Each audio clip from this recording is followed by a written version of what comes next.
For centuries, men have searched for the single key that would unlock the doors to fortune, influence, peace of mind, and personal greatness. They have turned to kings, to priests, to scholars, and to charlatans. They have climbed mountains, consulted sages, read 1,000 books, and spent lifetimes in labor, only to find themselves at the end of their journey tired, uncertain, and still enslaved by the same fears, doubts, and chains that held them at the beginning. And yet, I say to you, there is a key. It is not buried. It is not hidden in mystery. It has been in plain sight, waiting only for the man who has eyes to see and ears to hear. That key is found in the 16 laws of success. When you grasp them, you will no longer stumble as a blind man in a strange land. You will walk as one who holds the title deed to life itself.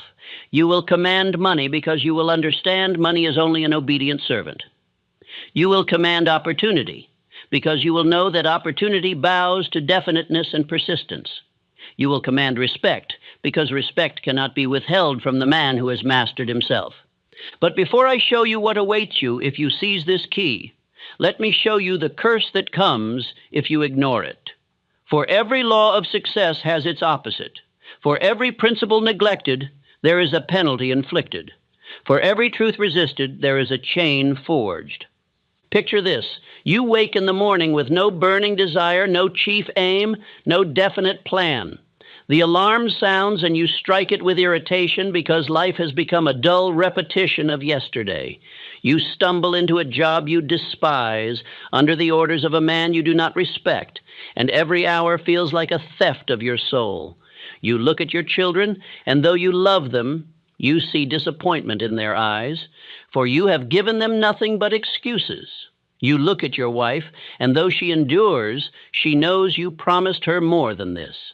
You look at your own reflection, and you know you have betrayed yourself. That is the penalty of drifting. That is the judgment handed down to every man who refuses to learn the laws that govern achievement. For nature does not excuse ignorance.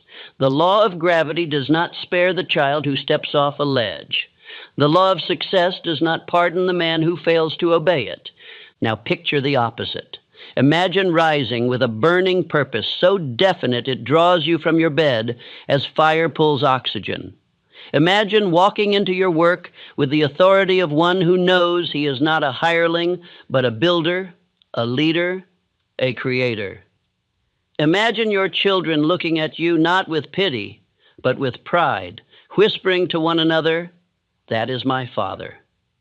Imagine your wife standing taller, because she knows she is the partner of a man who keeps his promises. Imagine your enemies gnashing their teeth in silence, forced to confess even through their envy that you have become untouchable. This is not a fantasy. This is law. And the difference between those two lives, the one of quiet failure, the other of triumphant success, lies in whether or not you master these 16 laws of success. Let me show you the path. Introduction. The two roads before you. Life places before every man two roads. One is broad, crowded, and easy. It requires nothing but drifting, excuses, procrastination, and surrender to fear. It leads to the wasted life, broken health, broken hopes, broken promises, and broken hearts. On this road, you will be mocked by your enemies, ignored by your friends, and pitied by your children. You will hear the ticking of the clock not as opportunity, but as the sound of your life draining away. The other road is narrow, demanding, and lonely at first. It requires discipline, faith, persistence, and the courage to stand alone.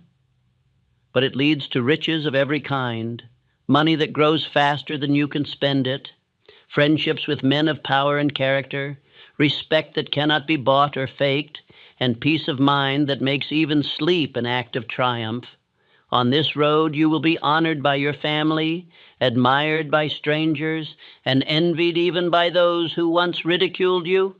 The 16 laws are the compass, the map, and the torch for this narrow road. Without them, you will drift back to the broad one, no matter how fiercely you wish for success. With them, you cannot fail. Let us descend first into the pit and see what becomes of the man who dares to ignore these laws. Without this knowledge, he drifts like a ship without a rudder. He has strength, but it is scattered. He has ideas, but they are unfocused. He rises each morning with no definite aim, and so he spends his days as a servant to the aims of others, employers, politicians, schemers. His talents, meant for greatness, are wasted in small errands and empty labor. When opportunity comes to him, he hesitates, he doubts, he waits.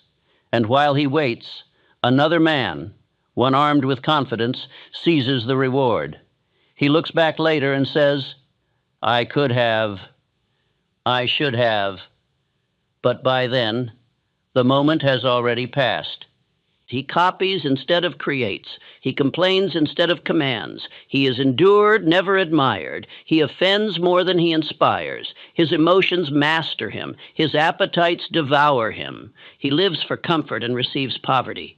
He fears failure, and in fearing, he multiplies it. He curses adversity instead of mining it for hidden treasure. Look at the world, and you will see such men everywhere. You will find them beaten before they begin, bitter in middle age, broken in old age. They are your warning. They are the living proof that without these laws, defeat is inevitable. But lift your eyes higher and picture the man who learns these laws, obeys them, and makes them his very breath. He doesn't wonder what to do. He knows. His aim burns within him like a star, and every step he takes is aligned with it. He speaks and others listen because his words carry the conviction of faith. He acts and others follow because his presence radiates command.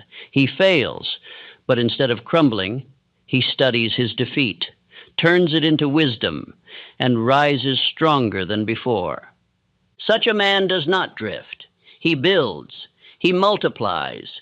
He carries himself as though success were already secured, and life bows to his certainty.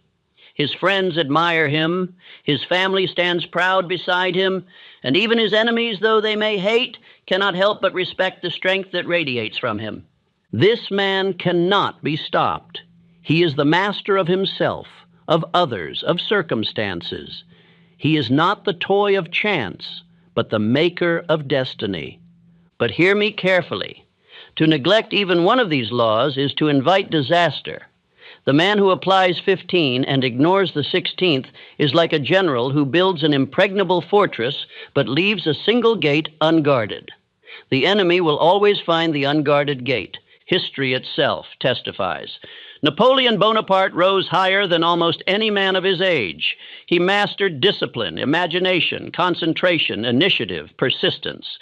With these, he bent Europe to his will. But he ignored one law, the law of tolerance. His pride, his lack of harmony with others, his contempt for limits brought his empire crashing down. He won battles, but lost himself. And though his name remains famous, it is not the fame of honor. It is the fame of warning. What will history say of you? Will it record that you mastered yourself in full, or that you fell because you neglected one corner of the foundation? So I place before you two visions. The first is of you 10 years from now, slouched in a chair, weary, explaining to your son why you never achieved what you promised, blaming bad luck, while deep inside you know the truth. It was cowardice, drift, and neglect.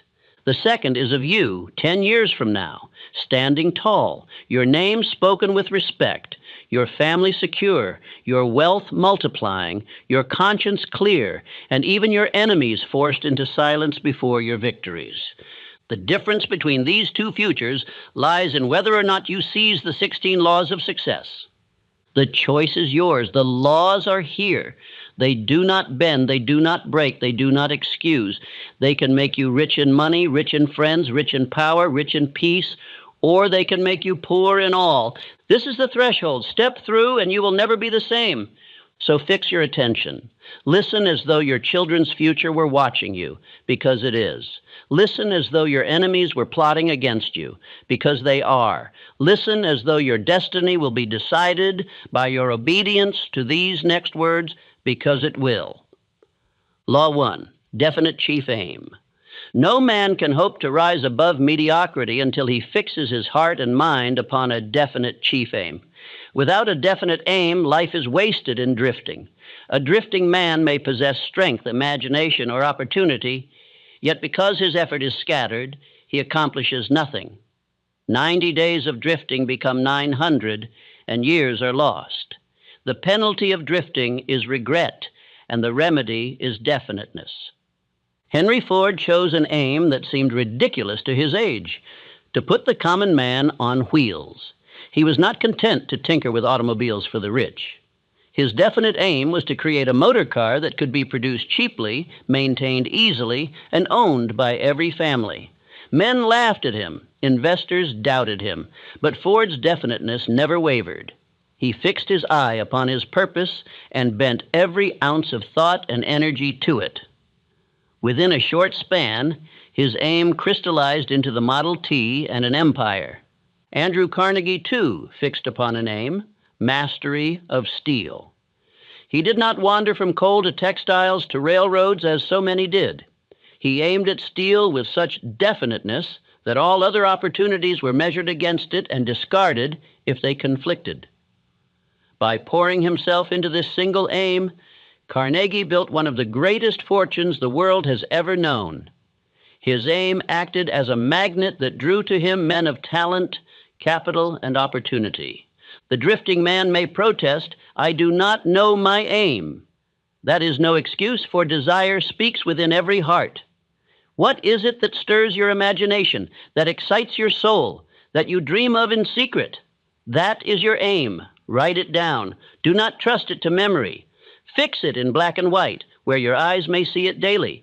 Then read it aloud each morning upon rising and each night before retiring. Read it with feeling until your subconscious accepts it as a command. This daily ritual is not suggestion, it is law. Repetition engraves the aim upon your mind until your every thought and act bend unconsciously toward its fulfillment. A vague dream becomes definite. A wavering desire becomes a burning obsession. 90 days of this practice will set you apart from 90% of men who continue to drift without compass. I have studied more than 500 men of great achievement, and I tell you with certainty, every one of them had a definite chief aim. None of them drifted into greatness. Their aims may have differed: wealth, invention, leadership, but all were definite. This is no accident. Nature herself demands definiteness. A seed planted without soil, water, and light withers. A man without an aim withers just the same.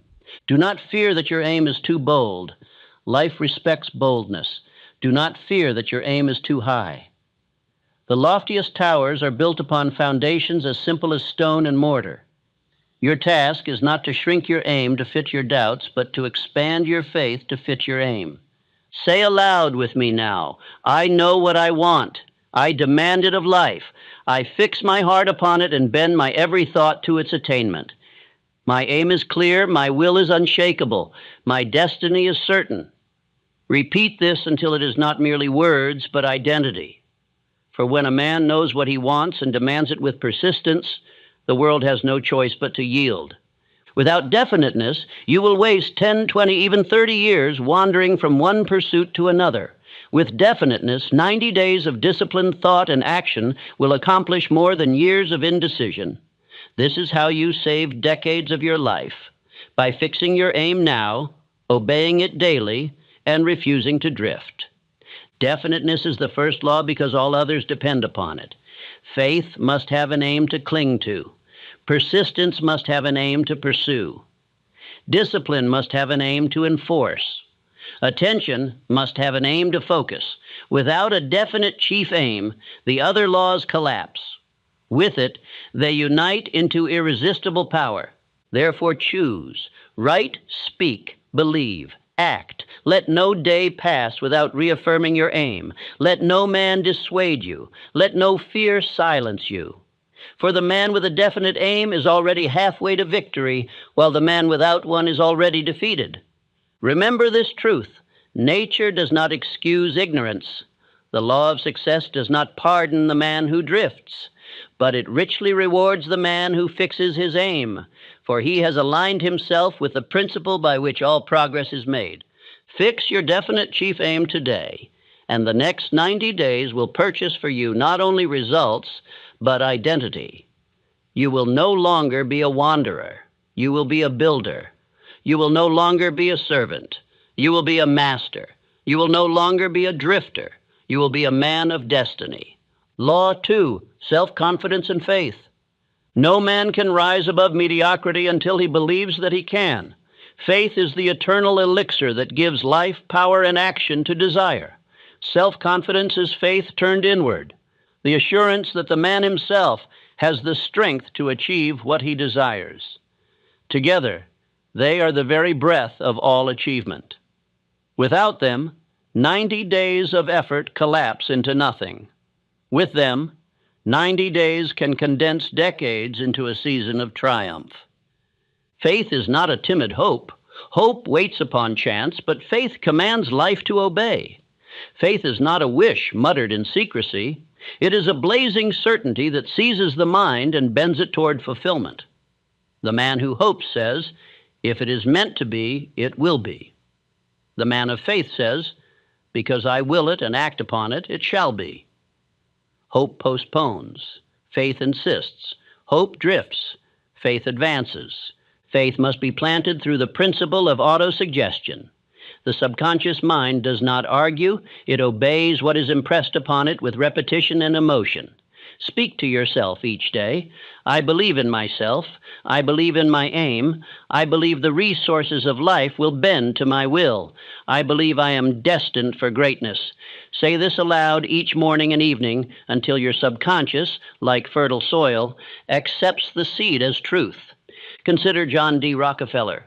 In the early days, oil was uncertain. Wells dried up, fortunes were lost, men called it unstable. But Rockefeller believed. His faith was so absolute that he persisted where others abandoned the field. That faith turned poverty into riches, obscurity into power, uncertainty into empire. Without faith, he would have quit with the rest. With faith, he mastered oil, and through it, wealth beyond imagination. Charles M. Schwab rose from modest beginnings to preside over the greatest steel company of his age. He did so not merely through skill, but through confidence. His presence radiated assurance. Men trusted his leadership because he trusted himself. Carnegie saw in Schwab not merely ability, but faith in his own capacity. That faith drew opportunities to him. His confidence turned ordinary days into milestones. Contrast these men with the doubter. The doubter wastes decades asking, "Can I?" He studies, prepares, hesitates, waits for assurance. But while he waits, another man, one less skilled but more confident, seizes the prize. The doubter consoles himself by blaming chance, but the truth is merciless. His own lack of faith chained him.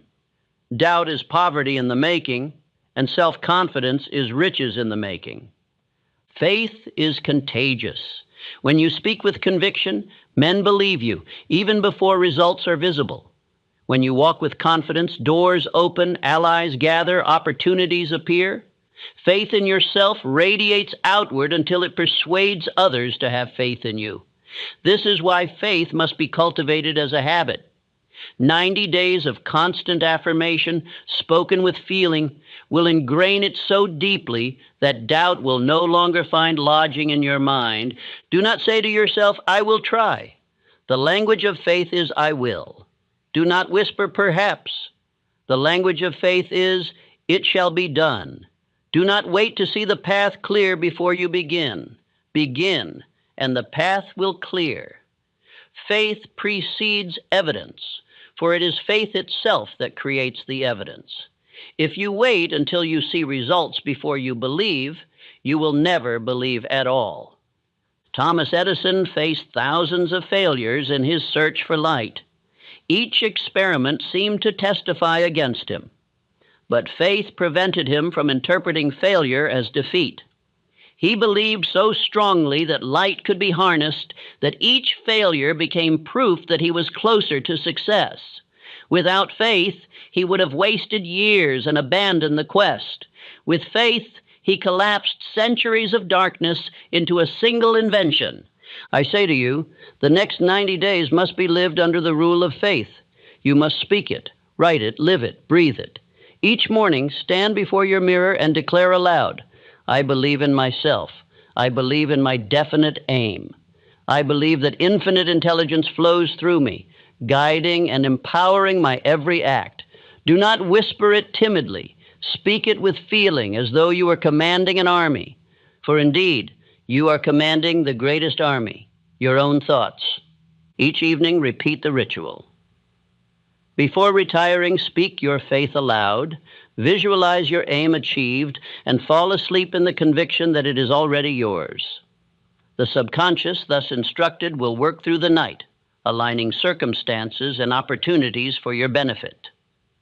90 days of this practice will ingrain faith so deeply that no setback, no criticism, no ridicule can shake it. Remember always that faith is not merely for grand moments.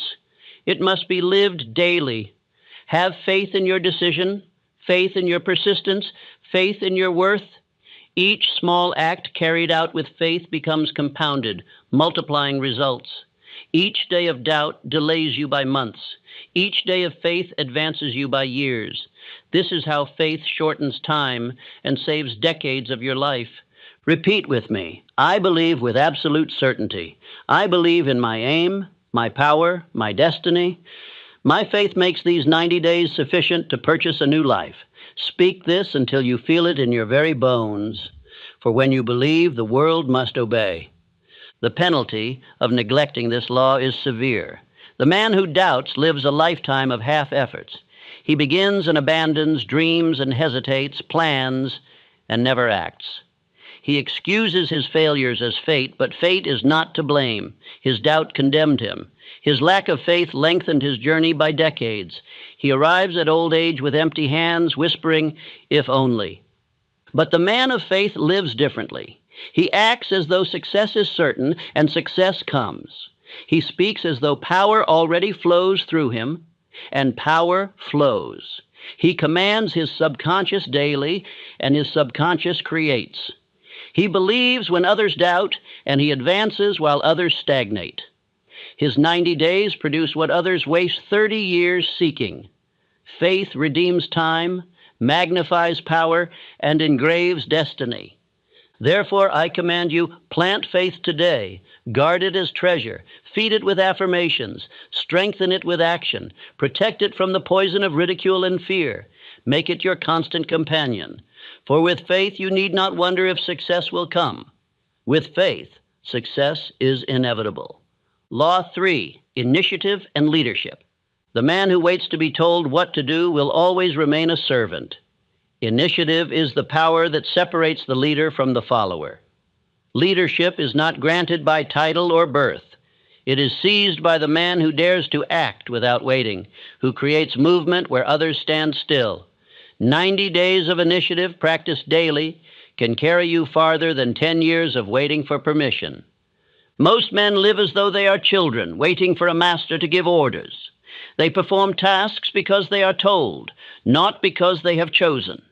They stand idle when the path is unclear, hoping another will show the way. Such men drift, and because they drift, they remain chained to mediocrity. Opportunity appears, but because they hesitate, another man, bolder, takes it. Initiative is the dividing line between the man who commands his destiny and the man who serves another's. Charles M. Schwab was a master of initiative. When working under Carnegie, he did not wait for instructions. He saw improvements that could be made in the steel mills and took it upon himself to reorganize. His energy and initiative so impressed Carnegie that he rose from a common worker to president of United States Steel. Schwab's advancement was not granted. It was seized through initiative. Had he waited, he would have died unknown. Abraham Lincoln, in the darkest days of the Union, did not wait for perfect guidance. When others hesitated, fearing criticism, Lincoln took command. He issued the Emancipation Proclamation, though he knew it would divide. He made decisions when the world was against him. His leadership was not born from consensus, but from initiative.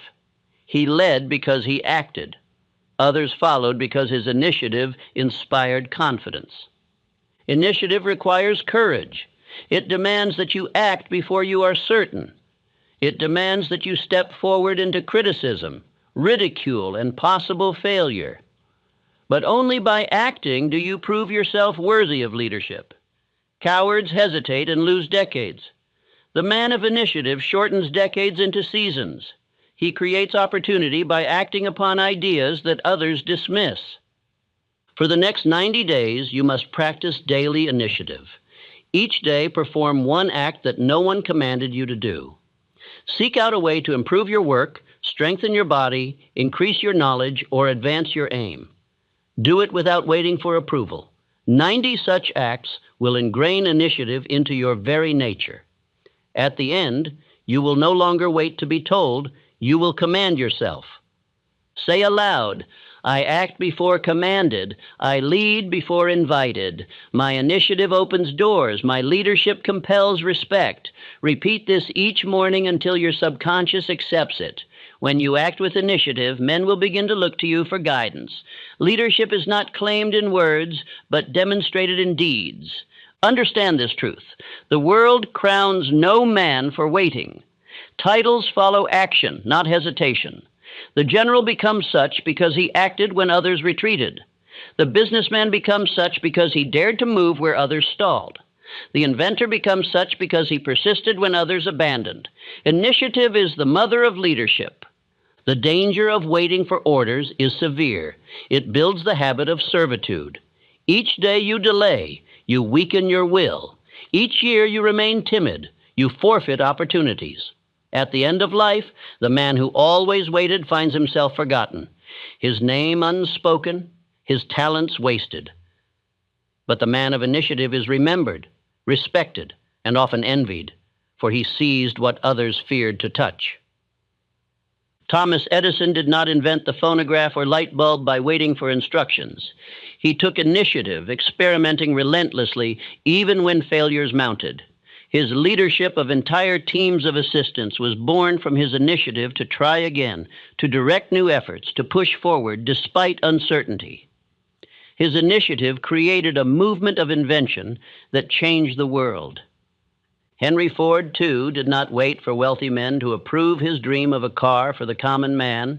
He built models with his own hands, failed, and began again. His initiative brought him ridicule, yet he pressed forward. His leadership drew men to him, and soon those same critics were his customers. 90 days of Ford's initiative were worth more than decades of another man's silence. Leadership, therefore, is not a mystery. It is the natural reward of initiative. Men follow the one who acts, not the one who speaks of acting. Men respect the one who dares, not the one who dreams without moving. Initiative is the spark. Leadership is the flame. 90 days of daily initiative will ignite leadership that cannot be ignored. So I instruct you now, for 90 days, act each day without waiting. Do not ask, should I? Ask, why not? Do not postpone until tomorrow. Move today. Speak today. Decide today. Lead today. Each day compounds until you awaken on the 91st day with a new identity, a leader, a creator, a commander of your destiny. Repeat with me. I act without fear. I lead with courage. I create opportunity through initiative. I am no longer a servant of hesitation. I am a master of action. These words, spoken with conviction, will carve themselves into your soul. With initiative as your companion, no power on earth can hold you back. Law 4, imagination. Imagination is the workshop of the mind. It is the power by which man fashions thought into plans and plans into reality. Every great fortune, every empire, every invention, every work of art first existed in the mind of a man who dared to imagine it. 90 days of disciplined imagination will save you decades of wandering without vision, for imagination gives birth to definiteness, and definiteness directs all other powers. Thomas Edison's imagination gave the world light. He did not stumble blindly into invention. He pictured what could be before he touched a single instrument. His imagination allowed him to see the invisible and pursue the intangible until it became tangible. Without imagination, his laboratory would have been a house of wasted tools. With imagination, it became a temple of progress. Henry Ford imagined an automobile for the common man when others laughed at the impossibility. He pictured farmers, workers, and families riding with ease across the land. That picture lived in his mind long before the assembly line existed. His imagination created a vision so definite that his entire life bent to its fulfillment. Within a short span, what began as imagination became the reality of millions. Andrew Carnegie imagined steel not as it was, but as it could be. He envisioned a nation of railroads, bridges, and buildings forged from his mills. That vision drew capital, men, and resources to him until his imagination crystallized into wealth of such magnitude that it altered the destiny of a nation. Without imagination, he would have remained a poor immigrant. With it, he became a titan. But imagination is not idle fancy. Many men dream without discipline, and their dreams remain clouds. Idle fancy is a thief of time, producing nothing but regret. Creative imagination is work, requiring focus, persistence, and purpose. It is the deliberate act of forming pictures, refining them into plans, and pressing them into action. The man who indulges in idle dreams wastes decades. The man who trains his imagination saves decades. For the next 90 days, you must practice imagination daily. Each morning, after speaking your definite chief aim, close your eyes and picture it as already achieved. See the details: the house, the office, the bank account, the respect, the freedom. Feel the emotions of success until they burn in your chest. This is not fantasy. It is training your subconscious to believe, and what the subconscious believes, it commands the body and the world to create.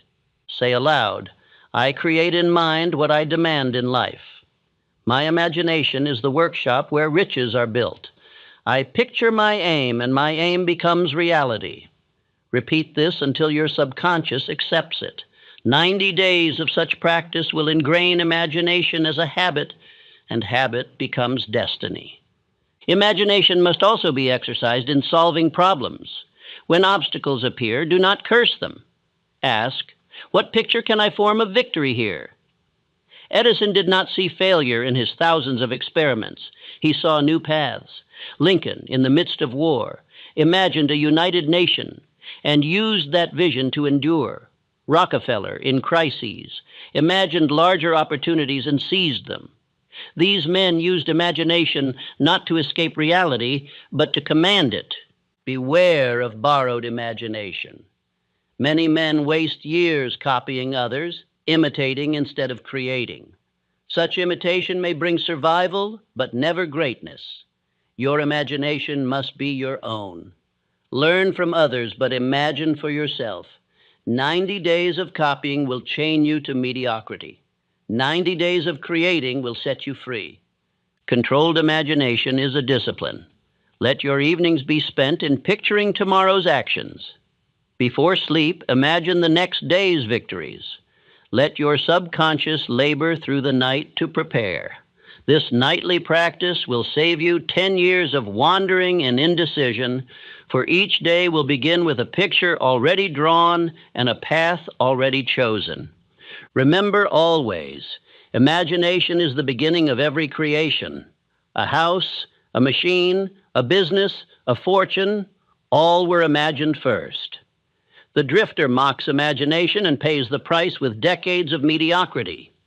The man of vision honors imagination and receives decades of reward in a fraction of the time. So let this be your creed. I dare to imagine. I discipline my imagination. I create visions so strong they bend reality. My imagination is not idle. It is creative, powerful, and definite. 90 days of such practice will make you a master of vision, and the world will follow the pictures you create. Law 5, action and decision. Indecision is the thief of decades. A man may possess burning desire, deep faith, and vivid imagination, yet if he hesitates when the moment for action arrives, he loses everything. The habit of postponing decisions, of waiting for absolute certainty, of seeking the approval of others before moving, robs men not only of fortunes, but of life itself. 90 days of decisive action can accomplish more than 30 years of hesitation. Andrew Carnegie, whose name became synonymous with steel, was a man of rapid and firm decision. Once his mind grasped an opportunity, he acted swiftly and, when necessary, boldly. His competitors wasted months debating. He acted in days. This habit of decision made him the master of opportunity rather than its servant. His wealth was not built on luck, but on decisiveness.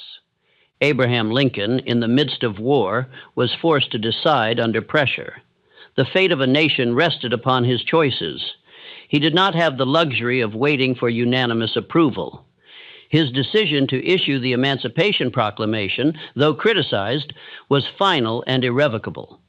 That act not only reshaped a war, but altered the destiny of a nation. Had he wavered, history itself would have condemned him. The indecisive man wastes decades because each moment of hesitation compounds. While he waits, another man acts. While he gathers more information, another seizes the prize. While he debates, another has already begun. The world does not wait for the hesitant. Opportunity bows only to the decisive. Action and decision are twins. Decision is the thought. Action is the deed. A decision not acted upon is nothing but wish. Too many men deceive themselves by claiming they have decided while they do nothing. A true decision is followed immediately by action. 90 days of acting on your decisions without delay will ingrain a habit that saves you years of wasted chances. Carnegie once said that the great majority of men never achieve because they cannot make decisions quickly and firmly. They drift from one path to another, swayed by the opinions of others, undone by fear of criticism, paralyzed by fear of failure. The successful man decides, stands firm, and if he errs, he corrects his course through persistence. The failure never decides, and so he has nothing to correct. To train yourself in decision, begin now. Each day for the next 90, resolve quickly upon at least one matter, then act. Do not allow yourself to fall back into delay. This practice, though small, builds the muscle of decisiveness. In time, your mind will instinctively choose and act. This habit alone will save you 10 years of hesitation. Say aloud, I decide quickly, I act boldly. My decisions are final, my actions are firm. Indecision has no place in me. Hesitation is my enemy. Decision is my ally. Repeat this until your subconscious accepts it. 90 days of such affirmation, coupled with action, will ingrain decisiveness into your character. Thomas Edison decided to create light and acted, though thousands of failures followed. His decision was not tentative, it was absolute. Each failure was simply another step. He did not redecide each day whether to continue. His initial decision carried him. That is the power of true decision. It creates momentum that endures through failure. Henry Ford decided upon the automobile for the common man. That decision was final. Critics mocked. Investors withdrew. Machines failed. But his decision did not change. Because he acted firmly and continued acting, he achieved in a few decades what others had attempted for generations. The man who drifts never enjoys such power. He spends his years preparing to prepare, waiting to wait, planning to plan. At the end of his life, he is left with nothing but unfulfilled desires and wasted time. The penalty of indecision is defeat. The reward of decision is destiny. I command you now, For 90 days, hesitate no more. Choose swiftly. Act immediately. Do not look back. If correction is needed, persist until you correct it. Better a wrong decision acted upon than no decision at all, for indecision paralyzes, while action produces momentum. The world respects the man who moves, not the man who wavers. Repeat with me once more. I decide quickly. I act boldly. My decisions are my fortress. My actions are my victory. 90 days of decisive living will save me decades of drift. Ingrain this law, and you will never again be a slave to hesitation. You will be the master of your destiny. Law 6, enthusiasm. No man can influence others. No man can hold himself to great effort without enthusiasm. Enthusiasm is the fuel of achievement. It is the force that multiplies persistence, that makes labor a pleasure, that inspires allies, and that burns away the fog of doubt. A man may possess knowledge, but if he presents it without enthusiasm, it falls flat. A man may have skill, but if he acts without enthusiasm, he wearies quickly. Enthusiasm alone transforms drudgery into delight and difficulty into opportunity. Charles M. Schwab was known for his boundless enthusiasm. He carried into the steel business an energy so radiant that it lifted entire companies. When others grew weary, his optimism revived them. When doubt crept in, his cheer drove it out. Carnegie said Schwab's enthusiasm was worth more to him than raw steel, for it inspired men to give their best. Schwab rose from obscurity to leadership not merely by talent, but by enthusiasm. 90 days of Schwab's cheer equaled years of another man's cold efficiency. Enthusiasm is not noise. It is not false cheer or forced smiles. It is the inner fire of belief expressed in tone, manner, and action. Men are drawn to the enthusiastic man because his energy confirms his faith. They say, if he believes so strongly, it must be possible. Enthusiasm persuades where logic fails, for it strikes the heart before the mind. A leader without enthusiasm may be tolerated, but never truly followed. Henry Ford's enthusiasm for his vision infected his workers, investors, and customers. He believed with such vigor that his energy swept aside doubts. His speeches were simple, but his tone convinced. He inspired faith in his aim not by argument, but by enthusiasm. Without it, his critics would have crushed him. With it, he crushed their doubts. Enthusiasm is contagious. A single man burning with passion can ignite hundreds. Edison's laboratory assistants worked long hours, not because they were ordered, but because his enthusiasm compelled them. He radiated such excitement that his men could not help but share it. A team led by enthusiasm multiplies its output, while a team led by cold command barely moves. For the next 90 days, you must kindle enthusiasm daily. Begin each morning by reading your definite chief aim aloud with passion. Do not recite it like a dull chant. Speak it with emotion. Picture it vividly until your whole being trembles with excitement. That excitement will carry into your day. By noon, when fatigue comes, read it again, aloud, with renewed energy. By evening, review it with the same fire. This practice ingrains enthusiasm until it becomes habit. Say aloud, I radiate enthusiasm. I kindle fire in myself and in others. My energy attracts allies, multiplies my power, and shortens the years into days. Repeat until you feel it. For enthusiasm cannot be faked before your subconscious. It must be real. Practice until it becomes natural. Understand that enthusiasm is not only for yourself, it is for others. Speak with vigor. Act with energy. Enter each task as though it were the most important in the world. Men will notice. They will begin to listen, to trust, to follow. Opportunities will be drawn to you, for opportunity loves the enthusiastic. Employers promote them, customers buy from them, allies gather around them. 90 days of enthusiasm will build alliances that another man could not form in years. Cold indifference is poison. A man without enthusiasm repels opportunity. He may be skilled, but his manner kills interest. He may be intelligent, but his voice puts men to sleep. He may be hard-working, but his lack of energy destroys morale. The penalty of coldness is years of wasted labor. The reward of enthusiasm is decades of progress condensed into months. Abraham Lincoln, though often weary, spoke with such conviction that his enthusiasm for the Union stirred even his enemies. His passion, not his logic, held the people.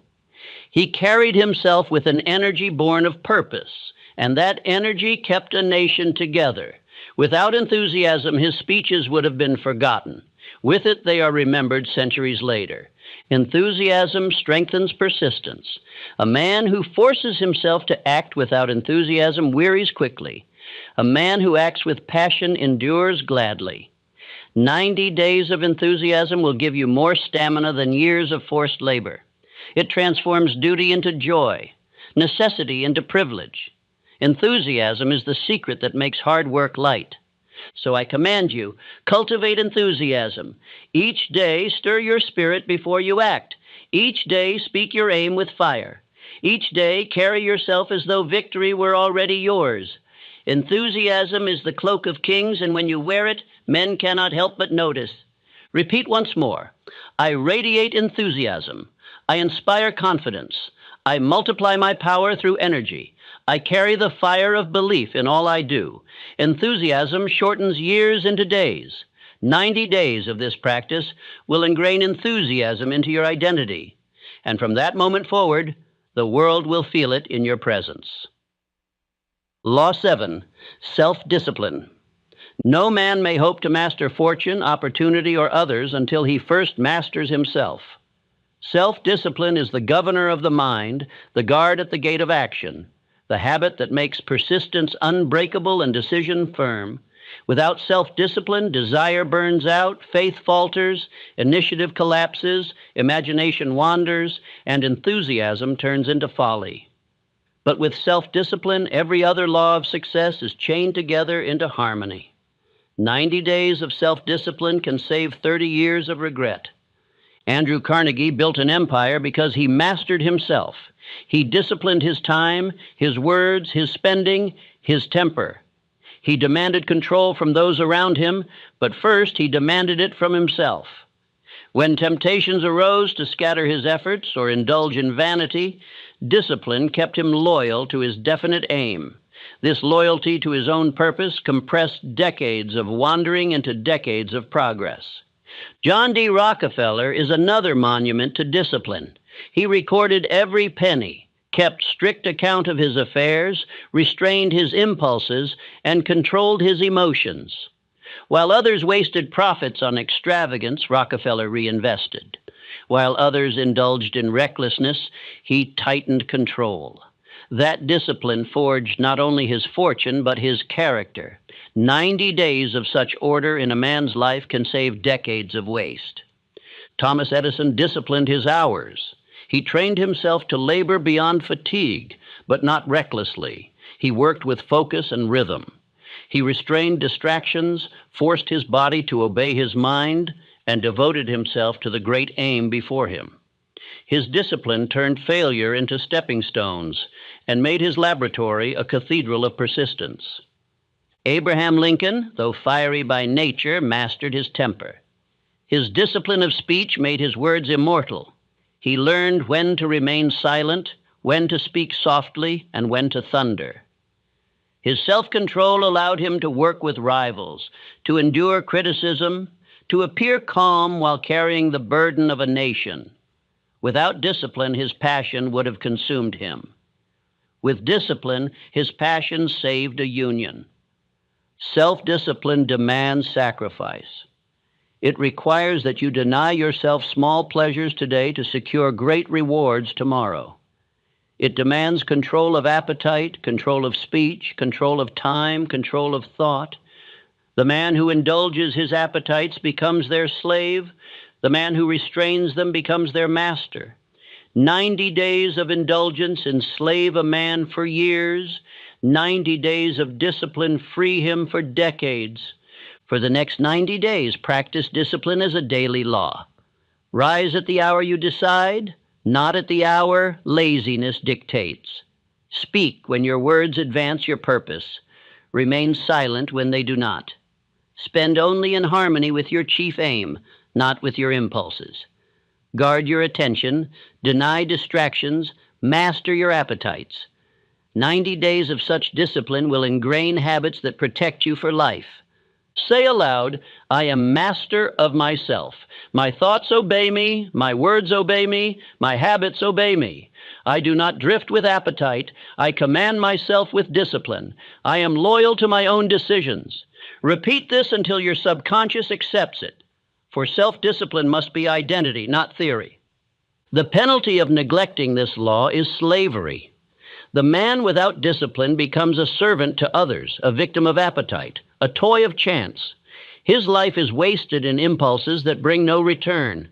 He spends decades trying to repair what discipline could have prevented. He is pitied by his friends, disrespected by his enemies, and condemned by his own conscience. But the man of discipline commands respect. Others trust him because he has proven he can govern himself. Employers promote him, partners ally with him, families depend upon him. His name carries weight because his character is solid. He does not excuse, he controls. He does not drift, he directs.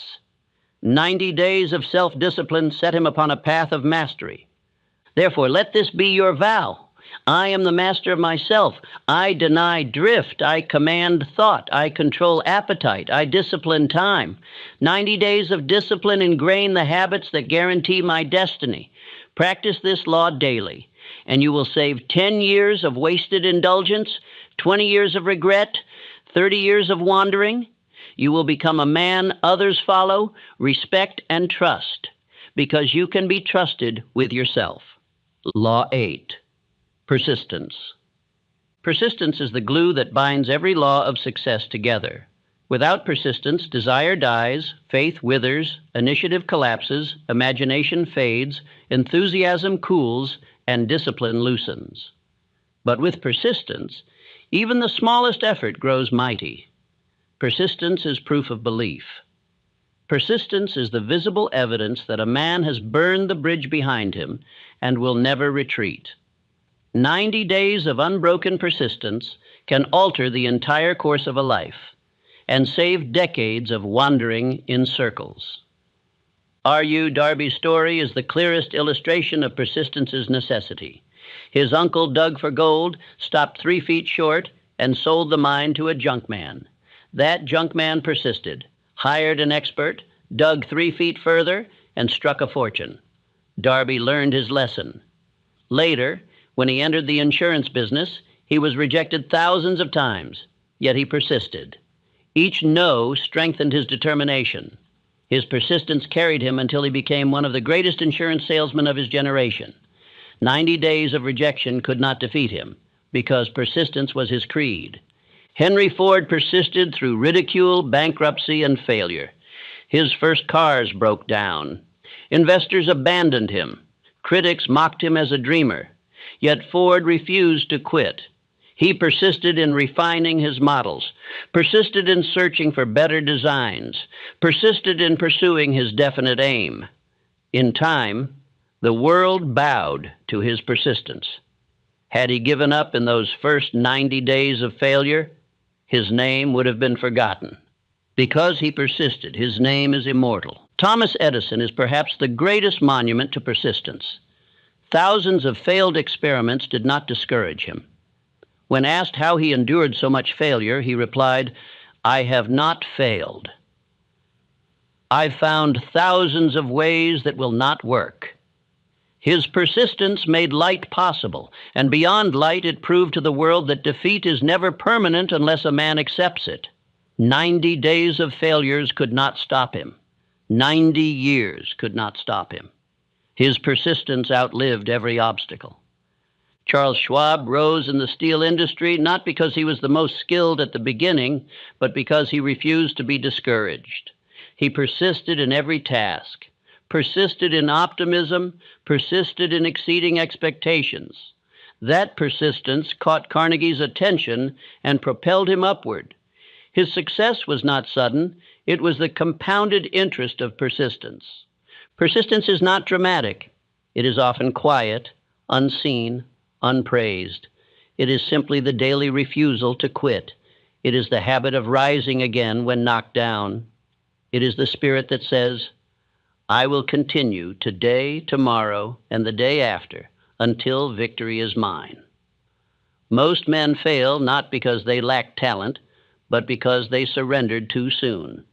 They gave up when persistence would have carried them through. The penalty of quitting is decades of regret. The man who abandons his aim because of temporary defeat condemns himself to mediocrity. He tells himself he will try again later, but later never comes. Each surrender builds the habit of quitting, and that habit destroys his character.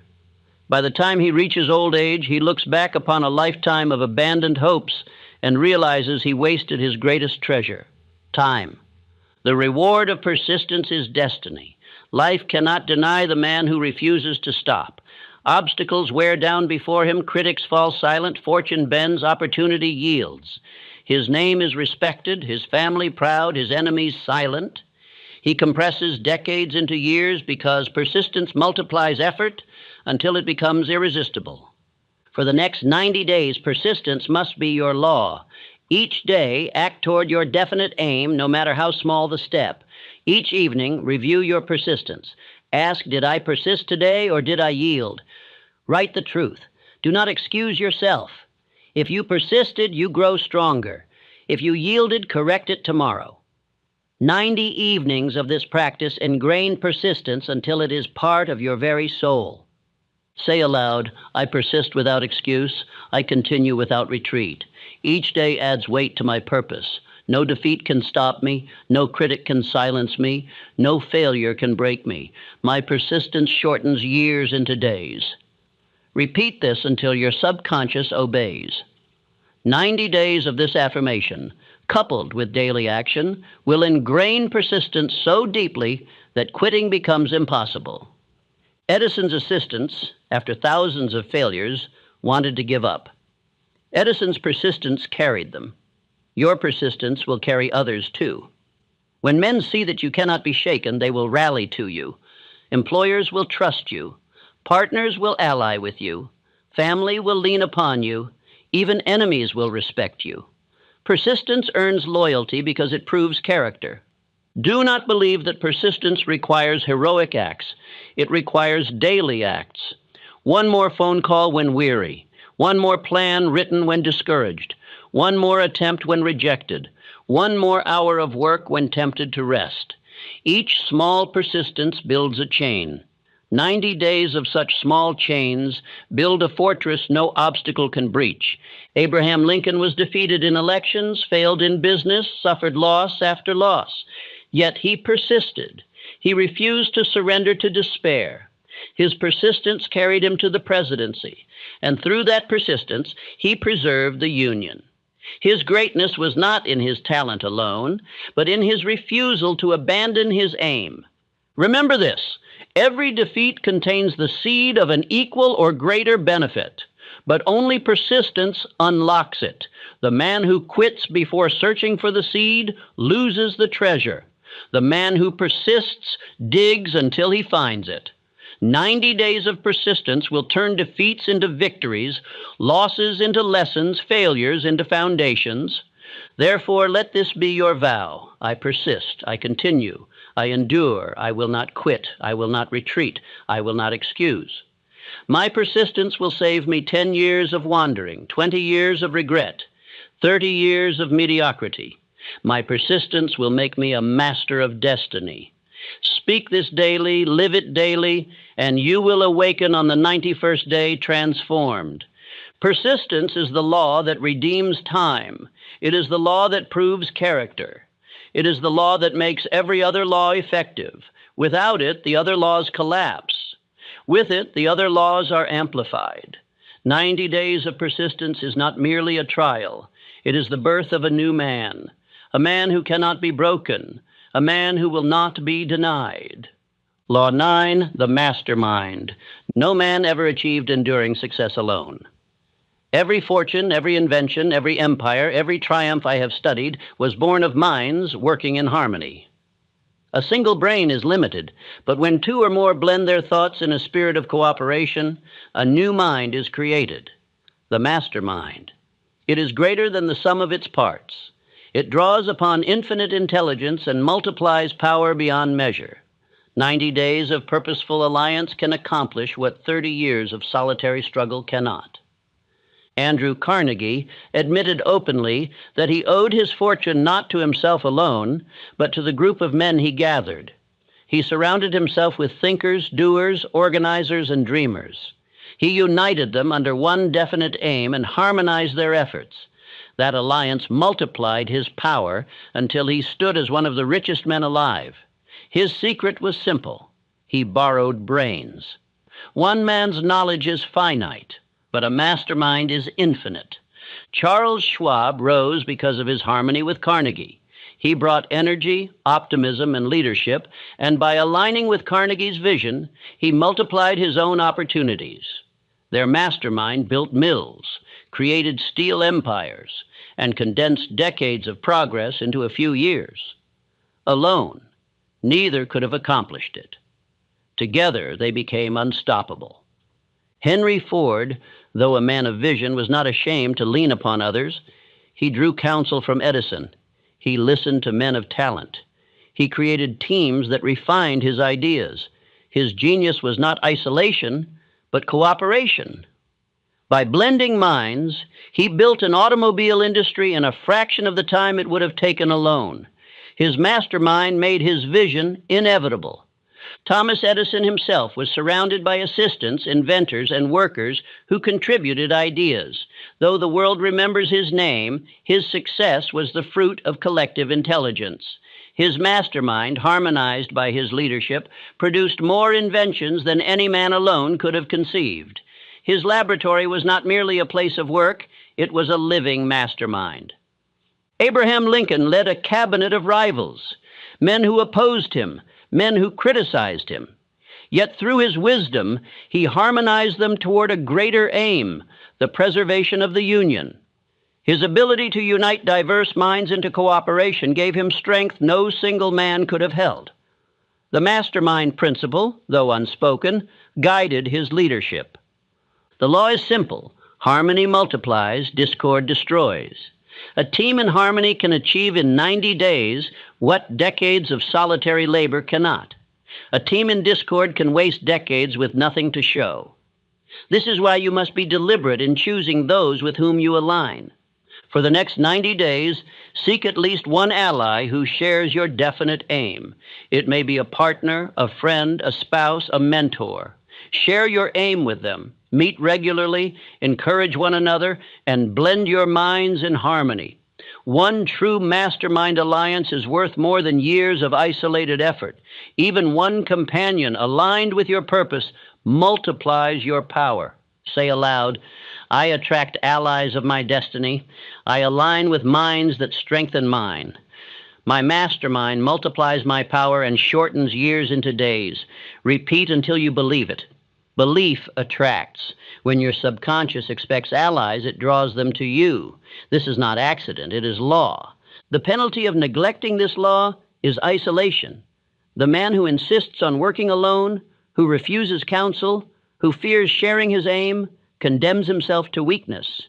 He wastes decades learning lessons he could have gained in months through others. He exhausts himself on tasks that another man could have done better. His pride enslaves him. By the time he learns the value of cooperation, his years are gone. But the man who honors this law advances swiftly. He sees farther with many eyes. He acts stronger with many hands. He thinks greater with many minds. He saves 10, 20, 30 years by borrowing knowledge, by multiplying effort, by aligning energy. The mastermind is not mere assistance. It is multiplication. Do not believe you must find many. Even one is sufficient to begin. Two minds in harmony create a third invisible mind, greater than either alone. Add more, and the power compounds. But without harmony, numbers mean nothing. A team in discord is weaker than a single man. Seek quality, not quantity. Therefore, let this be your vow. I will not walk alone. I will form harmony with those aligned to my purpose. I will multiply my mind through alliance. I will attract, unite, and advance. My mastermind will save me decades of effort and carry me to victory. 90 days of such practice will ingrain cooperation into your nature, and from then forward, you will never again be alone in your struggle. Remember always, a fortress may be built by one man brick by brick, but in his lifetime, it may never rise. A fortress built by many, harmonized in purpose, stands in a season. Such is the difference between solitary effort and the mastermind. 90 days of alliance can build what 30 years alone cannot. This is the power placed within your hands. Use it. Law 10, controlled attention. Attention is the currency of life. It is the lens through which power is magnified, the channel through which desire becomes action, the instrument by which imagination, faith, and persistence are directed toward a definite chief aim. The man who scatters his attention wastes decades. The man who controls his attention saves decades, for 90 days of concentrated focus are worth more than 30 years of scattered effort. Most men live with their attention in pieces. They wake without aim, drift into tasks chosen by others, scatter their thoughts on 100 trivialities, and end the day weary but unaccomplished. They repeat this for years until life passes them by. This is the penalty of uncontrolled attention, exhaustion without progress, effort without reward, years consumed with nothing to show. Thomas Edison's genius was not in talent alone, but in controlled attention. He focused on light as though nothing else in the world existed. His laboratory overflowed with distractions, yet his attention was riveted to the one problem before him. Day after day, failure after failure, he returned to the same aim with relentless focus. This concentration shortened centuries of darkness into a single season of triumph. John D. Rockefeller likewise mastered controlled attention. While others rushed to every opportunity, Rockefeller fixed his gaze on oil. He disciplined his thoughts, his investments, his entire life upon that one resource. His controlled attention turned instability into empire. Had he scattered his focus across dozens of ventures, his name would be forgotten. By controlling his attention, he compressed decades of confusion into a few years of mastery. Henry Ford fixed his mind upon the automobile for the common man. He refused to let distraction pull him into luxury models or side ventures. He concentrated on one aim until he had mastered it. That concentration multiplied his wealth and influence. His attention was a laser that cut through obstacles, ridicule, and failure. His 90 days of focus accomplished what decades of drifting could not. Controlled attention is not only the hallmark of inventors and businessmen, it is the law of all achievement. Abraham Lincoln, in the storm of war, controlled his mind upon the preservation of the Union. Every decision, every speech, every act was weighed against this one aim. Critics pulled him, enemies opposed him, allies doubted him, but Lincoln's controlled attention never wavered. That focus saved a nation. Attention is life's greatest treasure. What you attend to grows. What you neglect withers. The man who spends 90 days focused on a definite aim will advance farther than the man who spends 90 years pulled by every distraction. This is why I say, control your attention and you control your destiny.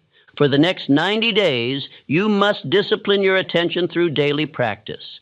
Each morning, after speaking your definite chief aim, write 3 actions that advance it. Not 10, not 20, 3. Then direct your attention to those 3 with all the force of your being. Do not scatter, do not drift.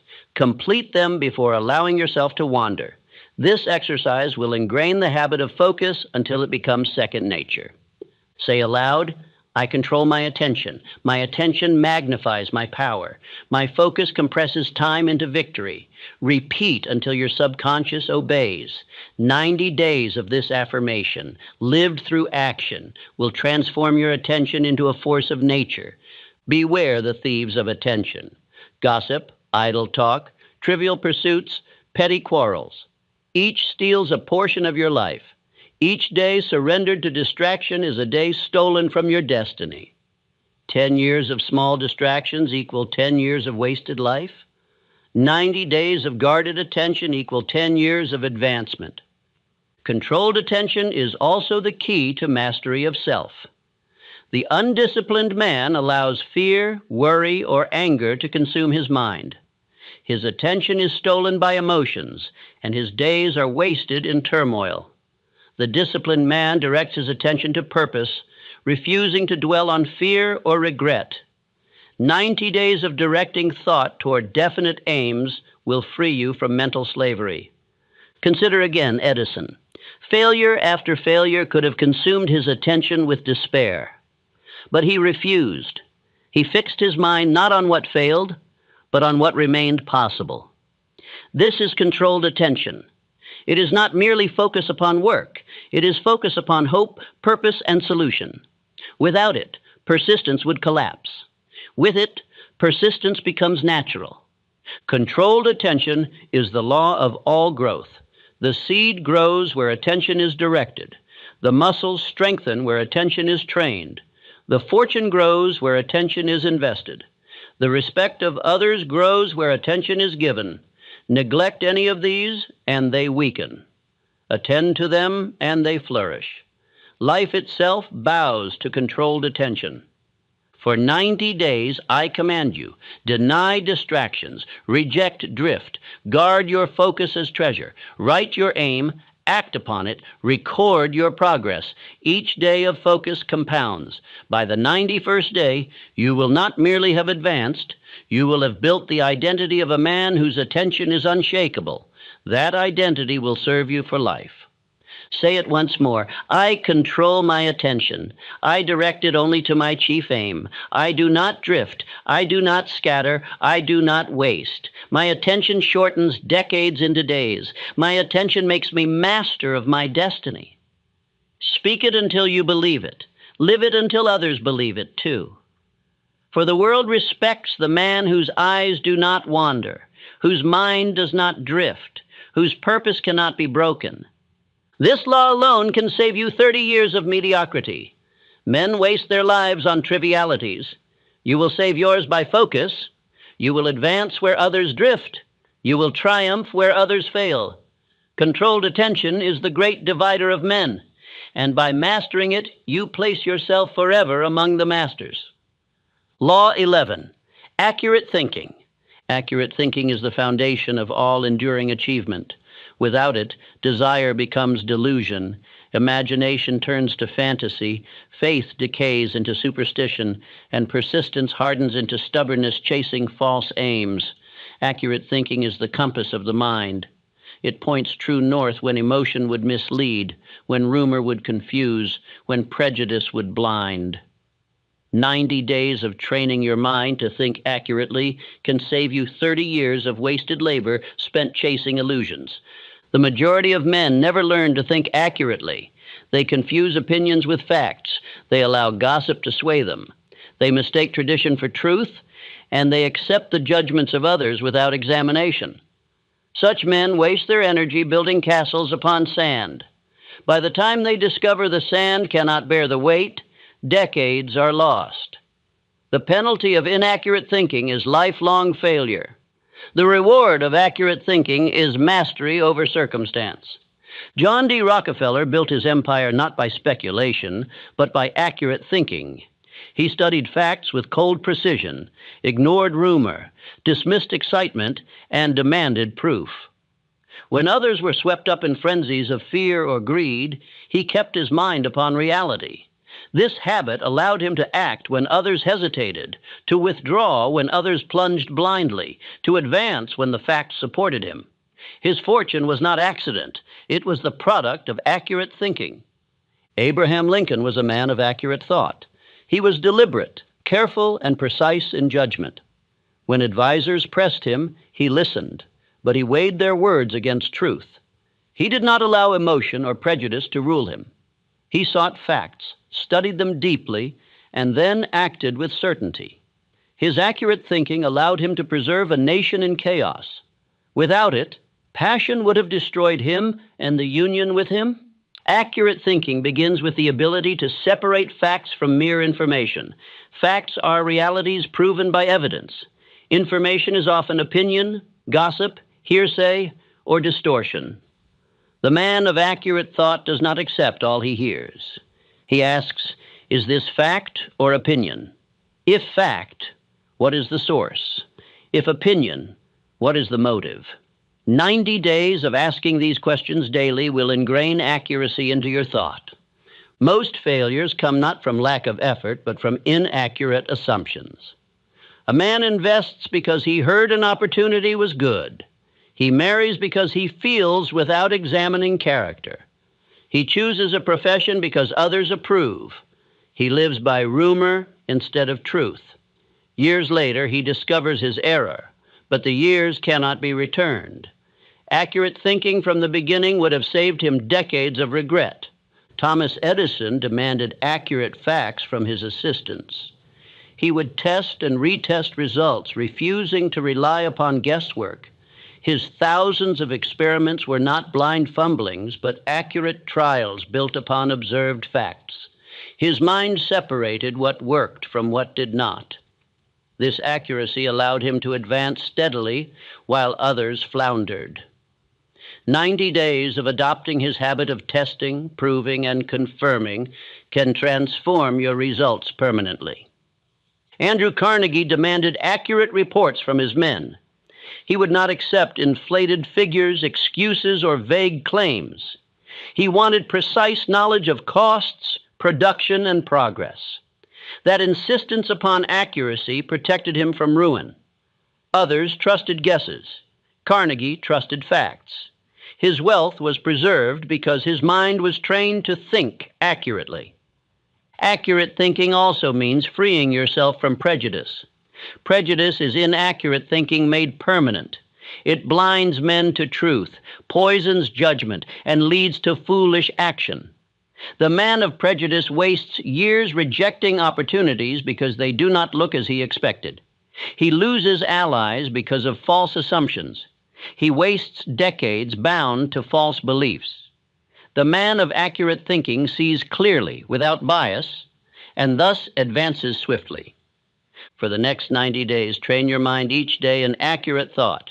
Each time you hear a claim, ask, is it fact or opinion? Each time you feel a strong emotion, ask, does it reflect truth or is it distortion? Each time you are urged to act, ask, what evidence supports this? Write down your conclusions each evening. 90 days of this practice will ingrain accuracy as instinct. Say aloud, I think accurately. I separate fact from opinion, truth from rumor, reality from illusion. My mind obeys accuracy, and accuracy saves me years of wasted labor. Repeat until your subconscious accepts it. When your subconscious believes it, you will begin to reject falsehoods automatically and pursue only truth. Beware the poison of gossip. Gossip is the enemy of accurate thought.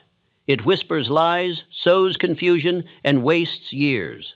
The man who lives by gossip drifts from one opinion to another, never building anything solid. The man of accuracy dismisses gossip, seeks facts, and keeps his mind clear. 90 days of rejecting gossip will save you 30 years of wasted mistakes. Consider again Rockefeller. During panics, rumors swept the market. Men sold everything in fear. Rockefeller, calmly examining facts, often bought while others sold.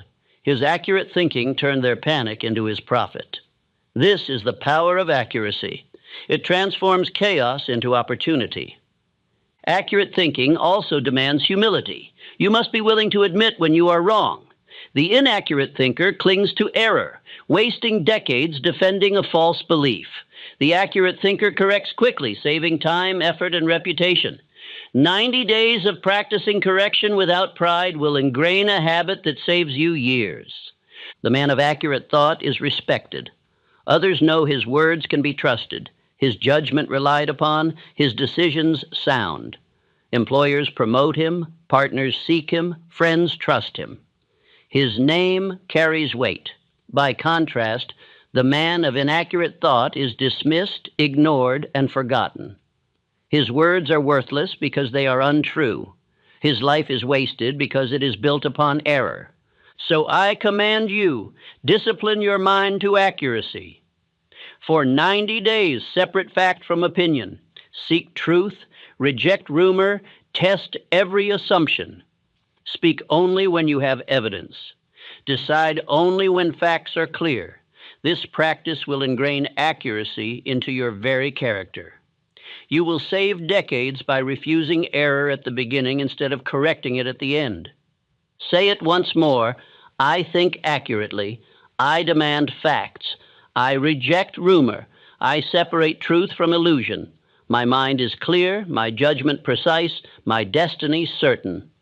90 days of this affirmation, lived in daily practice, will transform you from a drifting dreamer into a master of thought. Remember, inaccurate thinking is the great thief of time. Accurate thinking is the great redeemer of time. By mastering it, you will save not only hours and days, but years and decades. This is the law tested by every man of greatness and now placed in your hands. Law 12, concentration of effort. Concentration of effort is the law that multiplies strength, shortens time, and saves decades of wasted struggle. A man may be intelligent, ambitious, and even hard-working, yet if his energy is scattered across a dozen pursuits, he will achieve nothing of lasting value. The world does not reward the man who dabbles. It crowns the man who concentrates. One chief aim, one definite pursuit, one consuming purpose, attacked with all the power of thought and action, can accomplish in 90 days what scattered effort cannot achieve in 30 years. The penalty of scattering effort is everywhere visible. Men begin one project, abandon it, then chase another. They divide their time between aimless pursuits, endless distractions, and half-hearted tasks. At the end of a year, they are no farther than when they began. At the end of a decade, they are still drifting. They deceive themselves with busyness, but busyness is not progress. Only concentrated effort produces results. Andrew Carnegie was a master of concentration. He fixed his energy upon steel and refused to be diverted. Opportunities in coal, oil, real estate, and speculation presented themselves, but he declined them all if they interfered with steel. Because his effort was concentrated, he compressed decades of wandering into a single decade of triumph. His fortune was not the fruit of chance, but the harvest of concentration. Henry Ford likewise concentrated his effort upon the automobile. He resisted the temptation to pursue luxury models or scattered enterprises. He focused his energy upon producing one car for the common man. That concentration turned failure into triumph and ridicule into respect. Had he scattered his efforts across many ventures, his name would be forgotten. By concentrating, he engraved his name upon history. Thomas Edison, though a man of vast imagination, practiced concentration in his laboratory. When he attacked a problem, he pursued it relentlessly, shutting out all else until the solution appeared. His controlled focus made invention inevitable. He did not waste his nights in diversion. He poured them into experiments. That concentration allowed him to produce more breakthroughs in a lifetime than most men produce in centuries. Abraham Lincoln, in his leadership, concentrated upon one aim, the preservation of the Union. Critics pulled him in every direction. Some demanded compromise, others urged extremes. Yet Lincoln's focus did not waver. He weighed every decision against one measure. Will this preserve the Union? His concentration gave him clarity in chaos and the strength to endure storms. That one purpose made him one of history's giants. The law is clear. Scatter your energy, and you waste decades. Concentrate your energy, and you save them. 90 days of focused effort upon a definite chief aim are worth more than 30 years of drifting from one pursuit to another. This is why concentration of effort must become your habit. For the next 90 days, choose one definite aim and concentrate upon it with all the power of your being. Refuse to divide your attention. Refuse to scatter your time. Each morning, write your aim. Each afternoon, act upon it. Each evening, review your progress. If new opportunities arise, ask, do they advance my chief aim or do they distract? If they distract, cast them aside. 90 days of this discipline will ingrain concentration into your very nature. Say aloud, I direct all my power to one purpose. My effort is not scattered. It is concentrated. I bend my mind, my body, my time, my energy upon my chief aim until it is achieved. My focus multiplies my strength and shortens the years into days. Repeat until it becomes your identity. The temptation to scatter effort is great. Men are seduced by novelty, by the appearance of opportunity, by the fear of missing out. But novelty is a thief. Opportunity without harmony is a trap. And fear of missing out is fear of drift. Resist them. Concentration is the mark of greatness. It is the law by which empires are built, fortunes secured, inventions realized, and nations preserved. Charles Schwab, though surrounded by countless opportunities, concentrated upon steel. His optimism, energy, and leadership were poured into one channel. That concentration earned Carnegie's trust and multiplied Schwab's influence until he commanded thousands. His success was not in scattering himself thin, but in directing his whole force into one line. Contrast him with the man who divides himself among many ventures. He starts one, grows weary, shifts to another, abandons that too, and repeats the cycle for years. His life is a chain of half-built bridges that reach no shore. His name is unknown, his wealth small, his influence negligible. He is the warning to all who would scatter effort.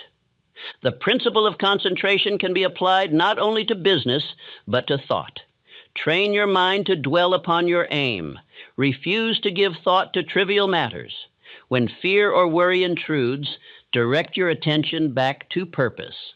90 days of such mental concentration will ingrain definiteness and banish drift. Controlled attention and concentration of effort are brothers. Attention focuses the mind, concentration directs the action. Together, they shorten decades into months.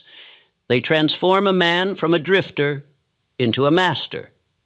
90 days of these practices will do for you what 30 years of wandering could never accomplish. Even in daily tasks, apply this law. Do one thing at a time with all your strength until complete. Do not divide yourself. Concentrated effort, repeated daily, compounds. Within 90 days, you will have advanced farther than others advance in years. Remember, too, that infinite intelligence aids the concentrated mind. When your whole being is fixed upon one aim, unseen forces seem to cooperate.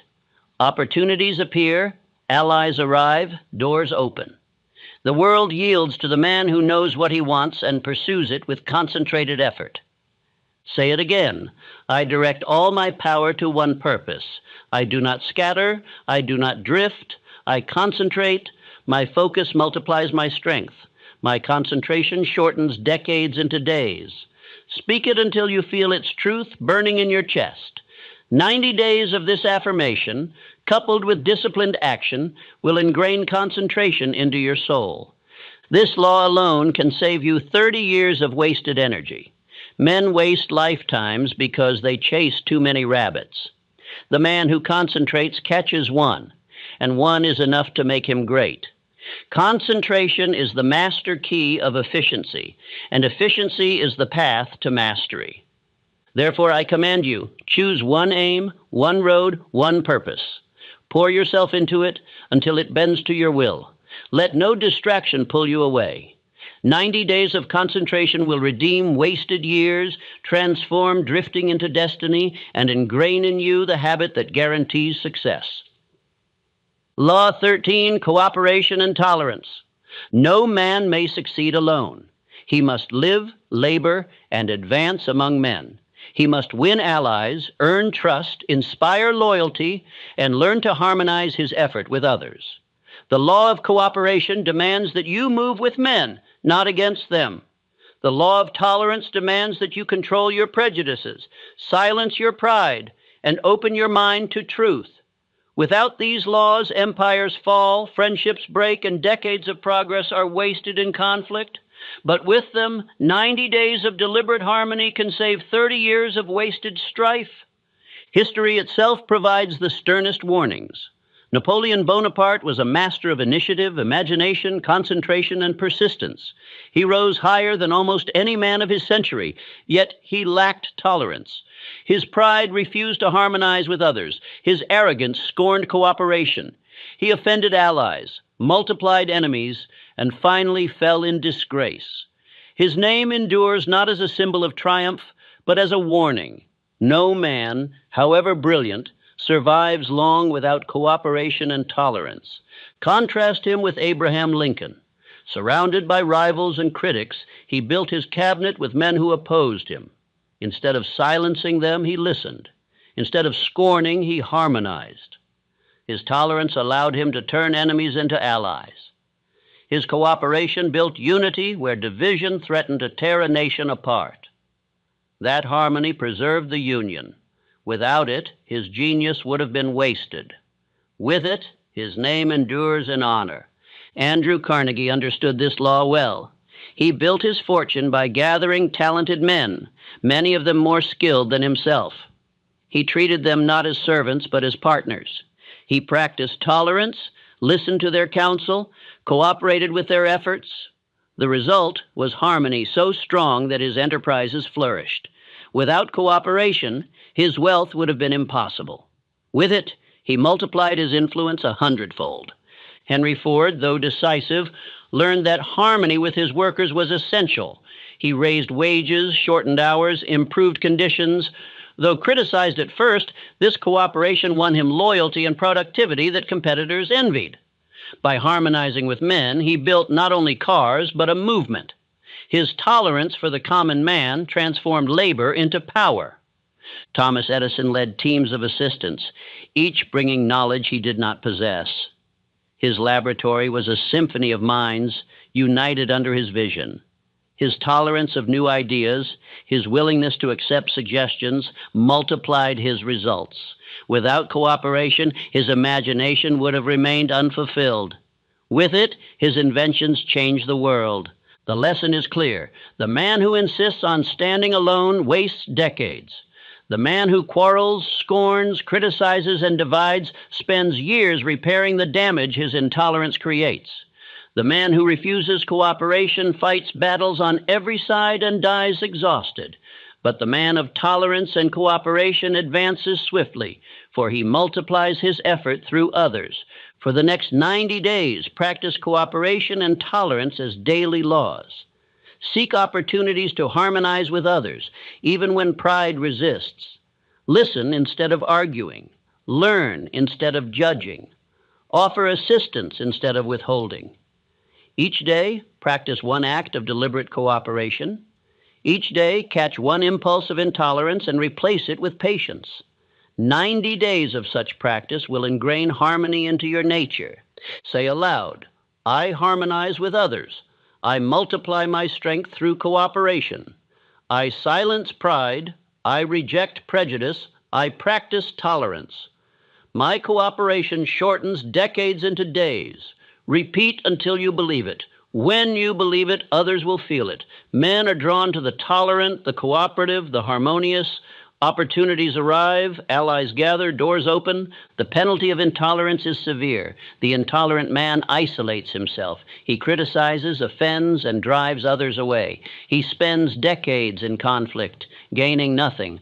His pride blinds him to truth. His prejudice poisons his mind. His arrogance wastes his years. He may achieve briefly, but he always falls, for no man can fight the world and win. His life becomes a warning, his name a curse. But the reward of cooperation and tolerance is greatness. The man of harmony multiplies his knowledge, resources, and influence. He advances not only himself, but those around him. His name is honored, his presence welcomed, his influence lasting. 90 days of cooperation can forge alliances that endure for decades. 90 days of tolerance can save you 30 years of wasted battles. Consider again Lincoln. His tolerance allowed him to endure insults, mockery, and opposition without bitterness. His cooperation with rivals built unity where division threatened ruin. That harmony preserved a nation. Without it, his genius would have been wasted. With it, his legacy became eternal. Consider Carnegie. His cooperation with his team, his tolerance of new ideas, multiplied his fortune. Without harmony, his empire would have collapsed in conflict. With it, he built one of the greatest fortunes in history. Consider Edison. His laboratory thrived because he accepted suggestions, encouraged cooperation, and practiced tolerance of failure. Without that harmony, his inventions would have remained unfinished. With it, he transformed the world. For 90 days, imitate these men. Refuse to quarrel. Refuse to criticize unjustly. Refuse to allow prejudice to rule your mind. Seek cooperation at home, at work, in every circle. Praise others, encourage them, support them, tolerate differences, accept criticism, harmonize efforts. 90 days of such practice will ingrain habits of harmony that will protect you for life. Say again, I harmonize, I cooperate, I tolerate, I multiply my power through alliance. I save decades by avoiding conflict. I build empires through cooperation. I preserve peace through tolerance. Speak it until your subconscious obeys. Live it until others feel it. This law is not weakness. Tolerance is not surrender. Cooperation is not servitude. They are the highest forms of strength. It takes greater power to harmonize than to quarrel, greater wisdom to tolerate than to condemn, greater courage to cooperate than to fight. Weak men fight everything. Strong men choose harmony. Therefore, I command you for the next 90 days, practice cooperation and tolerance until they become your nature. Unite with others in harmony. Accept differences with patience. Seek common aims with vigor. This law will save you 30 years of wasted conflict and place you forever among the masters. Law 14. Failure and adversity as teachers. No man desires failure. No man prays for adversity. Yet every man who has risen from obscurity to greatness has been shaped, refined, and elevated by defeat. Failure is not the end. It is the beginning of wisdom. Adversity is not the grave of dreams. It is the furnace that purifies them. To curse failure is to curse your greatest teacher. To embrace it is to shorten decades of wandering into seasons of transformation. The majority of men flee from failure. They treat defeat as final, adversity as cruelty, misfortune as injustice. Because they shrink, they never grow. They waste decades cursing circumstances instead of mining them for wisdom. They bury themselves in regret instead of digging for the seed of benefit hidden within each loss. They live broken lives, not because life was too hard, but because they refused to learn. Thomas Edison endured thousands of failures in his search for light. Each experiment might have been labeled defeat, but he refused to accept failure as final. He said, I have not failed. I found thousands of ways that will not work. Each so-called failure was tuition in the school of success. His persistence, coupled with his willingness to learn from adversity, compressed centuries of ignorance into decades of advancement. His failures were his greatest teachers. R.U. Darby learned the hard way that failure is a disguised lesson. His uncle quit digging for gold 3 feet from the richest vein. That failure might have destroyed him. But instead, he studied it, and he learned persistence. In insurance, when doors slammed in his face, he remembered the gold. He persisted.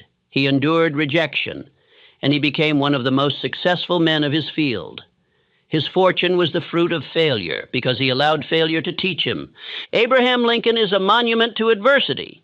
He failed in business. He was defeated in elections. He suffered loss after loss, yet he refused to surrender. Each defeat carved humility, patience and endurance into his character. Each adversity prepared him for the greater trials to come. By the time he reached the presidency, he was no stranger to hardship. His failures had trained him.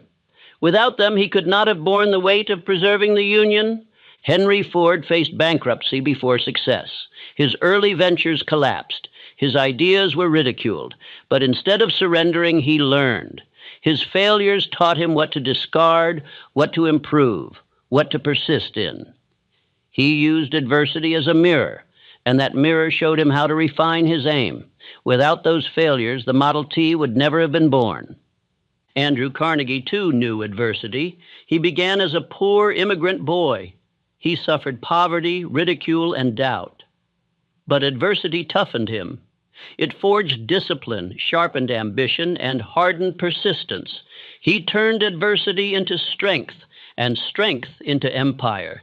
The very hardships that might have crushed him became the foundation of his greatness. The truth is this: each failure carries within it the seed of an equal or greater benefit. Each adversity contains a lesson that, if grasped, saves decades of wandering. 90 days of adversity, studied and mined for wisdom, can be worth more than 30 years of easy comfort. Comfort teaches nothing. Adversity teaches everything. But most men squander adversity. They complain instead of reflecting. They despair instead of analyzing. They surrender instead of persisting. They waste the seed of benefit by throwing it away. They lengthen their journey by decades because they refuse to learn the lesson that adversity offers freely. For the next 90 days, I command you, treat every setback as a teacher. Each time you meet defeat, ask, what is the seed of benefit here? What can I learn? How can I use this to advance? Write your answers each evening. 90 days of this practice will ingrain a habit of extracting wisdom from adversity. This habit will protect you for life. Say aloud, I welcome adversity. I welcome failure. They are my teachers. They carry the seed of benefit. Each defeat is temporary. Each loss is a lesson. Each hardship is my servant. I mine wisdom from adversity, and wisdom shortens decades into days. Repeat until your subconscious believes it. When you believe it, adversity ceases to frighten you, and failure ceases to stop you. Remember, defeat is never permanent unless you accept it. The man who quits makes failure final. The man who persists makes failure temporary. The difference is not in circumstances, but in choice. 90 days of refusing to accept defeat will ingrain the truth that failure is nothing but delayed success. Edison's thousands of failed experiments were not wasted. They built a body of knowledge that led directly to success. Lincoln's repeated defeats did not destroy him. They prepared him for leadership. Ford's bankruptcies were not the end. They were the lessons that sharpened his focus. Carnegie's poverty was not a curse. It was the furnace that forged his ambition. Consider also Charles Schwab. His rise was not without setbacks. He endured criticism, opposition, and trials, but he refused to allow adversity to make him bitter. Instead, he turned it into fuel. He learned diplomacy, patience, optimism. That attitude allowed him to inspire thousands and lead enterprises greater than himself. His adversities became his training ground. The man who flees from failure wastes his life. The man who embraces failure compresses his progress. 90 days of adversity faced with courage can give you the wisdom others spend 30 years avoiding. This is the law of adversity. It teaches swiftly what ease delays. Therefore, let this be your vow. I embrace adversity. I welcome failure. I study defeat. I find the seed of benefit in every loss. I do not curse misfortune. I command it to serve me. My failures are temporary, my lessons eternal, my destiny unstoppable. Speak it until your subconscious obeys. Never forget, adversity introduces a man to himself. It shows whether he is master or slave. It reveals his faith, his persistence, his courage. The man who fears adversity proves himself weak. The man who welcomes adversity proves himself strong. 90 days of welcoming adversity will ingrain strength that will carry you for life. Do not seek comfort. Comfort weakens, adversity strengthens. Comfort lulls men into decades of drift. Adversity awakens them to greatness. 90 days of hardship can redeem 30 years of softness. Embrace it, use it, and it will serve you as your greatest ally. So I command you, mine your failures, study your defeats, welcome your hardships. They are your teachers. They shorten decades into days. They transform dreamers into doers, wanderers into masters, drifters into leaders. This law obeyed will save you 30 years of wasted lamentation and deliver you swiftly into mastery. Law 15, service and going the extra mile. The man who gives only what he is paid for, the man who performs only the minimum required, the man who measures out his effort as though it were poison, condemns himself to a life of mediocrity. Nature does not reward the man who does only enough to survive. She richly rewards the man who renders more than he is paid for. Going the extra mile is the law by which fortunes are built, respect is earned, friendships are secured, and opportunity is multiplied. 90 days of practicing this law will save 30 years of disappointment, for in those 90 days you will establish a reputation that will carry you for life. Most men live as though service were loss. They fear being used, fear being taken advantage of, fear giving more than they receive. Because of this fear, they hold back. They do the least required. They ration out their energy. And what is the result? They remain overlooked, underpaid, unrespected, unremembered. They complain that life is unfair, when in truth they have violated nature's law. The man who gives grudgingly receives grudgingly. The man who gives generously receives abundantly. Charles M. Schwab was a living example of this law. As a young worker under Carnegie, he went far beyond his duties.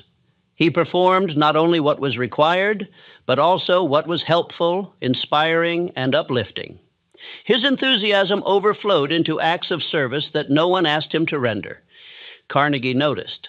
That extra mile, walked daily, lifted Schwab from obscurity to the presidency of United States Steel. Had he done only what was required, his name would have vanished. By going the extra mile, his name endures. Henry Ford, too, practiced this law. He did not stop at building a working car. He strove to improve it, simplify it, reduce its cost, and make it accessible to the common man. He went far beyond what buyers expected. That extra service earned him a fortune and the loyalty of millions. He could have settled for enough instead. He chose more.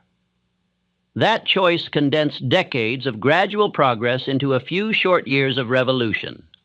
Andrew Carnegie practiced the extra mile not only in business but in philanthropy.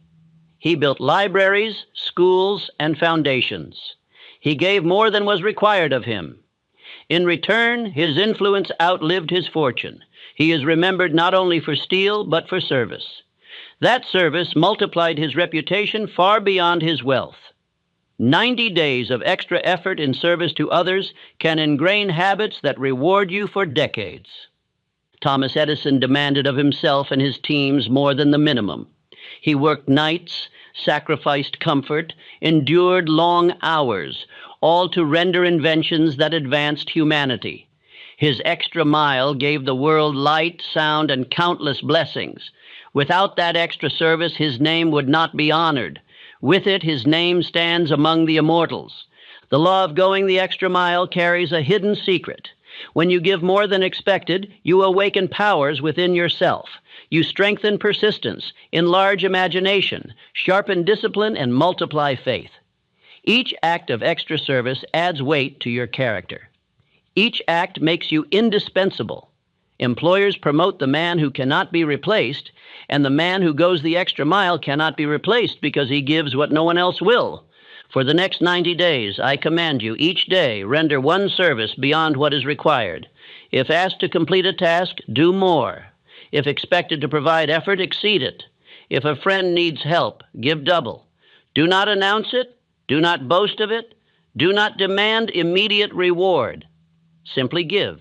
90 days of this practice will ingrain the habit of service until it becomes your identity. Say aloud, I give more than expected. I serve beyond what is required. My extra mile multiplies my opportunity. My service shortens decades into days. I give more, and life returns more. Repeat until your subconscious accepts it. When you believe it, you will act on it instinctively, and men will recognize you as indispensable. The penalty of ignoring this law is harsh. The man who does only what he must remains forever where he is. He waits for promotion but is passed over. He demands higher pay but has earned no more. He complains of injustice but has sown only mediocrity. His decades are wasted in bitterness, for he never understood that nature pays only after service is rendered. But the man who obeys this law advances rapidly. His reputation spreads. Employers trust him, partners seek him, friends honor him. Opportunities arrive unsought because men whisper, he gives more than he is asked. He can be trusted. His 90 days of extra service build a name that rewards him for decades. Abraham Lincoln practiced this law in spirit. He gave more patience, more tolerance, more kindness than his rivals deserved. He rendered service even to those who opposed him, seeking unity above division. His extra mile preserved peace where hatred threatened. His tolerance was service, and that service multiplied his influence. Edison gave more effort than men thought humanly possible. Ford gave more innovation than buyers requested. Carnegie gave more opportunity than workers expected. Schwab gave more energy than duties required. Rockefeller gave more organization than industry had seen. All of them practiced this law. All of them condensed decades of progress into a few short years. For the next 90 days, write each evening what extra service you rendered. Keep account not of pay received, but of service given. At the end of 90 days, you will see a record that proves this law. You will have built a habit that ensures your destiny.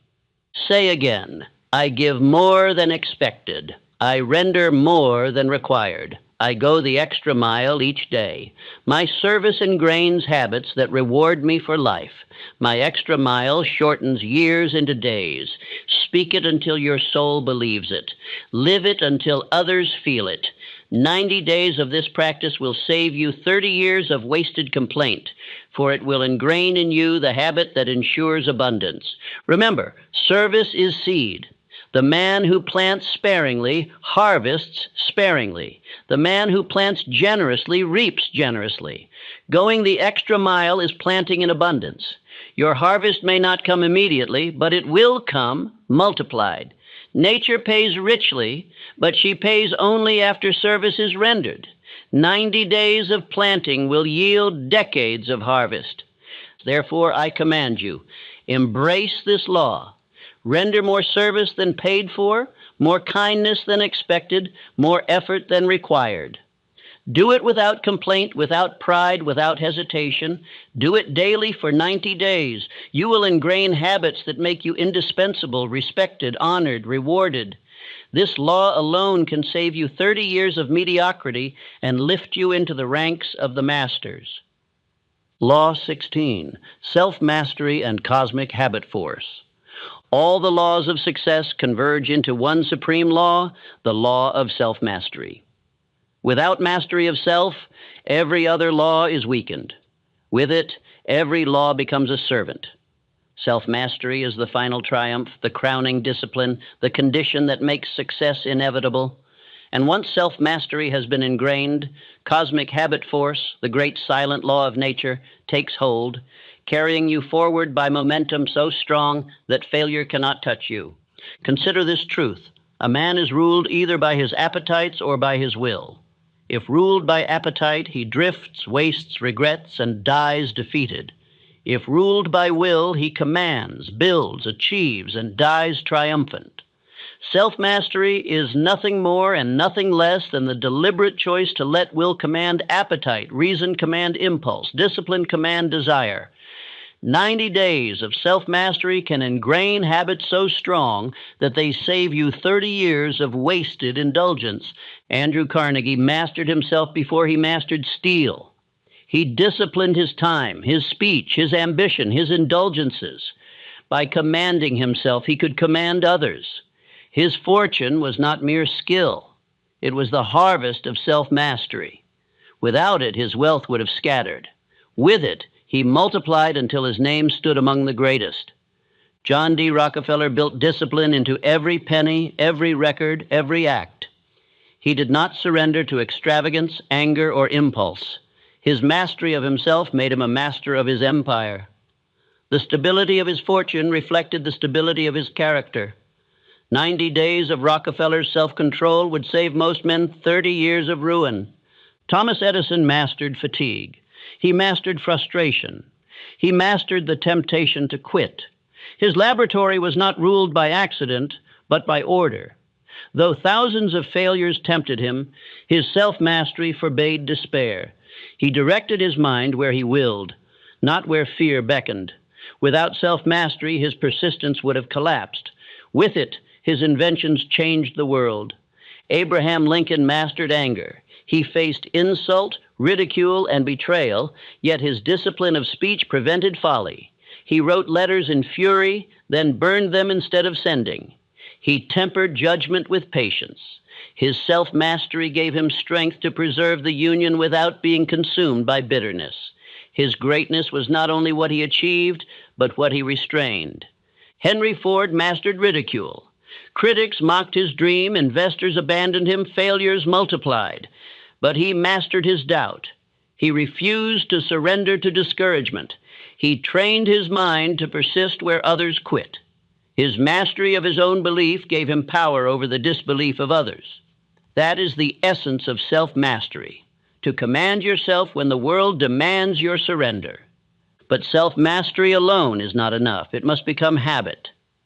A man may discipline himself for a season, but unless discipline becomes automatic, he will relapse. Here enters the greatest of nature's forces, cosmic habit force. This is the silent law that ingrains repeated action into permanent habit. Once a habit is formed, it carries a man forward with the strength of nature itself. 90 days of obedience to the laws of success ingrain habits that carry you for decades. Think of the drunkard. His habit of indulgence enslaves him, and cosmic habit force holds him in bondage. Think of the drifter. His habit of postponement enslaves him, and cosmic habit force chains him. Think of the coward. His habit of fear enslaves him, and cosmic habit force imprisons him. But think of the disciplined man. His habit of persistence frees him. Think of the decisive man. His habit of action elevates him. Think of the definite man. His habit of focus multiplies him. Cosmic habit force does not judge. It enforces. Whatever you ingrain, it magnifies. For the next 90 days, your task is not merely to practice the laws, it is to ingrain them until they become habits. Rise at the same hour, speak your definite aim, affirm your faith, act decisively, persist daily, guard your attention, render service, harmonize with others, repeat, repeat, repeat. By the 91st day, you will no longer be forcing yourself. Habit will carry you. Cosmic habit force will take over. Success will become automatic. Say aloud, I am master of myself. My thoughts obey me. My words obey me. My actions obey me. I ingrain habits of success. Cosmic habit force carries me. I do not drift. I advance. I do not falter. I persist.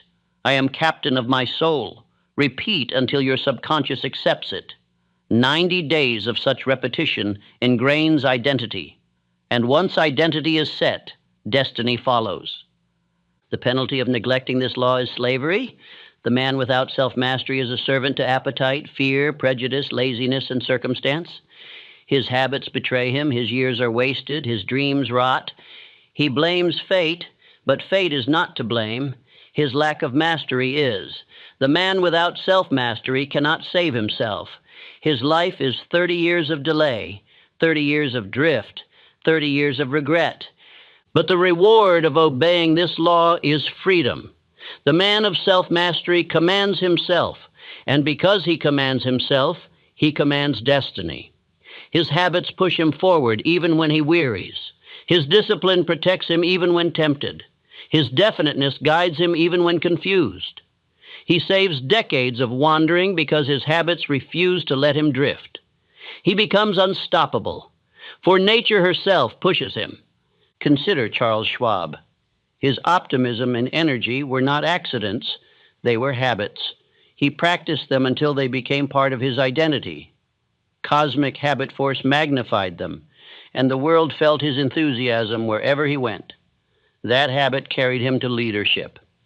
Men may admire talent, but they follow habit. Every great man I studied obeyed this law. Carnegie, Rockefeller, Edison, Ford, Lincoln, Schwab, all engraved habits of discipline, decision, persistence, faith. They repeated until repetition became character, and character became destiny. 90 days of obedience made 90 years of greatness possible. So I command you now, ingrain success into your nature. Do not drift. Do not excuse. Do not falter. Master yourself. Repeat daily. Ingrain habit. At first, it will require effort. But soon, effort will be replaced by rhythm. Rhythm will be replaced by habit. Habit will be carried by cosmic habit force. And from that moment forward, you will not fight for success. Success will fight for you. Repeat once more, I have awakened. I am master of myself. I ingrain habits of success. Cosmic habit force carries me. I am captain of my fate, master of my destiny, ruler of my soul. Speak until you believe it. Live until others believe it. 90 days of self-mastery will save you 30 years of wasted drift and ingrain in you the law that guarantees victory. Final part. The end is the beginning. You have now walked through the 16 laws of success. You have learned that every dream, every fortune, every triumph begins within the mind of man. You have seen that desire is the starting point of all achievement, that faith transforms desire into reality, that decision and persistence build the bridge from thought to action, that imagination creates form, that discipline and concentration give power, that service, tolerance, and cooperation multiply your reach, and that self-mastery ingrains all of it into permanent character. But let me tell you a truth that only experience can confirm. You have not reached the end. You have reached the beginning. For knowledge, unacted upon, dies unborn. The laws you have just heard are not trophies to admire, but tools to wield. They are not lessons to finish. They are principles to live. The end of this message is the start of your new life. And if you obey it, these next 90 days will mark the rebirth of your destiny. Every man is born twice, once into the world and once into awareness of his own power. When you understand that you can direct thought, shape habit, command circumstance, and bend life to your will, you are born again, not of flesh, but of spirit. This moment, if you act upon it, is your second birth. Do not mistake understanding for mastery. A man can read the laws of flight, yet never leave the ground. You must practice these laws daily until repetition ingrains them into your bones. Repetition is the womb of mastery. No law, no principle, no philosophy bears fruit until it is planted again and again within the subconscious mind. Nature herself teaches this truth. The river cuts through rock not by force, but by repetition. The blacksmith's arm grows strong not by one swing of the hammer, but by thousands. The musician becomes master not by playing once, but by daily practice until the fingers no longer ask permission of thought. So too must you ingrain these laws by repetition until your habits move without command, until your mind obeys without hesitation, until your success becomes a reflex as natural as breath. The greatest mistake men make is to seek new instruction before they have mastered the old.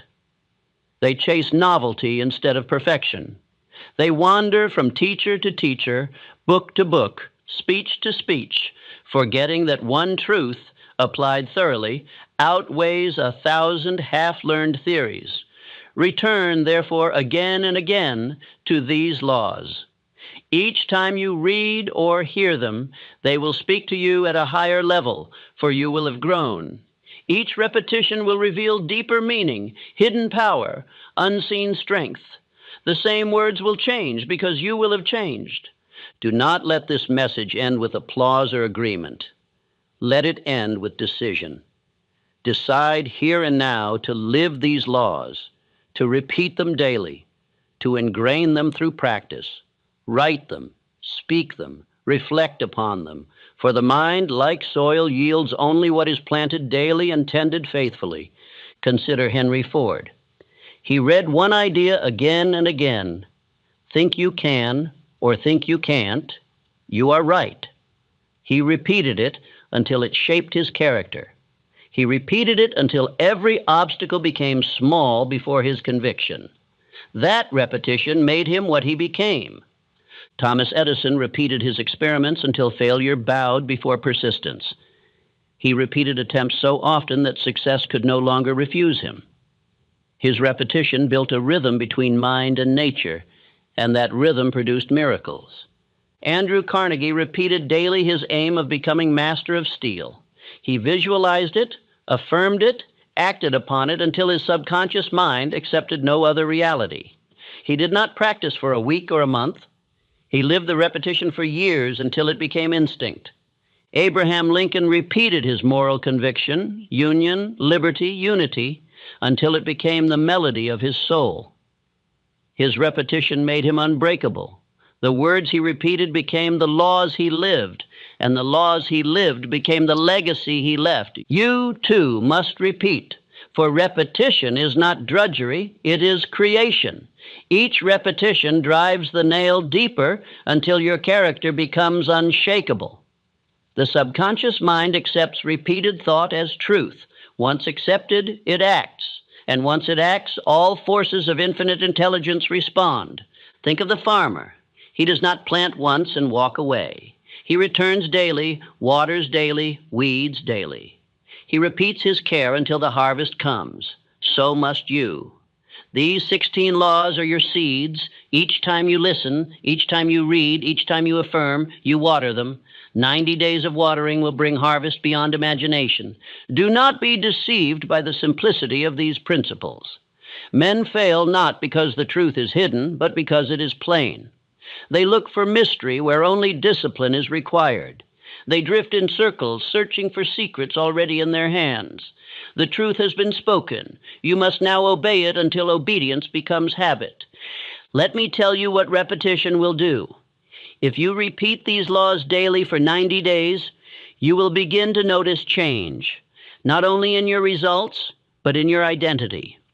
The same work will feel lighter, the same obstacles smaller, the same fears weaker.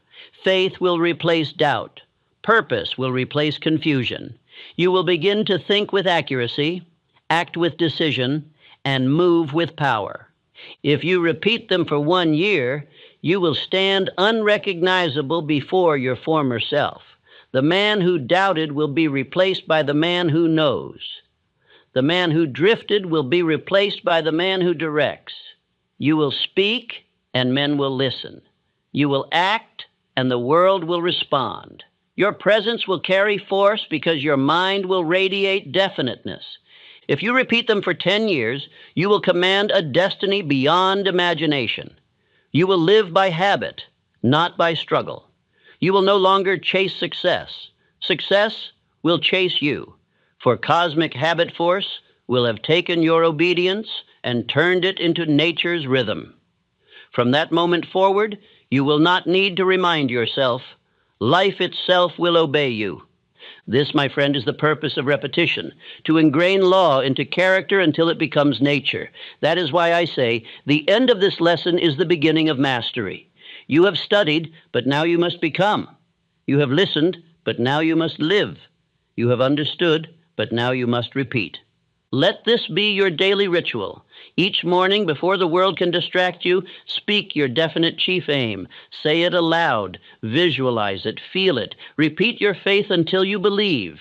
At midday, take action upon it. Perform one task, however small, that advances it. Render one extra service, take one step forward, persist one more hour. At night, reflect upon it. Record what you have done. Express gratitude.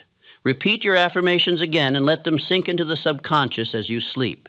This simple daily repetition, practiced for 90 days, will ingrain new habits.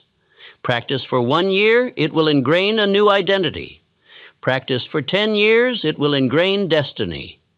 You need not repeat it perfectly. You need only repeat it faithfully. A weak repetition is better than none. A faltering step forward is still forward. Each repetition builds strength. Each act of discipline becomes easier. The man who repeats long enough becomes unstoppable, for habit itself carries him.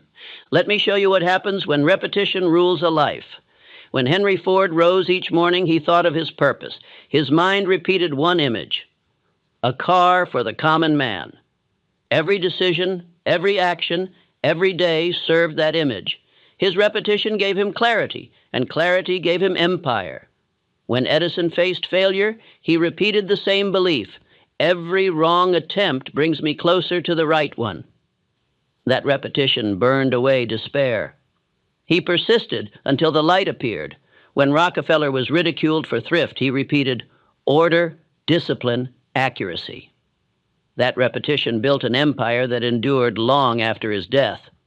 When Lincoln faced ridicule, he repeated, "The Union must stand." That repetition outlasted every insult, every defeat, every enemy. When Carnegie rose from poverty, he repeated, "I will master steel." That repetition carried him from rags to riches. Each of these men mastered repetition, and repetition made them masters. Now it is your turn.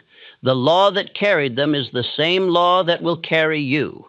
The principles do not age, they do not fail, they do not favor, they obey. But they only obey the man who repeats them until they become his second nature. Say now, and let your words ingrain themselves upon your heart: I have learned the laws of success. I have understood the principles of achievement. I will repeat them daily until they become me. I am the master of my fate, the captain of my soul. My habits serve me, my mind obeys me, my destiny is certain. I will return to this truth again and again until I have lived it completely. The end of this lesson is the beginning of your new life. Play it again, read it again, repeat it every day. Let it burn away weakness. Let it carve new strength. Let it become the voice that guides you when the world distracts you. Remember always, men do not fail because they cannot. They fail because they forget. Repetition keeps memory alive. Repetition ingrains faith. Repetition protects you from drift. Listen again tomorrow. Listen again next week. Listen until you no longer need to listen, because the voice has become your own. If you obey this, you will save not only 10 years, you will save a lifetime. The law of repetition is the law of mastery. It is the bridge from knowledge to power, from hearing to becoming, from beginning to immortality. So I say to you, this is not the end. It is the beginning. Begin again now. Begin tomorrow. Begin every day until your name stands among the few who mastered themselves and, in mastering themselves, mastered life. Now rise and begin. Stop imagining that failure is one of your choices. Erase it from your mind as surely as you would strike a false figure from a ledger. Men drift because they keep failure on the table, as if it were a possibility to be weighed. The one who triumphs is not the man who asks, "What if I lose?" It is the man who marches forward as though loss itself were forbidden by law. Think of the average soul. He hesitates. He begins a task, but already whispers excuses in his heart, already rehearses how he will explain away his defeat. He tells his friends, "If it doesn't work out, I'll try something else."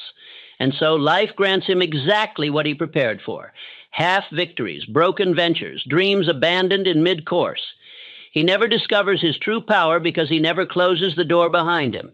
Now picture the opposite. Imagine living one day, just one, as if success were already guaranteed. Imagine walking into the room with the bearing of a conqueror, as if the deal were already signed, the victory already secured, the applause already earned. Do you not feel your chest rise higher, your voice grow firmer, your step more certain? That is what it means to act as though failure were impossible. It is not arrogance. It is alignment with law. History proves it. Henry Ford faced a chorus of critics who laughed at his idea of a motor car for the masses. Had he considered failure, he would have bent to their scorn, but he refused to place failure on the list of options. He walked forward as though the car were already on the road and the world bowed to his vision. Edison failed 1,000 times in his laboratory, but he never once admitted defeat. Each experiment was not a failure. It was a step. That is why his name endures as the Wizard of Invention. And Andrew Carnegie, poor immigrant boy, dared to act as though destiny itself had reserved riches for him. His belief was so definite that the world could not refuse him. Ask yourself, what would you attempt if failure were not possible? What dream have you hidden because you feared loss, ridicule, rejection? What business, what book, what invention? What love have you locked away because you let the ghost of failure frighten you? And what would happen today, not tomorrow, if you decided that failure no longer existed in your vocabulary? Hear me clearly. The man who acts as though he cannot lose discovers that even setbacks serve him. Every defeat becomes fuel. Every obstacle becomes proof. Every enemy becomes a servant of his destiny. Life does not dare deny him because he carries himself as though denial were impossible. But beware. The man who walks with failure in his pocket will surely spend it. He will sabotage himself before his enemies can. He will bend before he has even been struck. He will live a life of almost and not quite, haunted by the knowledge that he never dared to close the door behind him and burn the bridge. So I say to you, decide now. Walk forward with no retreat in your mind. Speak, act, live as though success were already yours, and you will find that life bends to the man who refuses to be bent. Act like failure was never an option. Act like you cannot lose. Part 1. The law of absolute belief. Erase failure from the mind. Faith is the foundation of every enduring success. It is the invisible power behind all riches, all triumph, all greatness. Without it, a man is like a ship without a rudder, drifting, tossed, and finally dashed upon the rocks of circumstance. With it, he becomes the master of destiny itself. The first act of mastery is belief. The first command to life is conviction. The first law of achievement is the refusal to entertain the idea of defeat. A man becomes what he believes himself to be. You cannot rise higher than your own image of possibility. The one who doubts himself is already beaten. The one who believes himself chosen cannot be denied. This is not idle optimism. It is law. Every action begins in thought, and every thought is governed by belief. You will never act boldly on a truth you half doubt. You will never persist in a plan you secretly fear will fail. But once the mind accepts success as certain, every faculty of the body begins to labor for it as though commanded by divine decree. Look closely at the men who have altered the course of history. Not one of them began with proof. They began with faith so strong that proof was forced to follow. Henry Ford was not a scientist, nor was he wealthy, nor did he possess social power. He possessed belief so definite that it bent the facts. When engineers told him his dream of an affordable car for the masses was impossible, he replied, "Build it anyway." He was not arguing with them. He was commanding the universe. Within a few years, the impossible stood parked on every street in America. Thomas Edison did not stumble upon electricity by chance. He held in his mind a picture of light long before light was born. When men laughed, he smiled. When experiments failed by the thousands, he said, "I have not failed. I have found another way that will not work." This was not stubbornness. It was belief. He believed that the world could be illuminated, and because he believed it, he gave the world light. Faith is creative power in motion. It shapes matter. It summons ideas. It organizes opportunity. Andrew Carnegie began as a boy in a telegraph office. No wealth, no education, no title. Yet he believed himself destined to command steel and did so with a precision that left the industrial world gasping. Men far older and richer doubted him, but Carnegie's belief did not depend on their consent. His mind was fixed. Therefore, his fortune was fixed. The average man reverses this law. He waits for evidence before believing. He says, "I will believe when I see results." Life responds, "You will see results when you believe." He calls this prudence, but it is fear disguised as reason. The man of power understands that belief precedes fact. He does not wait to see. He decides to know. Faith is not blind. It is sight of a higher order, the ability to see the unseen. It is not superstition. It is organized knowledge of the mind's creative law. What you believe with feeling becomes a command to your subconscious, and the subconscious is a faithful builder. It does not argue. It does not question. It accepts the blueprint it is given and builds in silence until the result appears in form. When you think, "I am bound to succeed," your subconscious begins at once to adjust every thought, emotion, and habit to that command. It arranges coincidences, influences people, and brings opportunity within your reach. But if you say, "Perhaps I might fail," the same mind begins building obstacles, creating confusion, and multiplying delay. The subconscious has no humor. It takes you literally.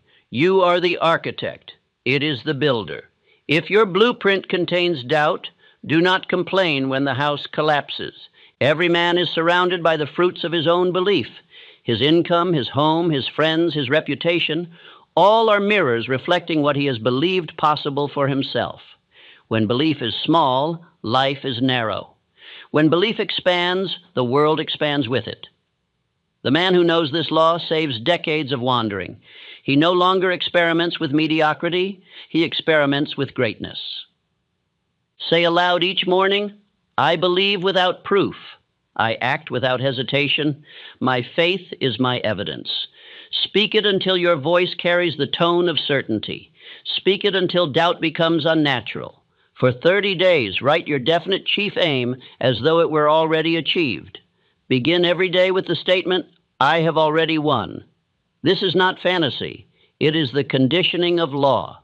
Consider what would happen if you erased every thought of failure from your mind for one single month. Imagine 30 days without fear, without apology, without second guessing. Would you not act differently? Would you not speak more boldly, plan more precisely, and carry yourself with greater power? The mind, once convinced of its own certainty, commands results with astonishing speed. Belief is not emotion, it is choice. It is the deliberate decision to trust your vision more than your surroundings. The timid man says, "I will try." The man of faith says, "I will." One word contains hesitation, the other contains command. The universe does not reward those who try, it rewards those who do. Every hour of doubt steals power. Each time you question yourself, you delay your fortune. But every time you affirm belief, your mental magnet strengthens. You draw people, ideas, and events that match your conviction. This is why the confident man seems lucky. Luck is merely the law of belief moving faster than the observer can measure. Your faith must not depend on comfort. True belief is calm in the storm. When failure appears to approach, the believer smiles. He knows it is illusion, a shadow cast by fear. Edison smiled at failure. Ford ignored it. Carnegie commanded it to leave. They were not fearless because life favored them. Life favored them because they refused fear. Understand this truth. The man who entertains failure as a possibility invites it as a guest. To think of defeat is to prepare its table. To imagine loss is to issue its invitation. The mind that believes success is certain finds that defeat cannot enter. Belief builds a wall, invisible but impenetrable, around him. You must, therefore, practice belief until it becomes second nature. Begin by watching your words. Each phrase you speak is a seed. Never say, if this fails, if this does not work, or if I am unlucky. Replace them instantly with, when this succeeds, when this is complete, when I achieve. Your speech directs the subconscious like a general commands an army. Doubt in language is mutiny in spirit. Belief also requires focus. A mind scattered among many possibilities never gains momentum. Choose one aim, one vision, and concentrate your faith upon it as sunlight through a lens. Scattered light warms. Concentrated light ignites. In that ignition lies genius. Every great success is the product of mental concentration sustained by belief. Faith must also be personal. You cannot borrow belief. You may be inspired by another's faith, but you must translate it into your own certainty. You must reach the point where your belief stands alone, without witness or applause. Edison labored alone for years. Ford was laughed at. Carnegie was opposed by experts. Faith made solitude a companion instead of an enemy. Affirm once more, failure is not real. It is an illusion unrecognized by my mind. Say it until it feels true, for when the subconscious accepts this command, the outer world conforms to it. Failure cannot attach itself to the man who refuses it in thought. Let your faith be definite, not vague.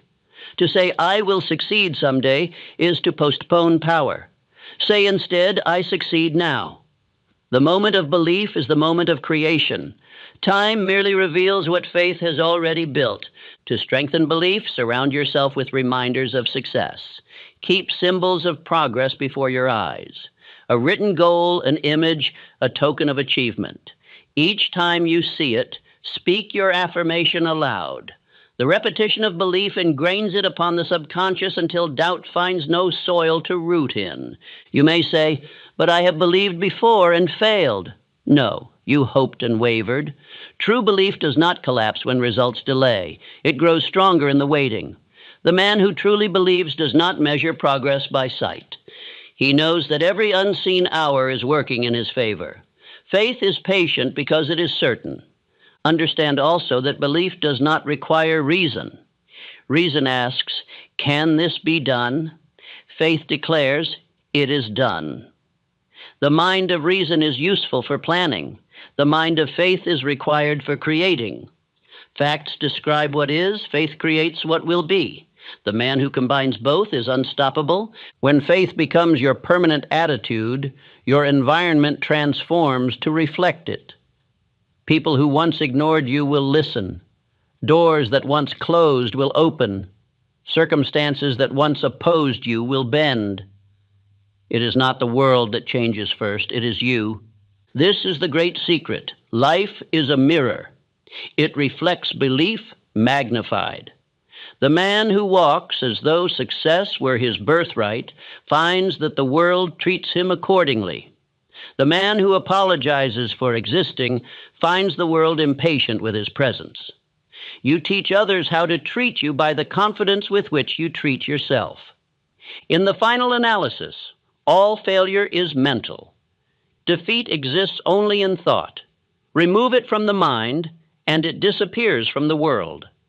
When you accept this truth completely, you will live in the rarest state known to man, the state of absolute belief. So write your aim as already achieved. Read it morning and night. Speak your affirmations aloud. Act with certainty in every step. Think not of whether success will come, but how soon. Every act of faith sends a ripple through the unseen, gathering energy until it returns as visible success. Faith is the soil in which all seeds of greatness grow.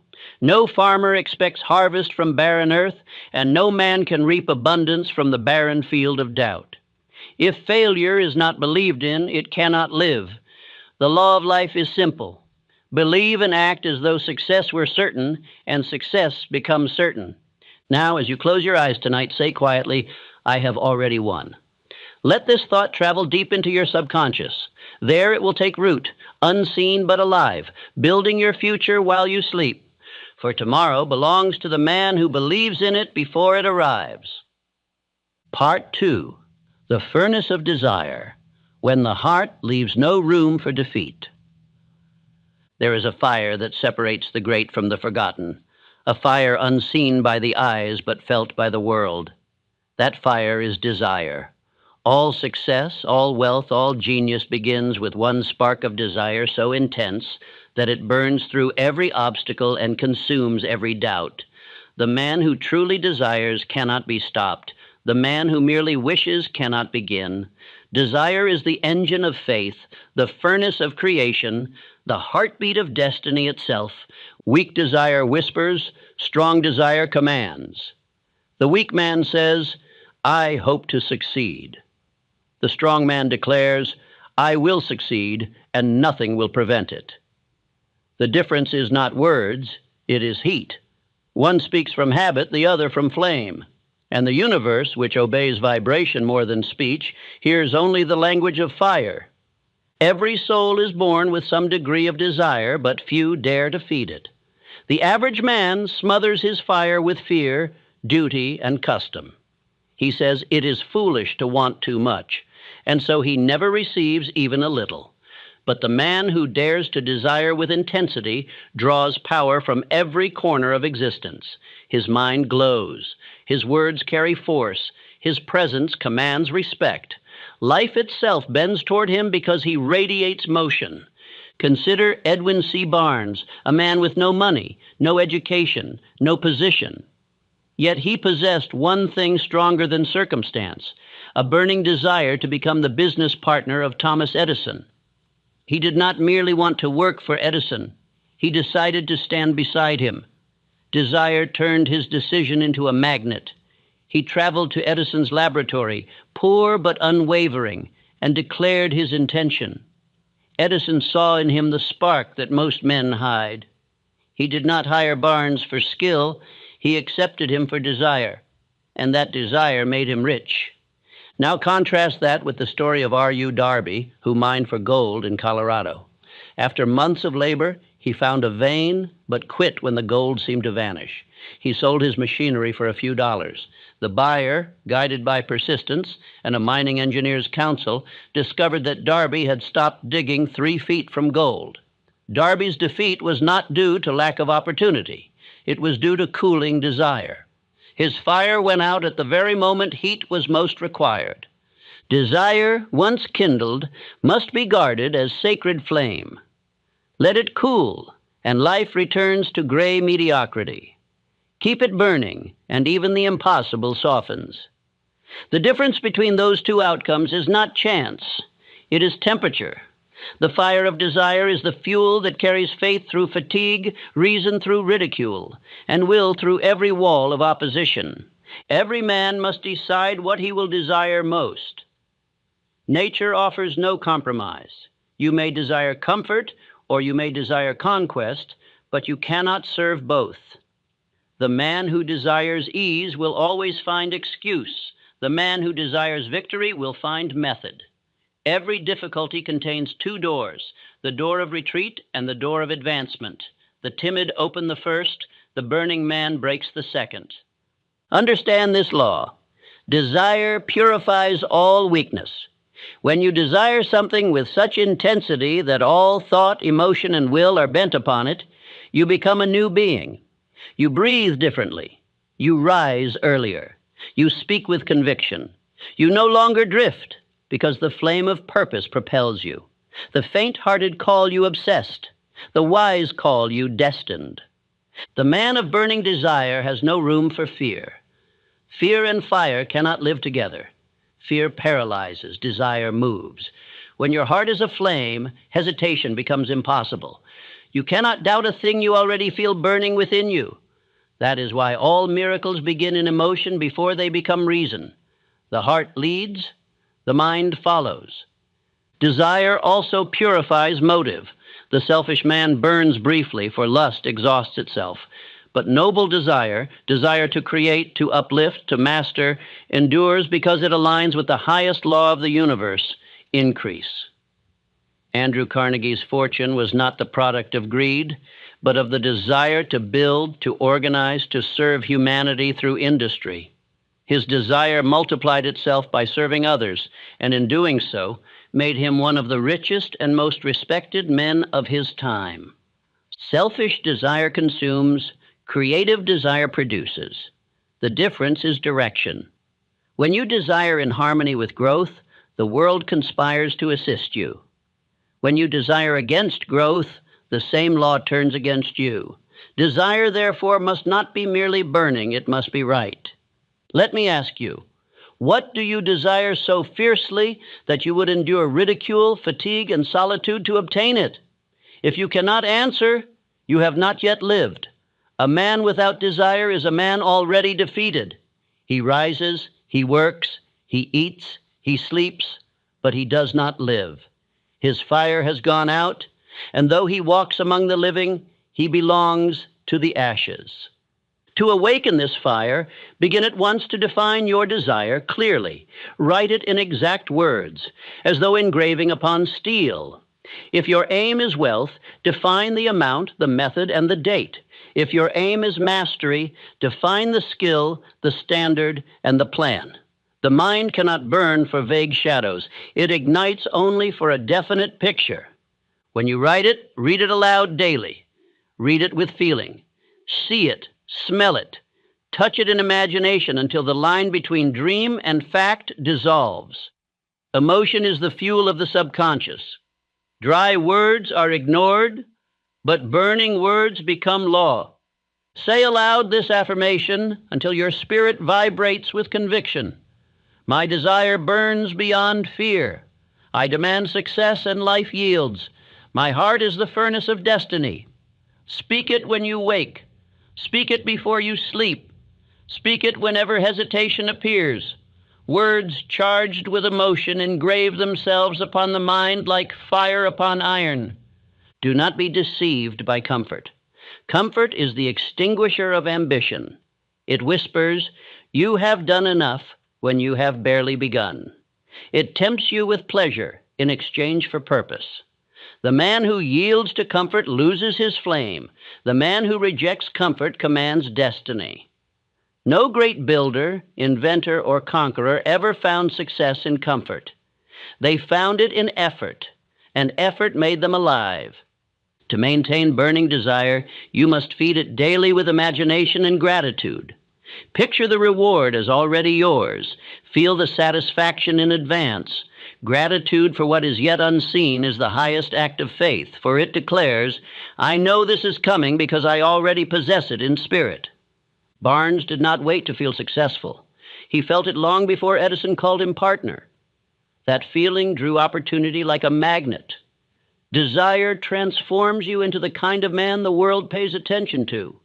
It sharpens your voice, steadies your eye, and adds gravity to your words. People sense it and yield to it unconsciously. You must also protect your fire from thieves. There are men and women who live to extinguish others' flames. They mock, they doubt, they warn, they advise mediocrity as wisdom. Their words are water. Do not let them near your flame. A single careless conversation can undo days of progress. Keep your vision secret until it is strong enough to withstand ridicule. Every day ask yourself one question. What have I done to feed my desire today? Desire grows by use. Idle desire cools. Take one step daily. Study, plan, act, imagine, affirm. But do not let a single day pass in neglect. The fire unattended becomes smoke. The greatest tragedy of life is not failure, it is tepidness. It is the soul that neither burns nor freezes, but drifts in lukewarm existence. Such men achieve nothing, offend no one, and are remembered by none. Better to burn out in pursuit of greatness than to rust in cautious comfort. The ashes of effort are more sacred than the dust of safety. When your desire is pure and constant, obstacles transform into servants. Each resistance feeds your flame. Failure becomes friction that produces heat. Criticism becomes wind that fans the fire. Delay becomes the fuel of preparation. The universe itself begins to feed you because you have become a living embodiment of motion. Remember this, desire is energy borrowed from infinite intelligence. You do not create it. you channel it. When your desire serves growth, the infinite pours through you like electricity through wire. When you doubt, the current weakens. Keep your wire clean, free from fear, free from vanity, free from laziness, and power will flow without end. Do not confuse excitement with desire. Excitement flickers. Desire endures. Excitement depends on circumstance. Desire creates circumstance. Excitement speaks loudly and fades quickly. Desire speaks quietly, but never stops. At night, before sleep, close your eyes and see your goal surrounded by flame. Feel that flame within your chest. Whisper, I will have this, I must have this, I already possess this. Fall asleep upon that thought. The subconscious, unguarded during sleep, will receive it and build it into your reality.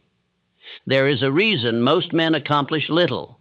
Their desire is borrowed, not born. They wish for what others have, not for what their soul demands. Such imitation lacks power. True desire rises from within and feels inevitable. It carries the tone of destiny, not envy. When you discover that desire, life itself conspires to fulfill it. The man of desire saves 10, 20, 30 years of aimless wandering. He does not drift through unchosen occupations or half-hearted ventures. He moves directly, relentlessly, with eyes fixed on a single prize. Every day of indecision you erase through desire. Every year of drift you replace with progress. That is why desire is not merely emotion. It is time condensed. Now imagine 30 years from now looking back at this very day. Will you say, that was the moment I lit the fire? Will you remember this as the turning point when your life stopped wandering and began advancing? If so, then act now. The longer you wait, the colder the ashes grow. Write your desire. Speak it. Picture it. Feed it. Guard it. Live by it. For once it burns within you, nothing external can extinguish it. The man with fire in his heart will always defeat the man with fear in his mind. So I say unto you, desire as though the future depended on it, because it does. Desire with such power that even heaven takes notice. Desire so purely that your very presence commands opportunity to kneel. For the fire of desire is life's greatest force, and the man who keeps it burning finds that even the impossible bends to his will. Part 3. The irrevocable decision. Close every door but the one that leads forward.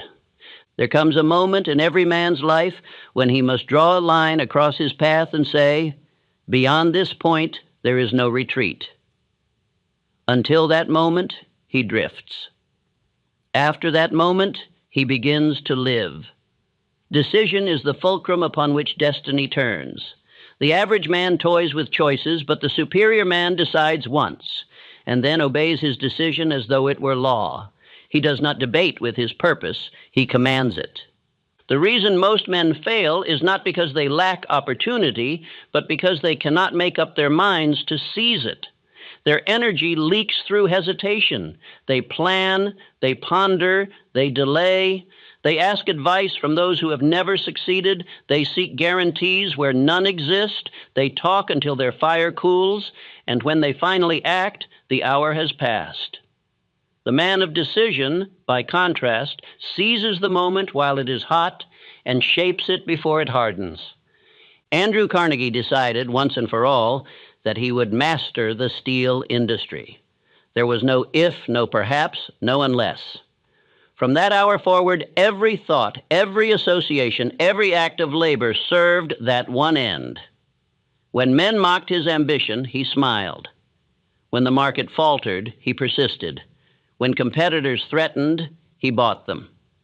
That single decision shaped his life, his fortune, and an entire age of industry. Abraham Lincoln decided once to preserve the Union. That decision did not waver through defeat, assassination attempts, or the blood of half a nation. It was not emotion. It was principle fixed like iron. Decision gave him strength that no circumstance could bend. When the timid urged compromise, he said calmly, I cannot go back. That is the sound of decision. It is the voice of destiny speaking through man. Every man who succeeds has this trait in common. Once he chooses, he never looks backward. The moment of choice is the moment he severs all retreat. Cortez burned his ships so his men would conquer or die. Ford burned his doubts so his mind could only create. The universe bends to the man who refuses to bend his will. The average man hesitates because he keeps doors open behind him. He tells himself, "If this fails, I will try another path." But that very thought guarantees mediocrity. The man who leaves a bridge unburned will always be tempted to cross back. He weakens his own courage by giving himself an escape. Decision gains its power only when all exits are closed. Write your definite aim upon paper. Beneath it, list every distraction, every habit, every comfort that keeps you from it. Then, with deliberate motion, strike through each one in ink. This is no childish ritual. It is the symbolic act of burning the ships. You will feel a strange calm follow, for the mind, once it knows there is no retreat, finds new strength to advance. A decision must be final. Half decisions drain the spirit. You cannot hold faith and fear in the same thought. You cannot be half committed to greatness and half enslaved to comfort. The mind obeys the dominant command, and indecision issues none. When you decide completely, your entire being unites in one direction. Confusion disappears, clarity appears. Every great decision requires courage. You must be willing to look uncertainty in the face and smile. Fear says, "Wait until the path is safe." Faith says, "The path becomes safe when I walk it." The timid man studies the bridge until it collapses. The bold man crosses and builds another on the other side. Decision transforms the ordinary man into a leader. Others sense certainty as they sense heat. The undecided man infects others with doubt. The decisive man fills them with confidence. When you know what you will do, the world begins to know it too. Circumstances align to serve those who act without hesitation.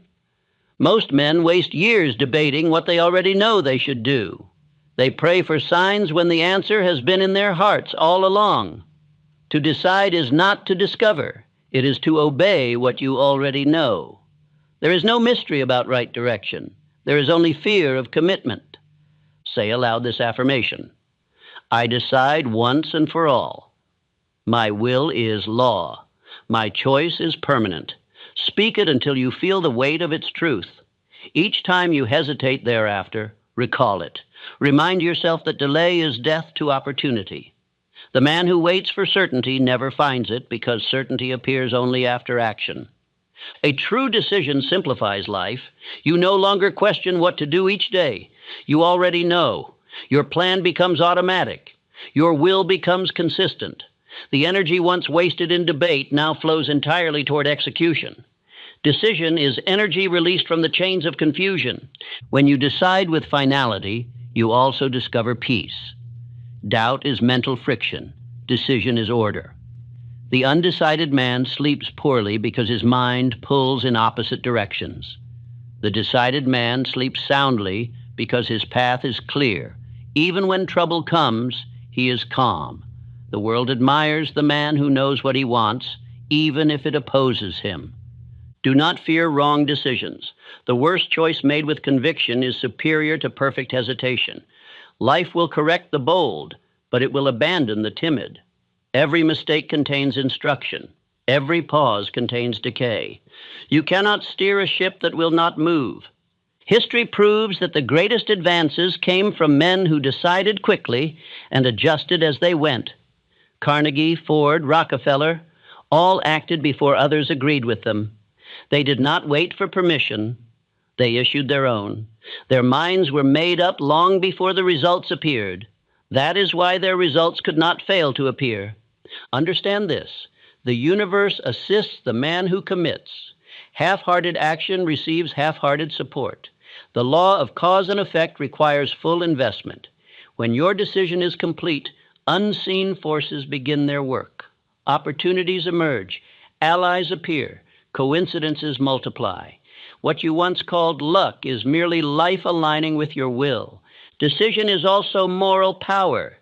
It teaches integrity, for you cannot decide firmly and live falsely. A man who keeps his word with himself soon commands respect from others. Each promise fulfilled to your own conscience strengthens your spirit. Each promise broken weakens it. The first man you must never deceive is yourself. Exercise the muscle of decision daily. Begin with small matters. Rise at the hour you choose. Complete each task as planned. Keep every promise. These minor victories train the subconscious to obey your will. Soon, larger decisions become effortless, and you find yourself acting without hesitation in matters where others tremble. Decision and faith are brothers. Faith begins where decision refuses to end. When you decide completely, you step beyond reason into belief. You say, "Though I cannot see the bridge, I will cross."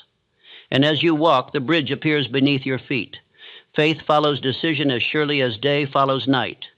Do not confuse decision with desire. Desire wishes. Decision wills. Desire says, "I want." Decision says, "I choose." Desire attracts. Decision commands. The difference is finality. The world forgives desire but rewards decision. You must also learn to protect your decision from interference. The opinions of others are the most dangerous form of sabotage. Friends, family, and critics will seek to unmake your resolve. They will project their fears upon your purpose. Hear them if you must, but obey them never. Remember, most advice is confession. When a man says, "It cannot be done," he is only admitting that he cannot do it. In the early days of his vision, Ford was told by dozens of investors that the public did not want automobiles. "Horses are reliable," they said. Ford decided otherwise. He did not argue. He acted. That is the only argument that ever convinces the world. Results.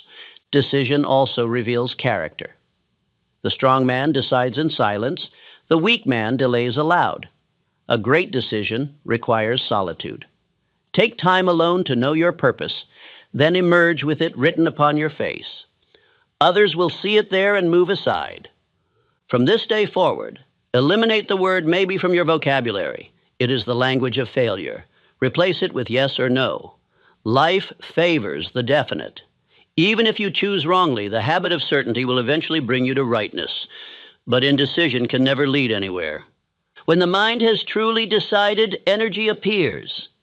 Fatigue vanishes, distraction dissolves, and time expands. Each morning brings clarity because you no longer divide your effort among possibilities. You are marching toward one aim, and your entire being moves in harmony. That harmony is what the world calls genius. If you have not yet made your great decision, make it now. Choose your definite chief aim and swear allegiance to it. Promise yourself that you will not reconsider until success is achieved. Then destroy all alternatives, all backups, all crutches. Let the bridge burn. Let retreat become impossible. You will find, to your astonishment, that the destruction of escape gives birth to courage. This act will save you years of wandering. Most men lose decades changing course, questioning direction, revising plans. The man who decides once moves faster in 1 year than the hesitant move in 10. When you remove the option of turning back, every obstacle becomes a step forward. Now say with conviction, "I decide once and for all." My will is law. My choice is permanent. Say it again until the mind accepts it as a command. When the subconscious receives this order, all mental conflict ceases. You become a single unit of power, and that unity, once achieved, cannot fail. From this moment, act as though your path were already written in the stars. Let no day pass without movement toward it. Do not apologize for your decision. Do not explain it. Do not seek approval. The world respects the man who knows where he is going more than the one who asks for directions. The time for hesitation is over. You have dreamed enough, delayed enough, doubted enough. The door before you is open, but it will not stay open forever. Decide. Step through, then close it behind you. The world awaits the sound of your footsteps marching forward, never to turn back. For every victory begins at the grave of maybe. Part 4. The armor of certainty. How to walk as the man who cannot lose. Confidence is the armor of the spirit.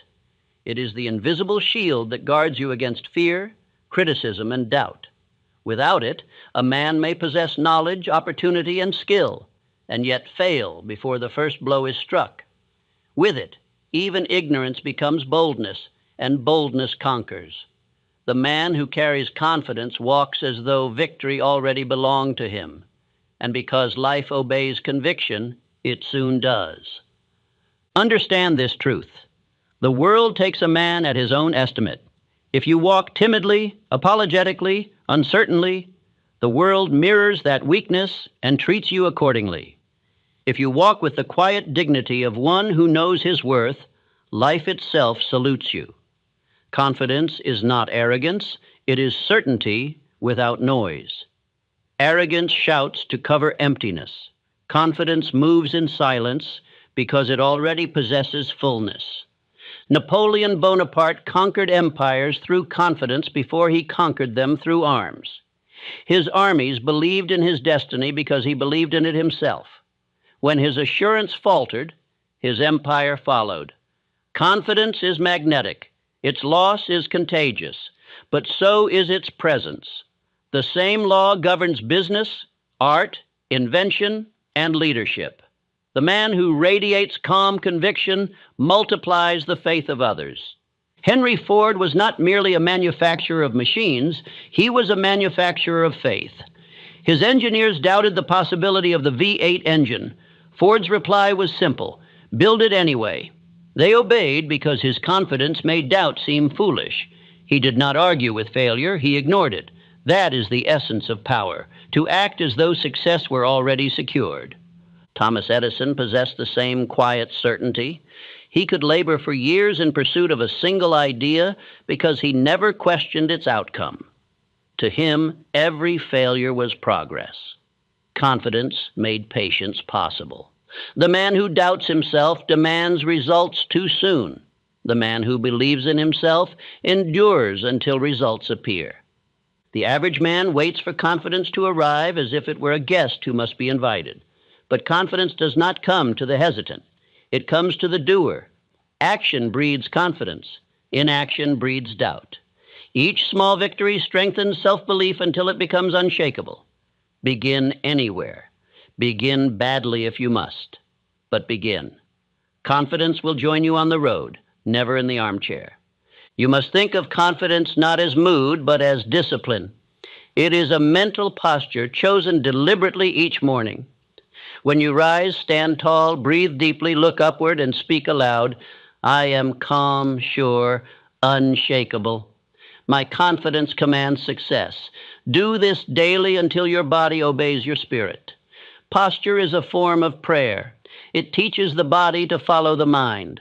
Guard your speech. Every self-deprecating remark weakens the armor. The tongue is a sword that cuts both ways. It can wound your enemies or your own faith. Never confess limitation. Never speak of yourself as unlucky, nervous, or incapable. The subconscious mind listens and obeys. What you repeat, you become. Confidence grows by recognition. Each evening, write one success of the day, however small. Record it, dwell upon it. The mind expands toward what it remembers. To recall victory is to invite more of it. To rehearse failure is to multiply it. The man who nightly reviews his triumphs builds an invisible fortress around his spirit. Confidence is also maintained by mastery. You cannot feel certain while ignorant. The craftsman who studies his trade until excellence becomes instinct walks into any challenge with calm assurance. He does not hope. He knows. And knowledge, when joined to belief, becomes power in its purest form. Therefore, perfect your skill until confidence becomes natural, not forced. Understand that others sense confidence as animals sense fear. They do not need proof, they feel it. The handshake, the tone, the gaze, each reveals whether a man trusts himself. Opportunities, like people, are drawn to certainty and repelled by hesitation. If you wish to attract wealth, leadership, or love, carry yourself as though you deserve them. This law is precise. What you feel about yourself determines what others feel about you. Ford's workers labored harder because they felt his assurance. Carnegie's managers outperformed rivals because his confidence magnified their own. Rockefeller's calm steadiness guided whole industries through panic. These men were living examples of composure made contagious. Confidence also repels ridicule. The mocker depends upon your doubt to wound you. When he strikes and finds no reaction, his laughter dies in his throat. The confident man disarms criticism by indifference. He knows that the opinions of others cannot alter truth. The noise of small men never disturbs the peace of great ones. When you begin to walk with confidence, your environment will change. New opportunities will approach you as though they were waiting for permission. Strangers will treat you with deference. Old acquaintances will look at you with new curiosity. Nothing mystical is happening. Only the law of mental correspondence. The outer world always adjusts to the inner world. Confidence must, however, be founded upon moral certainty. It is not bluff or deceit. It is the quiet alignment of self with purpose. The liar, the coward, the cheat can imitate confidence for a moment, but guilt betrays them. The man who lives by principle stands unafraid because his conscience is clean. Nothing strengthens confidence more than integrity. When your word and your will are one, even the heavens seem to assist you. Do not mistake humility for weakness. True humility is the recognition of one's power as gift and responsibility. It does not deny ability, it dignifies it. The humble man is confident without vanity because he knows his strength serves more than himself. Such confidence is spiritual armor, invincible yet silent. Every doubt must be confronted and dismissed. Doubt is a parasite that feeds upon imagination. It whispers, "What if you fail?" Answer it at once, "I cannot fail, for I do not permit the thought." The repetition of confidence ingrains immunity. Soon, doubt will knock and find the door locked. Confidence also commands time. The hesitant man wastes years seeking assurance from others. The confident man acts, learns, and adjusts within months. Thus he compresses decades into seasons. Confidence saves life's most precious commodity, time. When fatigue, delay, or criticism strike, recall this affirmation: I think victory, I speak victory, I act victory. Each repetition strengthens mental armor. The battle is always inward before it is outward. Once conviction holds inside, events rearrange outside. Even in defeat, maintain confidence. Temporary setbacks are tests of poise. The world observes how you carry loss to decide how soon to return success. The man who remains composed when fortunes fall proves that he governs himself, and the universe trusts those who can govern. Confidence also heals. Fear contracts the body, faith expands it, worry shortens breath, assurance deepens it. The confident man radiates health because his energy flows unobstructed. Doctors may call it vitality, but it is simply peace expressing itself through flesh. Confidence is contagious in commerce. When two men negotiate, the one more certain wins, even if his position is weaker. Why? Because certainty creates perception, and perception creates reality. People follow conviction instinctively. Therefore, never enter a room asking whether you belong. Enter as though you were invited by destiny itself. To cultivate this composure, remember small victories often. The soldier polishes his armor daily, not because it is dented, but because it must remain bright. Likewise, polish your self-belief through constant affirmation and remembrance. There will be moments when criticism shakes you, when plans falter, when solitude presses heavy. In those hours, withdraw inward. Picture yourself surrounded by light, tall, unbending, serene. Whisper, I am calm, sure, unshakable. My confidence commands success. The words will reignite your composure as surely as breath revives a flame. Confidence, once constant, becomes atmosphere. It precedes you into rooms, lingers after you depart, and influences events without effort. Others sense it without knowing why they feel safer, stronger, or more hopeful in your presence. This is leadership in its purest form, the silent persuasion of certainty. But guard against pride. Confidence turns to arrogance the moment it forgets gratitude. Always remember the source from which your power flows. Give thanks that you are a channel of infinite intelligence.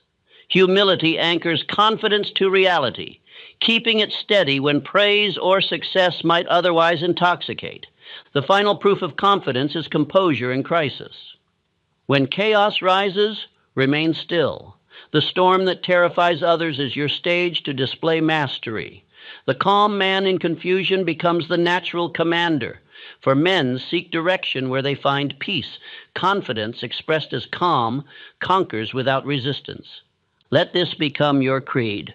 I am the man who cannot lose because I refuse to doubt. Say it not with arrogance, but with serenity. Believe it until even your enemies believe it for you. For the man who carries this quiet assurance walks through life untouchable, armored not in steel but in spirit. When you reach this state, your steps will change, your tone will change, your very atmosphere will change. You will feel an invisible weight of dignity, and others will feel it too. You will cease asking for permission to succeed. You will simply live success until the world adjusts to your certainty.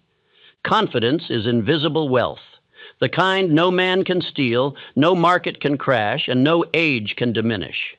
Those who spend it multiply it. Those who guard it grow richer. Wear it daily, sleep in it nightly, and let your life declare without words, here walks a man who cannot lose. Part 5, Faith in Motion. When belief becomes a physical force, there is a gulf between the man who believes and does nothing and the man who believes and moves. Faith without action is only fragrance without flower. It perfumes the air but bears no fruit. To believe is divine, but to act upon belief is power. The invisible becomes visible only when translated into motion. When belief moves the hands, the feet, the voice, the world bends to it. Faith is the architect of destiny, but action is the builder. The greatest ideas ever born remained ghosts in the minds of their dreamers because those men failed to take the first bold step. You cannot think yourself rich and sit still. You cannot pray for victory while remaining in hiding. Heaven itself helps only the man who moves. Faith must have feet. Look at the lives of those who mastered life's law. Henry Ford did not wait for favorable conditions to begin his work. He started with no money, no reputation, no machinery, only faith. He built his dream first in his mind, then in his hands. When the world called him foolish, he answered not with argument, but with engines. His factories were his proof. That is faith in motion, belief translated into creation. John D. Rockefeller moved upon faith when the market crashed and panic swept the land. Men sold their holdings in terror. Rockefeller bought. He had faith in order when others saw chaos, faith in value when others saw ruin. Because of that one decision born of faith, he multiplied his fortune while others lost theirs. Faith made visible becomes foresight. Action gives it profit. Faith is not reckless impulse. It is calm conviction expressed through deliberate movement. It does not rush blindly, it steps firmly. The man of faith walks by inner sight, not by outer light. He acts as though he has already won, and the universe adjusts to his certainty. The timid man says, when conditions are right, I will begin. The man of faith says, I will begin, and conditions will become right. This is the difference between waiting for miracles and commanding them. Nature bows to the man who dares to act as though she had already consented. Understand this principle. Belief is the plan. Action is the evidence. The subconscious mind does not fully believe until the body obeys. You may affirm 1,000 times, but if your feet never move, your spirit remains unconvinced. Every act taken in faith is a declaration to the subconscious, I mean it. When the subconscious is thus persuaded, the external world must respond. Take one courageous action daily in the direction of your definite aim. Do not wait for courage to arrive. Action itself breeds courage. Fear dissolves in movement as shadow vanishes in light. There is no fear in walking, only in waiting. Edison's laboratory was not a temple of theory, but of experiment. His faith was made of wires, filaments, and the dust of failure. 10,000 times he acted, and 10,000 times faith carried him to the next attempt. His lamp was not invented in the mind alone. It was born in hands that refused to stop moving. Every time you act upon faith, invisible forces quicken to your aid. Doors open that remain shut. The right people appear as though summoned. Fortune is drawn to motion as surely as iron to magnet. But those who wait for signs wait forever, for the sign is always given to the man who already moved. Write upon your wall these words, I act on faith. I move as though success were assured. My steps are guided by infinite intelligence. Speak them aloud each morning until you feel power rising from within. Then move, without hesitation, toward the thing you seek. The law of compensation guarantees that your steps will not return void. The moment you begin to act, uncertainty turns to energy. Hesitation drains, action charges. The man who works with faith never tires, for his labor feeds him. Doubt starves effort. Faith nourishes it. A day of believing movement accomplishes more than a year of fearful delay. Do not concern yourself with the outcome of every action. Faith does not demand to see results. It creates them. When you sow a seed, you do not dig it up daily to check its progress. You water it, shield it, and trust the law. So it is with every act of faith. The harvest will come in its season, provided you keep moving. If you stumble, move again. If you fall, move again. If you fail, act again. The act itself cleanses the mind of defeat. The difference between the master and the drifter is not intelligence or opportunity, it is motion. The drifter stands still, the master steps forward while others talk. Faith in motion also influences others. Men are drawn to certainty in action as ships are drawn to harbor lights. When you act boldly, others find courage to follow. Leaders are not born. They are made by movement. Every army follows the first man who advances without waiting for orders. Andrew Carnegie began life as a telegraph boy. He did not wait for opportunity to call upon him. He moved, he volunteered for extra work, studied at night, and turned every task into proof of faith. That movement drew the notice of powerful men, and those men became the bridges to his empire. His first step created the road. Faith without movement is self-deception. It is the man who prays for harvest but never plants. It is the dreamer who builds castles in thought but never lays a single stone. The world owes no reward to intention. It pays only for execution.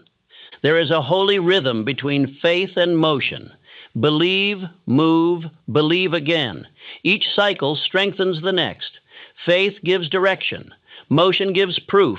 Proof deepens faith. This rhythm is the pulse of success. To stop moving is to interrupt life circulation. Let this exercise become your daily law. Before the day begins, write one act that will advance your definite aim. Perform it before you allow doubt to whisper. Act while faith is warm. At day's end, record what occurred as result. You will soon see a chain of cause and effect so powerful that it will make you marvel at how quickly life responds to conviction. Do not wait for faith to feel perfect. Faith grows stronger only when tested by motion. The first step may tremble, the next will steady. The bridge appears only beneath the feet that walk upon it. The man who demands proof before moving dies waiting at the shore. When panic, criticism, or delay confront you, move faster. Boldness disarms adversity. Life respects the man who refuses to halt. Ford advanced through lawsuits, mockery, and sabotage because he understood that momentum itself is protection. Stagnation is decay. Motion is life. Remember always, action is faith's language. Speak it daily. If your belief is great but your deeds are small, your results will shrink to match. But if your actions are large, your faith will grow to fill them. Begin with deeds, and faith will swell like a tide. Even prayer must be followed by motion. To pray for opportunity and ignore the knock at your door is to mock your own request. The universe answers through events, not miracles. The faithful man knows that every coincidence is a command to move. When you act with unwavering belief, fear retreats. The timid will call you reckless, but they mistake faith for folly because they have never seen certainty in flesh. The man of faith looks foolish for a season and a genius for a lifetime. History remembers only the results, never the ridicule. Faith in motion creates harmony between the visible and invisible worlds. Each step you take on earth sends a vibration through heaven, summoning unseen assistance. Call it providence, call it infinite intelligence, it matters not. It is the law that thought clothed in action draws power from beyond itself. Practice this. Each evening, review your day and mark the moments when you hesitated. Ask, what act of faith did I postpone? Then, without delay, plan how to complete it tomorrow. Let no opportunity expire through inaction. The world rewards promptness, because promptness is faith materialized. Action born of faith must also be directed by intelligence. Do not confuse movement with progress. The blind rush in circles. The wise move straight. Before you act, consult your purpose. Ask, does this step advance my aim? If yes, move at once. If not, discard it. Purpose purifies motion. Faith in motion also demands persistence. One step does not prove belief. 30 days of unbroken steps ingrains it. Continue daily, regardless of results. Faith grows by constancy. The river carves the stone, not by force, but by unceasing flow. When fatigue whispers, remember. You are animated by infinite power. You are not a candle, but a conduit. The same energy that guides the stars guides your hand. Each motion taken in that awareness becomes sacred. Repeat this affirmation before every task. I act on faith. I move as though success were assured. My steps are guided by infinite intelligence. Speak it until you feel a warmth in your chest, a calm determination in your mind. Then act immediately. Do not pause for doubt to recover. Action converts fear into respect, first in yourself, then in others. The man who acts when others hesitate earns admiration, even from his enemies. The sight of courage awakens hidden faith in those who witness it. Thus, your movement uplifts more than your own destiny. It becomes a beacon for others still trapped in thought. If you would live as though failure did not exist, you must act as though delay were death. Move now, move today. Life has no patience for hesitation, and fortune belongs to the man who begins. The world remembers not the one who planned perfectly, but the one who dared completely. The universe moves for those who move. Stand still, and you are bypassed by opportunity. Stride forward, and opportunity falls in step beside you. Every great success is the story of a man who acted when others waited. Let yours be the same. And when the years have passed, and men ask how you built your fortune, you will answer with simplicity. I believed, and I moved. For that is all faith ever required. Part 6. The discipline of immortality. Persist until the world breaks before you do. There are two kinds of men. Those who stop when the world resists them, and those who persist until the world yields. The first die forgotten. The second become immortal. Persistence is the test of belief, the proof of desire, the measure of faith. Every law of success bends to it, for persistence is the fire that keeps all other powers alive. Desire may kindle the flame, faith may guide it, but persistence is the hand that guards it from the wind. No man ever failed while he still refused to quit. Every defeat is temporary to the man who will not surrender. The universe has no weapon against endurance. It can delay, but it cannot deny. It can exhaust the body, but it cannot touch the will of one who has determined never to yield. Such a man is beyond the reach of chance. He belongs to law. Every great name in history is written in the language of persistence. Thomas Edison did not stumble upon the electric light by inspiration, but by persistence so relentless that lesser men thought him insane. He failed 10,000 times, and each failure became another brick in his tower of triumph. The timid saw defeat. He saw direction. He once said, "I have not failed. I've found 10,000 ways that won't work." That is the speech of immortality. Are you Darby in contrast? Quit 3 feet from gold. His uncle's mine had nearly yielded fortune, yet he stopped digging when resistance grew hardest. Another man took his place, dug 3 feet further, and struck the vein that Darby's persistence would have claimed. That is the cost of quitting. It is not the loss of what you have done, but of what was about to be born. The road to success is littered not with the bones of the unworthy, but with those who surrendered one step before victory. Abraham Lincoln knew more defeat than most men could bear. He lost elections, buried children, suffered ridicule, and shouldered a war that tore a nation apart.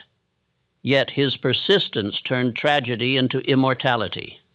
Every blow carved strength into his spirit until he became a man no force could move. His story proves that the measure of greatness is not the absence of failure, but the refusal to acknowledge it as final. Persistence is not loud. It is silent, steady, stubborn endurance. It does not boast. It endures. It does not demand comfort. It creates it. It asks for no sympathy, expects no rescue, and gives no excuses. It is the calm voice within that says, "Once more." When others rest, it works. When others despair, it continues. When others die, it begins again. The average man begins with enthusiasm and ends with apology. He starts in the heat of emotion and quits in the chill of fatigue. He mistakes excitement for strength and calls surrender prudence. But the man of persistence treats emotion as fuel, not master. He works in silence long after applause has ceased. He builds while others talk. The secret of persistence lies in purpose. You cannot endure long for a cause you do not love. The drifter tires because he works without meaning. The master endures because he serves an ideal greater than himself. Ford endured humiliation and lawsuits because he believed in giving mobility to mankind. Edison endured darkness because he believed the world deserved light. When your aim is noble enough, pain becomes privilege. For 30 days, make persistence your sacred law. Do not break the chain once. If you have chosen a definite aim, touch it daily. Act toward it every day without exception. Whether tired, sick, or discouraged, continue. Each unbroken day forges another link in a chain that nothing can tear. After 30 days, you will discover a strange power awakening, a momentum that carries you even when your will falters. That is habit, the brother of persistence. Write this affirmation and speak it aloud each morning. I persist until I succeed. I continue until I conquer. Each day adds weight to my purpose. Say it until the words harden into fact. Each repetition deepens the groove of endurance into your character until quitting becomes unnatural. The law of persistence is impartial. It rewards the laborer, the inventor, the leader, the dreamer alike. What men call talent is often only endurance refined. Many geniuses have failed for lack of persistence, and many ordinary men have risen to power because they refuse to stop. The mountain yields not to brilliance, but to those who continue to climb. Persistence is the bridge between faith and result. Faith begins the journey. Persistence finishes it. Every test that life sends is a question. How much do you truly want this? If you answer by continuing, the gate opens. If you hesitate, it closes. You cannot deceive the law by temporary zeal. It demands consistency. Fatigue will come. Discouragement will come, even betrayal will come. These are the taxes life charges for greatness. Pay them with gratitude, for they prove that you are on the path worth walking. The man who faces no opposition is moving toward nothing. Adversity is evidence of direction. Remember this truth. Your greatest strength lies not in talent, nor education, nor opportunity. It lies in your ability to outlast difficulty.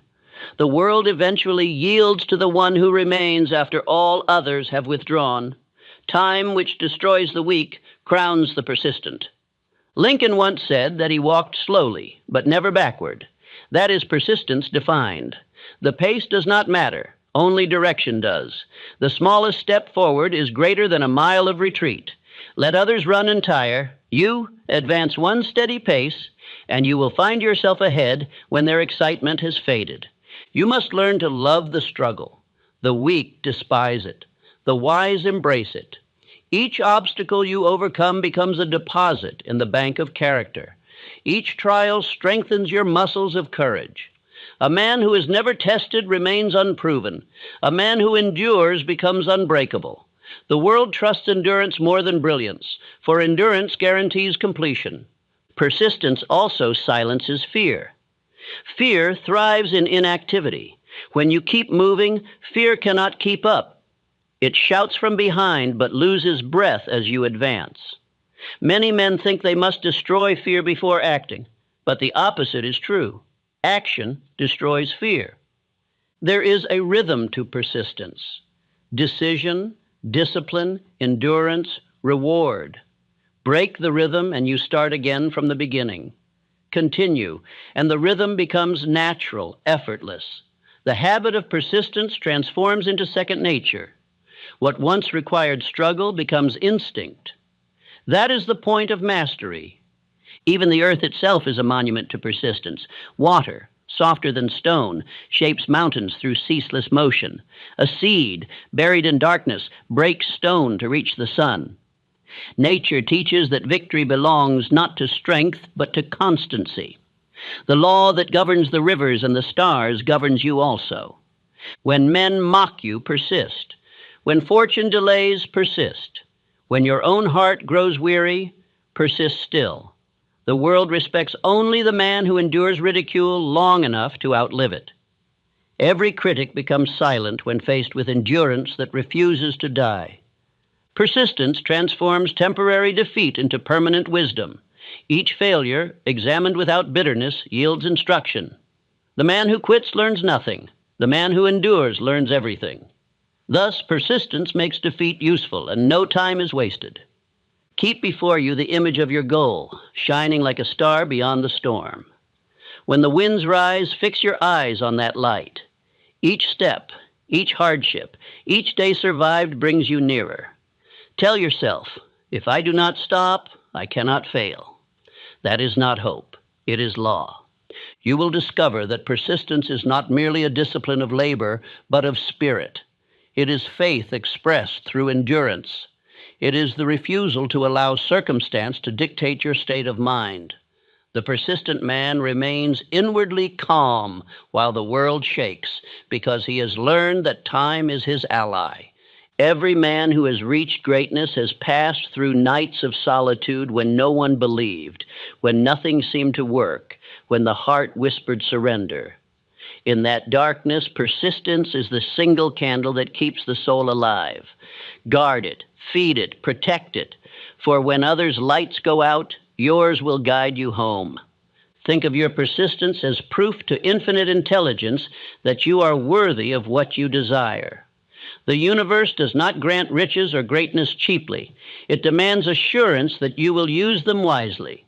Persistence is your proof. Each day you continue, you declare, I am ready. The habit of persistence saves years of wandering. The drifter begins and quits 100 ventures, living a lifetime of half-built bridges. The persistent man builds one bridge completely and crosses it to wealth, peace, and mastery. 10 years of drifting can be redeemed by 30 days of unbroken persistence. Before you sleep tonight, write these words and keep them where your eyes will meet them each dawn. I persist until I succeed. I continue until I conquer. Each day adds weight to my purpose. Let them be the first words you see and the last words you recall. They will sink deep into the soil of your mind and grow roots of steel. One day soon, the world will bow to your endurance. The same people who once doubted you will call you fortunate. They will not see the years of persistence. They will see only the harvest. Let them believe what they will. You will know the truth, that persistence, not luck, built your fortune. Hold to this creed. I will persist until the world breaks before I do. When you live by it, every trial becomes temporary. Every delay becomes a step. Every defeat becomes a teacher. You become unbreakable, not because life spares you, but because you refuse to yield. That is the discipline of immortality, to persist until time itself surrenders. Part 7, the brotherhood of power. Build a circle that refuses to doubt. No man can remain strong alone forever. Even the mightiest oak draws its power from the unseen roots of the forest. Every empire, every invention, every fortune that has ever endured was built upon the cooperation of minds united by faith. The man who believes he can succeed alone will one day exhaust his courage. But the man who surrounds himself with others who refuse to doubt will multiply his strength beyond measure.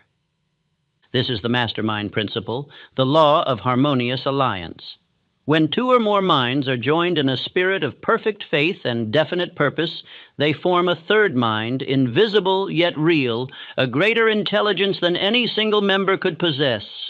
It is as though infinite intelligence itself steps in to guide them, for harmony invites divine power. Andrew Carnegie built his vast steel empire not with iron, but with men. Schwab, Frick, and a dozen others stood with him in absolute harmony. Their thoughts blended into one invincible purpose. They did not always agree, but they never opposed. Each man's genius sharpened the others. Each man's faith strengthened the others. The result was an organization that turned raw ore into empire. Henry Ford, too, understood this law. Though the world mocked his dream, he found allies who shared his belief, engineers, financiers, workers, each drawn to him by the magnetism of his faith. Together, they formed a living machine greater than any engine they produced.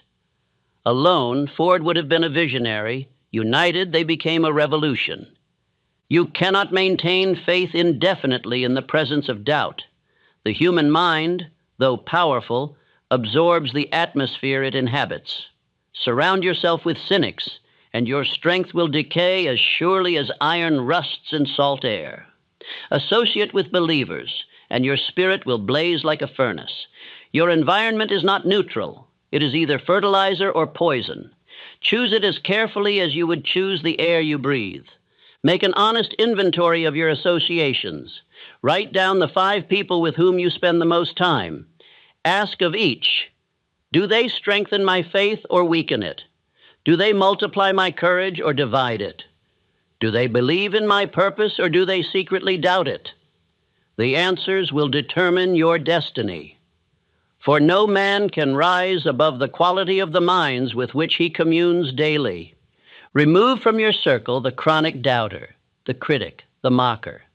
They are poisoners of power. They infect enthusiasm, disguise fear as wisdom, and call surrender realism. They will not admit they are cowards. They will merely smile when you speak of greatness. But their smile is the rust of disbelief, and if you do not guard your spirit, it will corrode your faith until your dreams crumble. Seek instead those rare souls whose eyes brighten when you speak of possibility. The man who believes with you strengthens you twice. He not only adds his faith to yours, but mirrors it back, and in that reflection, your belief grows. That is the alchemy of association. When Andrew Carnegie was asked the secret of his success, he said, "I have surrounded myself with men who are smarter than I am." But what he meant was deeper. He surrounded himself with men whose minds burned with harmony. They did not waste energy in envy or conflict. Their differences became instruments of greater music. This harmony is not mere agreement. Agreement without faith is weakness. Harmony is agreement of purpose, not opinion. Two men can argue in detail, yet remain united in aim. One may say, "Let us climb by this path," the other by that, yet both ascend the same mountain. The test of harmony is not whether voices differ, but whether hearts beat together. When you find such minds, guard them. A true mastermind alliance is rarer than gold. It cannot be bought, only built through loyalty, respect, and shared conviction.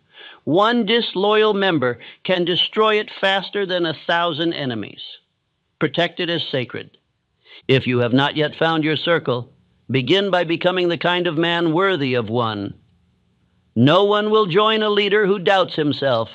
Radiate faith, and faith will find you. Like attracts like. The definite purpose in your heart will draw others who share it, as surely as a magnet draws steel. Make this your exercise for the next 30 days. Each week, seek out one person whose character or conviction strengthens your own. Speak to them of your purpose, not to boast, but to share vision. If they respond with enthusiasm, nurture that bond. If they respond with sarcasm or fear, bless them silently and move on. You are building an army of believers, and not all are fit for battle. Affirm daily, "I align only with those who believe." My circle strengthens my certainty. My mastermind multiplies my power. Speak these words until they are not hope, but command. The subconscious will begin to attract the very souls you describe, and when they appear, you will recognize them instantly, not by what they say, but by how they make you feel stronger. The man who builds his circle wisely gains more than companionship. He gains access to infinite intelligence itself. Each mind brings its own channel of insight. Combined, they form a network through which inspiration flows more freely.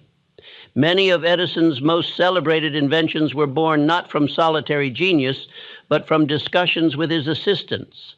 The idea sparked in one mind was refined in another until it became practical. The lightning of inspiration strikes most often where multiple wires conduct it. Beware of the false friend who flatters but does not believe. He will nod in your presence and laugh in your absence. He will praise your ambition but feed your fear. Such a man is worse than an open enemy, for he pretends to give support while secretly pulling it away. Test loyalty by adversity.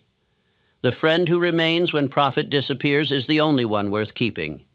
Your circle must also be bound by honesty. A mastermind alliance cannot thrive on pretense. Speak truthfully to one another, even when it hurts. False harmony is weakness. Honest correction is strength. The steel of trust is forged only in the fire of candor. As your circle grows, cultivate unity through shared success. Celebrate one another's victories without envy. The man who rejoices in another's progress doubles his own. The envious man poisons both. Harmony cannot coexist with jealousy, for jealousy is the admission of inferiority. Your mastermind should meet regularly, daily if possible, weekly at least. Begin each meeting by affirming your common purpose aloud. Discuss not failures, but possibilities. Keep the atmosphere charged with optimism and definiteness. Within such gatherings, unseen forces gather also. Inspiration becomes contagious. Ideas leap from mind to mind like fire across dry grass. If distance separates you from kindred minds, remember that harmony transcends space. Thought is not confined to distance or time. You can commune with any mind whose ideas you study with reverence. When you read the words of great men, you align with their consciousness. When you meditate upon their examples, you partake in their power. To study Hill, Carnegie, Ford, Lincoln, or Edison is to join their invisible council. The power of association cannot be overstated. A single hour with a definite mind can awaken more faith in you than 100 hours of solitude. The right ally can save you years of wandering. The wrong one can cost you decades. Choose carefully. The direction of your circle is the direction of your destiny. Remember, every law of attraction applies to alliances. You attract not what you want, but what you are. If you are loyal, you will draw loyalty. If you are disciplined, you will draw discipline. If you are deceitful, you will draw deceit. The mastermind is not a refuge for the weak. It is the gathering place of the strong. Do not seek to dominate your circle. Seek to serve it. The greatest leader is the one who makes others greater. Andrew Carnegie once said that the key to success is to surround yourself with the best men you can find and then give them freedom to act. Trust magnifies loyalty. Control diminishes it. This principle is not limited to business. It governs marriage, friendship, and every human bond. A husband and wife united by faith and purpose form a mastermind of two. Their thoughts, harmonized in love, generate prosperity, health, and peace that radiate through their household. The same law that builds empires builds families. One disharmonious relationship, however, can drain more energy than 10 good ones can supply. Do not tolerate chronic negativity from any quarter. You owe loyalty to purpose before people. The man who clings to poisonous company out of pity or habit betrays his own future. Compassion does not mean bondage. You can love someone without allowing them to pull you downward. When you have gathered your circle, however small, make it sacred. Protect it from gossip, fear, and complaint. Begin and end each meeting with gratitude. Speak of your aims as if already achieved. This shared certainty will create an atmosphere so powerful that even outsiders will feel it when they enter your presence. Within a few months, you will notice a remarkable change. You will think more clearly, act more decisively, and recover more quickly from setbacks. The combined energy of your circle will make you bolder than you ever imagined. Where one man's faith might flicker, 5 together become a blazing torch that nothing can extinguish. When doubt rises, remember your brothers in power. Their belief will sustain you until your own reignites.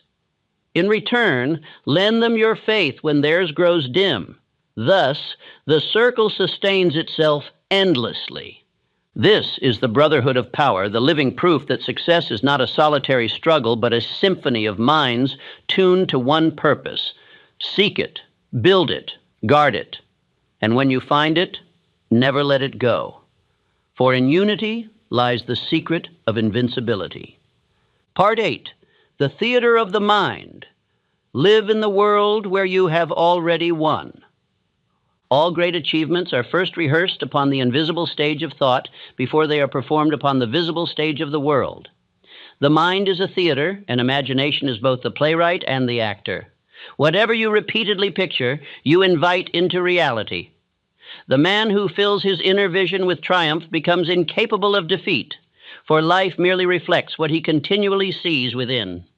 You live each day not by what is, but by what you believe is. The beggar and the king may stand side by side in the same street, yet their worlds are not the same.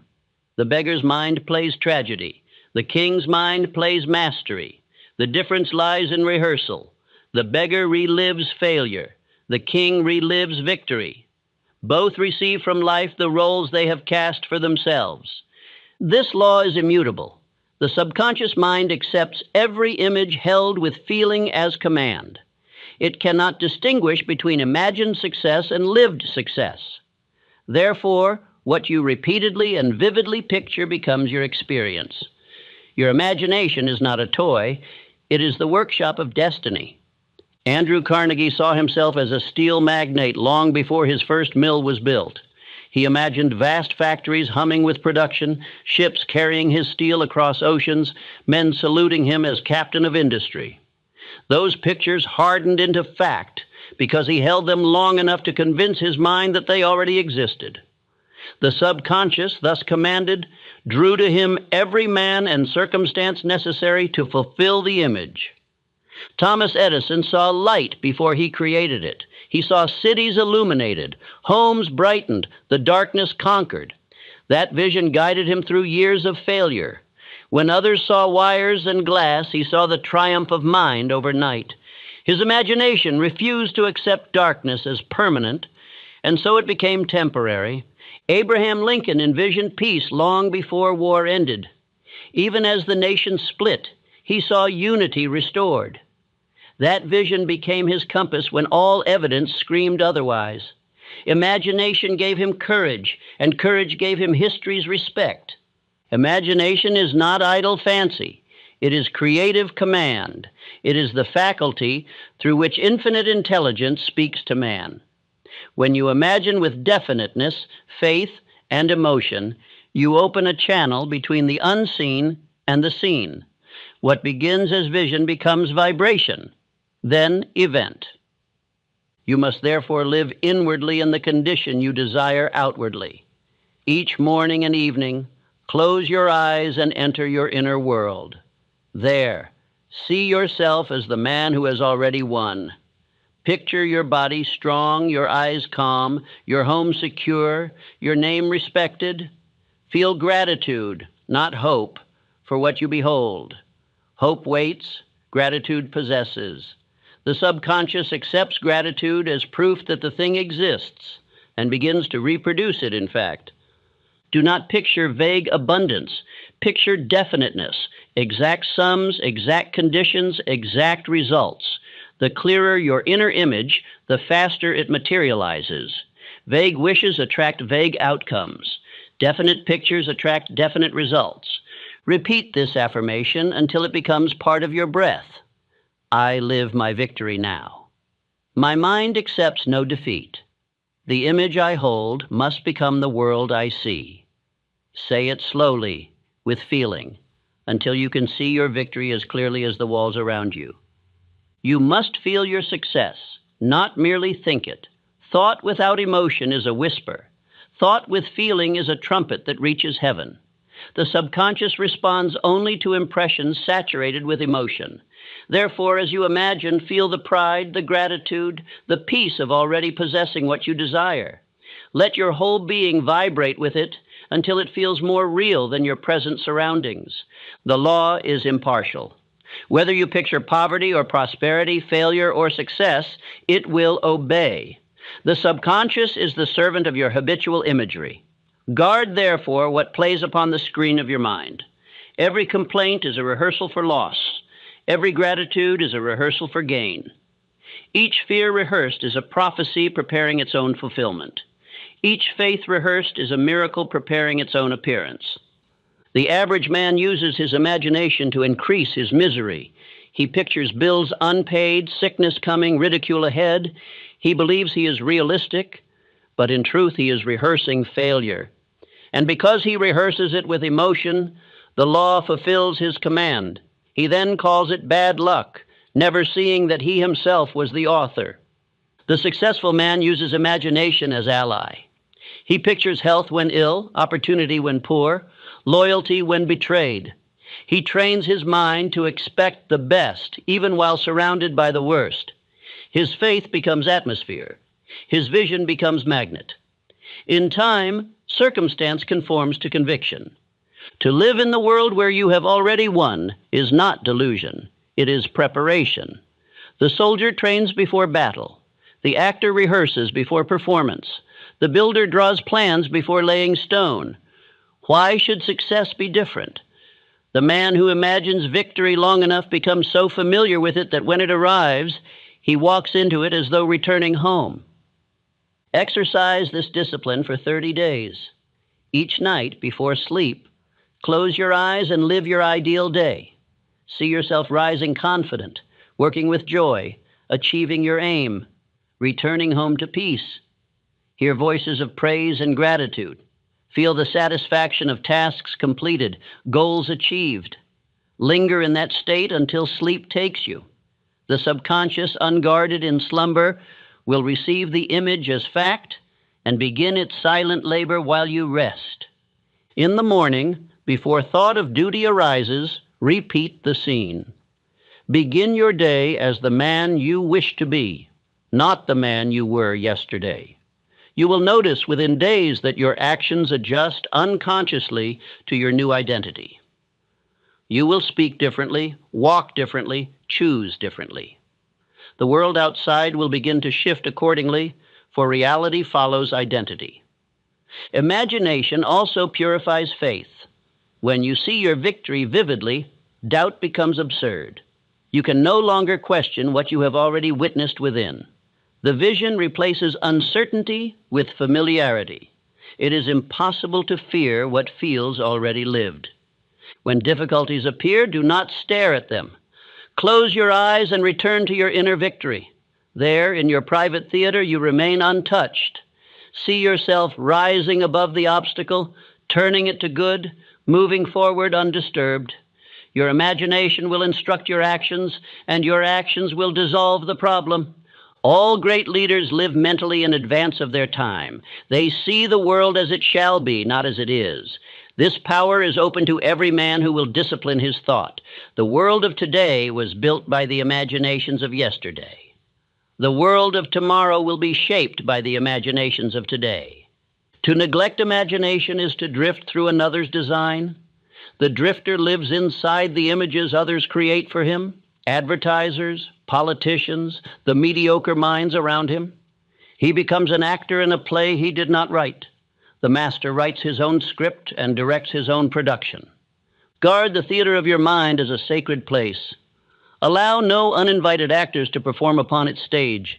Keep it pure of gossip, fear, and complaint. The images you project there will soon fill your outer life, and no man can live in peace while permitting chaos to reign within. If you would save years of wandering, begin tonight. Enter your inner world as a conqueror, not a beggar. You are not requesting fortune.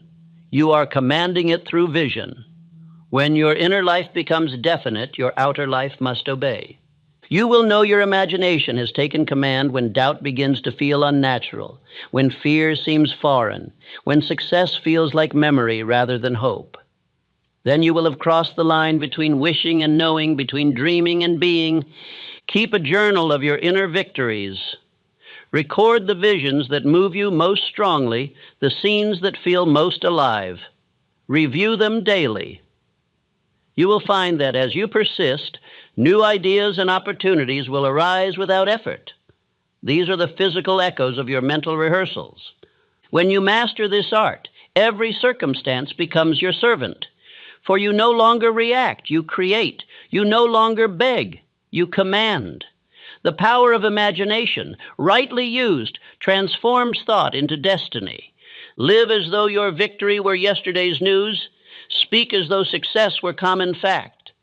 Behave as though the world had already agreed with your purpose.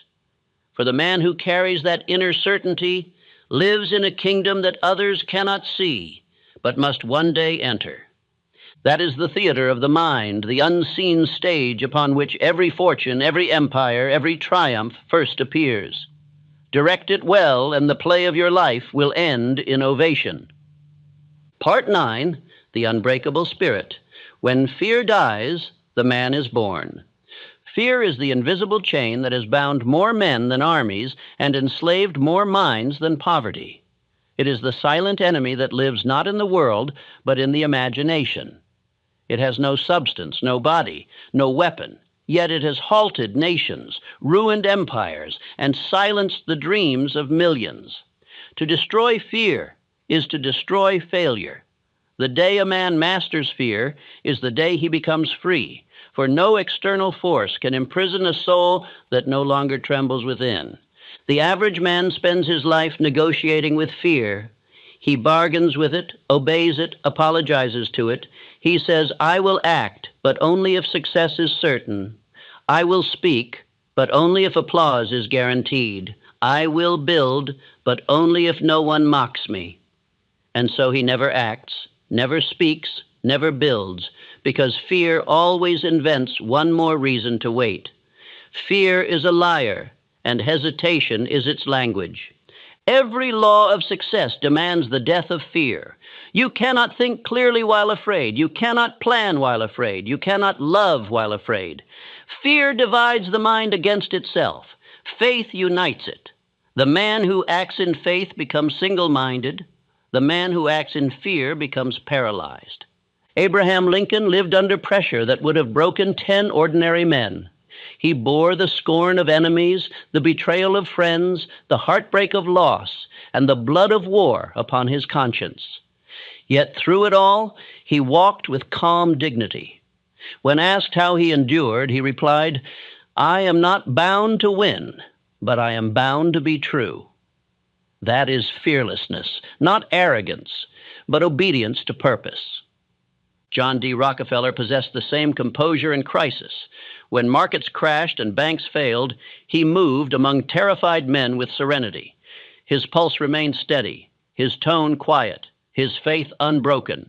Where others sold, he bought. Where others despaired, he built. That calm earned him the loyalty of his men and the fortune that followed. He lived in a state where panic could not enter. Thomas Edison, surrounded by flames when his laboratory burned, turned to his son and said, "Go fetch your mother and her friends. They will never see a fire like this again." No trace of fear, no sign of defeat. His creations turned to ash, but his spirit stood untouched. Within days, he was building again. Such a man cannot be conquered because his confidence is not in circumstance, but in self-mastery. To act as though failure were never an option, you must strip fear of its mask. Fear is only ignorance of law. It is the mind's protest against the unknown. The cure for fear is understanding. Study the thing you dread until it becomes familiar. Darkness is terrifying only until you light the lamp. Once the mind comprehends, fear dissolves like mist under the sun. You must also understand that fear is imagination misused. The same creative power that builds visions of triumph can also build visions of disaster. The mind that dwells on ruin will draw it as surely as the mind that dwells on success will create it. To fear a thing is to attract it, for the subconscious mind obeys all emotion, whether of hope or dread. When you realize this, you will see that fear is nothing more than faith in the wrong direction. Say to yourself daily, "I am master of myself. My courage is greater than circumstance. My faith cannot be broken." Speak it aloud until your body begins to believe your words. The tongue is the rudder of the soul. If you command it toward courage long enough, fear will lose its voice. There are 6 common fears that enslave mankind: the fear of poverty, of criticism, of ill health, of loss of love, of old age, and of death. All others grow from these roots. And yet, every one of them is an illusion. Poverty is conquered by usefulness. Criticism is silenced by achievement. Ill health is improved by faith and action. Loss of love is impossible to the man who radiates devotion. Old age is defeated by purpose, and death itself bows to the man who has fulfilled his mission. The fear of poverty chains more minds than any other. Men remain in miserable positions, not because they cannot escape, but because they fear losing the little they have. They serve small wages and smaller men, imagining security where there is only stagnation. The irony is cruel. The man who clings to safety loses it. The man who risks boldly for his purpose gains abundance. The law of life pays generously only to those who dare. The fear of criticism destroys invention and genius. How many men have hidden their best ideas because they dreaded the laughter of fools? The world mocks first, then imitates. Every discovery, from the wheel to the airplane, was ridiculed before it was revered. The man who lives by applause will die by silence. Seek approval only from your conscience, and you will never be afraid again. The fear of ill health thrives on suggestion. The body obeys the mind, and the mind obeys belief. The man who constantly expects sickness invites it. The man who believes in strength, vitality, and harmony creates them. Faith is medicine, fear is poison. Both are taken through thought. The fear of loss of love makes slaves of men and women alike. They cling, plead, and submit, not out of affection but of terror. Love born of fear is not love but dependency. The one who knows his worth never fears abandonment, for he draws to himself only what matches his strength. You lose only the companionship unworthy of your spirit. The fear of old age is the child of vanity. It torments those who mistake youth for power and beauty for value. Yet time destroys only the body, not the soul. The man who continues to serve, to think, to love, never truly ages. His purpose keeps him immortal while still in flesh, and the final fear, the fear of death, vanishes in the presence of faith. The one who knows he is part of infinite life cannot fear the shedding of one form for another. Death terrifies only those who have not yet lived. The man who fulfills his purpose dies content, for he has already conquered mortality through creation. Your aim, therefore, is not to fight fear, but to understand it, observe it, name it, and laugh at it. Fear loses power when faced with courage. Like a phantom, it vanishes when confronted. You will notice that every time you act despite fear, it weakens. Every time you yield, it strengthens. Practice this discipline for 30 days. Each morning, write down one thing you fear. Then act in defiance of it before the day ends. Speak when you would have stayed silent. Begin the task you have delayed. Ask the question you have avoided. Each act of courage rewires the mind until fear no longer feels natural. When hesitation rises, repeat this affirmation. I am the man who cannot lose because I refuse to surrender. Say it in the tone of command, not plea. You are not begging for courage. You are awakening it.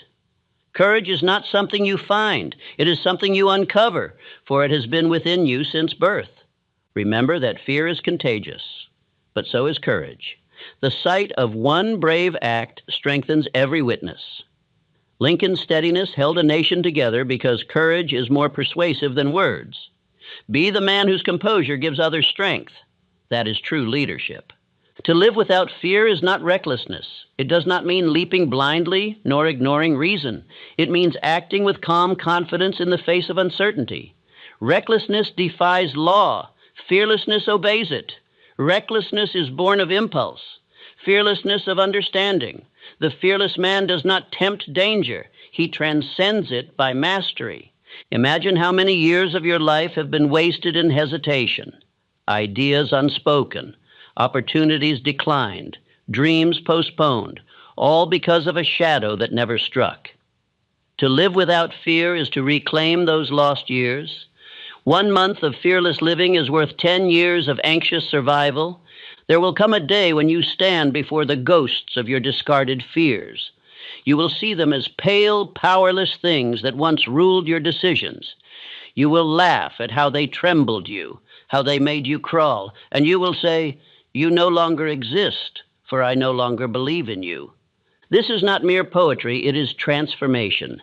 The man who kills fear becomes another being altogether. He walks through life as if ordained. Challenges become games, defeats become lessons, enemies become teachers. He no longer prays for ease, but for strength. He no longer asks for fewer problems, but for greater power. When fear dies, the man is born. The timid self, full of excuses and apologies, fades. In its place stands a new self. Calm, commanding, unstoppable. His eyes look forward, never backward. His tone is measured, his pace steady. He is not loud, for confidence has no need of noise. He is not hurried, for he knows time obeys him. He is not proud, for fearlessness has no rival. This is the unbreakable spirit. It does not mean that storms will cease, but that storms will no longer move you. It does not mean that enemies will vanish, but that enemies will no longer disturb your peace. It does not mean that obstacles will disappear, but that you will no longer see them as obstacles, only as steps. Let this be your creed. I am the master of my fate, the captain of my soul. Failure does not exist in my world. Say it when you wake, when you doubt, when you fall, when you rise. Let it become the rhythm of your breath, for when you live by this truth, fear loses its throne. Now picture yourself 10 years hence. You stand upon the summit of your purpose. Around you are those who once doubted, now silent, now respectful. Your family walks beside you, secure and proud. You command peace because you have mastered yourself. The memory of fear is gone, like fog burned away by the morning sun. You have become the man who cannot lose because you have learned that failure never existed except in thought. That is the final victory. That is the birth of the unbreakable spirit. Every great idea dies the same way, not through failure, not through lack of faith, but through careless talk. The greatest men of history, Edison, Ford, Carnegie, Rockefeller, all obeyed a silent law. Guard your plans until they are strong enough to stand alone. For words are power, and power, when exposed too soon, is stolen, doubted, or destroyed by the weak minds that cannot understand it. You may think you are sharing, but in truth you may be scattering. You may believe you are being open, when in reality you are bleeding energy through every conversation. Few men ever realize how many of their dreams have been buried, not by the enemy without, but by the friend within, the friend who could not keep his own mouth shut. The moment you speak of your goal to one who does not believe, you invite their fear into your faith, and fear is contagious. It poisons desire faster than failure ever could. I tell you this as law. Every time you talk idly of your plans, your mind believes you have already acted, and so it relaxes. You lose the burning desire that compels action. You trade fire for comfort, decisiveness for approval, faith for opinion. If you have ever wondered why your best ideas fade before they are born, this may be the reason. You have scattered your purpose to those unworthy to carry it. But I do not speak here against all sharing. There is a sacred kind of sharing, the kind practiced within a mastermind, where every word multiplies power instead of leaking it, where faith is fed, not questioned, where men speak not to impress, but to align. That is what you must learn to discern. And that is what I will show you before this lesson ends. You see, there is a difference between expression and exposure. The man of power expresses his thought to those who can strengthen it. The man of weakness exposes his thought to those who will wound it. One builds momentum, the other loses it. In the next few moments, I will show you the signs that reveal whether you have been protecting your purpose or poisoning it. But before we arrive there, you must understand why this principle is sacred. Every great plan begins in the realm of thought. It is fragile there, invisible, unproven, still forming. To the untrained ear, it sounds like fantasy. To the doubter, it sounds like arrogance. To the small mind, it sounds impossible. But to those who walk by faith, it is law in its earliest form, a decree issued to the universe, waiting only for your persistence to bring it forth.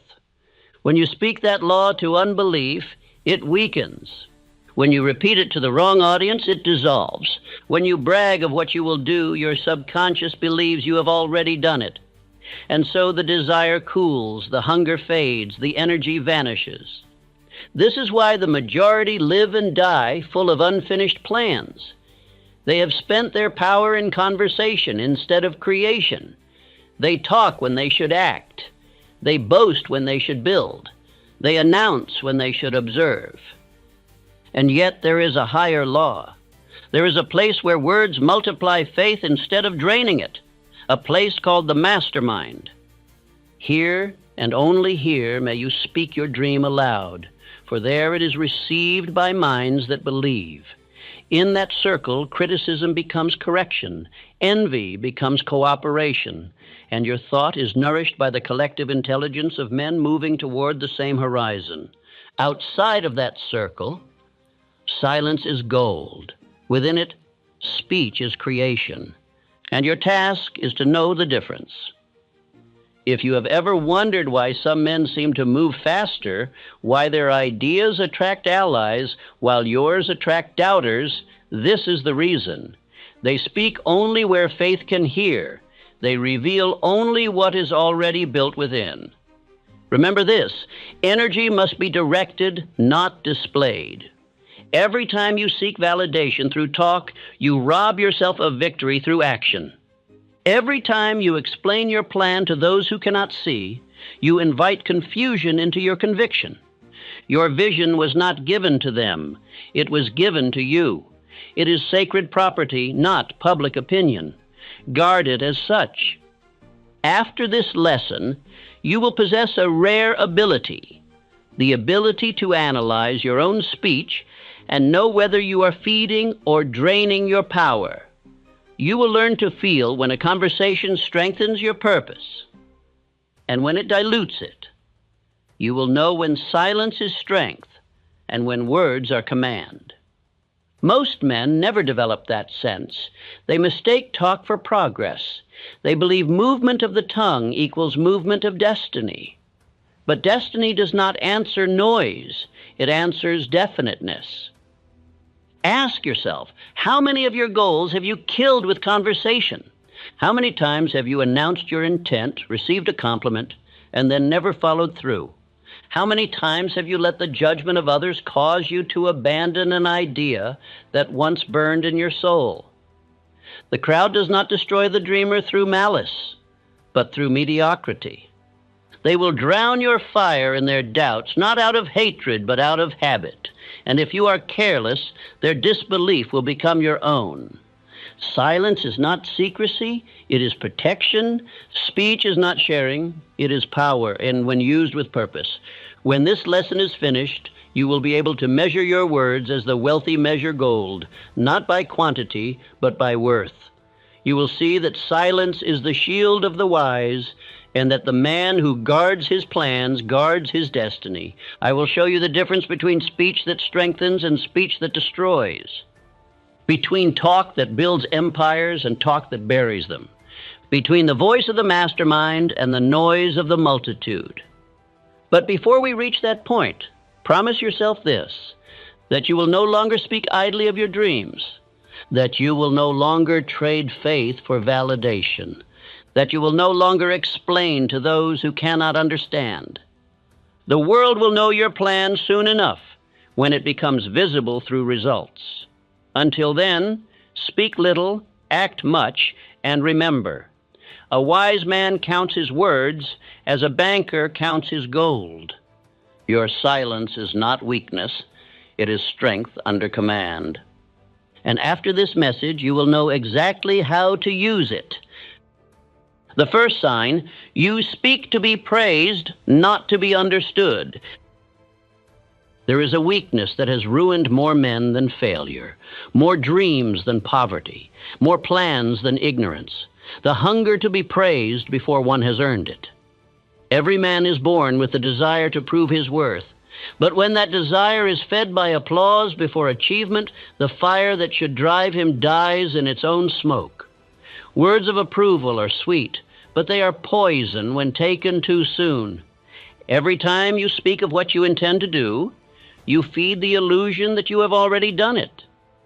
The subconscious mind, unable to distinguish between talk and work, relaxes. It believes progress has been made. And so the very act of telling another what you will do becomes the reason you never do it. You have traded the satisfaction of accomplishment for the counterfeit comfort of praise. Talk is counterfeit action.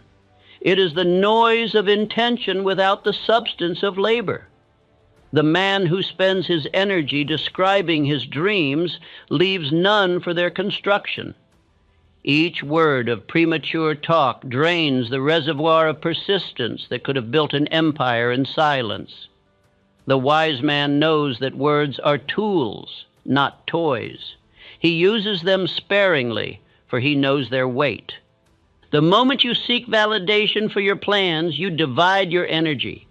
Half goes toward creation, the other half toward convincing others. One builds, the other dissipates. The man of purpose does not ask, "What will they think of me?" but rather, "What must I think of myself if I do not act?" Approval is the tax the weak pay to feel strong. Thomas Edison understood this law better than most. When he set out to create the electric light, he did not announce his plan to the world. He told no one how many failures he had met, no one how close he was to success. While others talked of impossibility, he worked in silence. For years, his lab was his world and his secret. He understood that progress made in solitude builds power. Progress spoken too soon builds spectators. Edison's silence was not secrecy, it was protection. He guarded his thought from disbelief, as a gardener shields his seed from frost.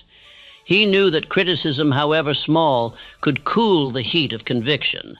Faith grows in warmth, not in argument. He never sought applause until the work was done, for he knew that early praise weakens the will to persist. There is a spiritual law hidden in this truth. No man can receive the full reward of his labor until he has learned to labor in silence. The fire of desire burns hottest in private. Each time you expose it to the wind of others' opinions, it flickers and fades. Talk is the breeze that cools the flame. Work is the bellows that strengthens it. You may think that sharing your goals will make you accountable. It will not. It will make you dependent. You will begin to work not for the joy of accomplishment, but for the applause of others. You will measure progress by compliments, not completion. And the day praise ceases, so will your effort. The inner satisfaction of creation is far greater than the outer applause of explanation. The man who acts in silence lives in power. The man who seeks praise lives on borrowed energy. Applause cannot build habit. Only discipline can. When you learn to do your work for the sake of the work itself, you become master of your will. Ask yourself, why do I speak of my intentions? Is it to strengthen them or to soothe myself? The truth will reveal your motive. Most men speak not from confidence, but from fear. They hope that approval will replace faith. But faith cannot be borrowed. It must be built through action. The wise man delays speech until speech becomes unnecessary, for his results speak in his place. The desire for validation is a thief disguised as a friend. It flatters the ego while robbing the will. It gives comfort in exchange for progress. The weak man craves to be seen. The strong man craves to be certain. The one talks to prove himself. The other acts to become himself. Do not mistake silence for loneliness. Silence is strength under command. It is the mark of self-trust. The man who knows his direction does not shout it from the rooftops. He walks it. His footsteps are his testimony. The noise of the crowd neither adds to nor subtracts from his certainty. I have observed men whose ideas were great, whose ambitions were noble, whose energy was vast, yet they achieved nothing. Why? Because they scattered their power through words. Each conversation about their purpose diluted it. Each compliment they received became a substitute for effort. They built castles of speech instead of structures of stone. The wise man treats his purpose as sacred. He feeds it with thought, waters it with persistence, and guards it from premature exposure. He does not throw it before the careless or the curious. He reveals it only when its fruits are ready to feed others. To speak too soon is to invite theft, not partnership. Praise is borrowed sunlight. It warms for a moment but cannot sustain growth. The light of self-respect, earned through silent effort, endures. The man who delays praise until completion multiplies his satisfaction, for he receives it twice, once from within, once from without. Every act of boasting is a small betrayal of faith. It tells the subconscious, I have arrived, when in truth the journey has not begun. Guard yourself against this illusion. Hold your vision inward until it has matured into form. Speak of your results when they exist, not before. If you must talk, talk to yourself. Replace idle speech with inner command. Say quietly, I will act today. I will build today. I will work while others talk. Let your words become orders to your subconscious, not entertainment for your friends. Every time you do this, you strengthen your inner authority. You may be tempted to share your plans to feel supported, but support gained through sympathy is a crutch, not a ladder. The only help you need is the silent partnership of faith. Learn to draw encouragement from your own persistence. The man who depends on others to believe in him will never believe in himself. To master silence, practice this discipline. For 30 days, speak of your goals to no one. Let your progress be invisible. Let your success appear as surprise, not expectation. During this time, replace talk with work. Each hour of silence will build energy. Each act of completion will feed confidence. You will discover that your results grow faster when your words grow fewer. People will notice a change in you. They will sense a quiet intensity, a reserved power. They will speak more carefully in your presence, for they will feel that you are a man of direction. You will not need to say you are disciplined. They will know it. You will not need to announce progress. They will see it. The man who holds his purpose within becomes magnetic. Others respect what they cannot fully read. They may not understand your silence, but they will be drawn to it. For silence suggests depth, and depth commands reverence.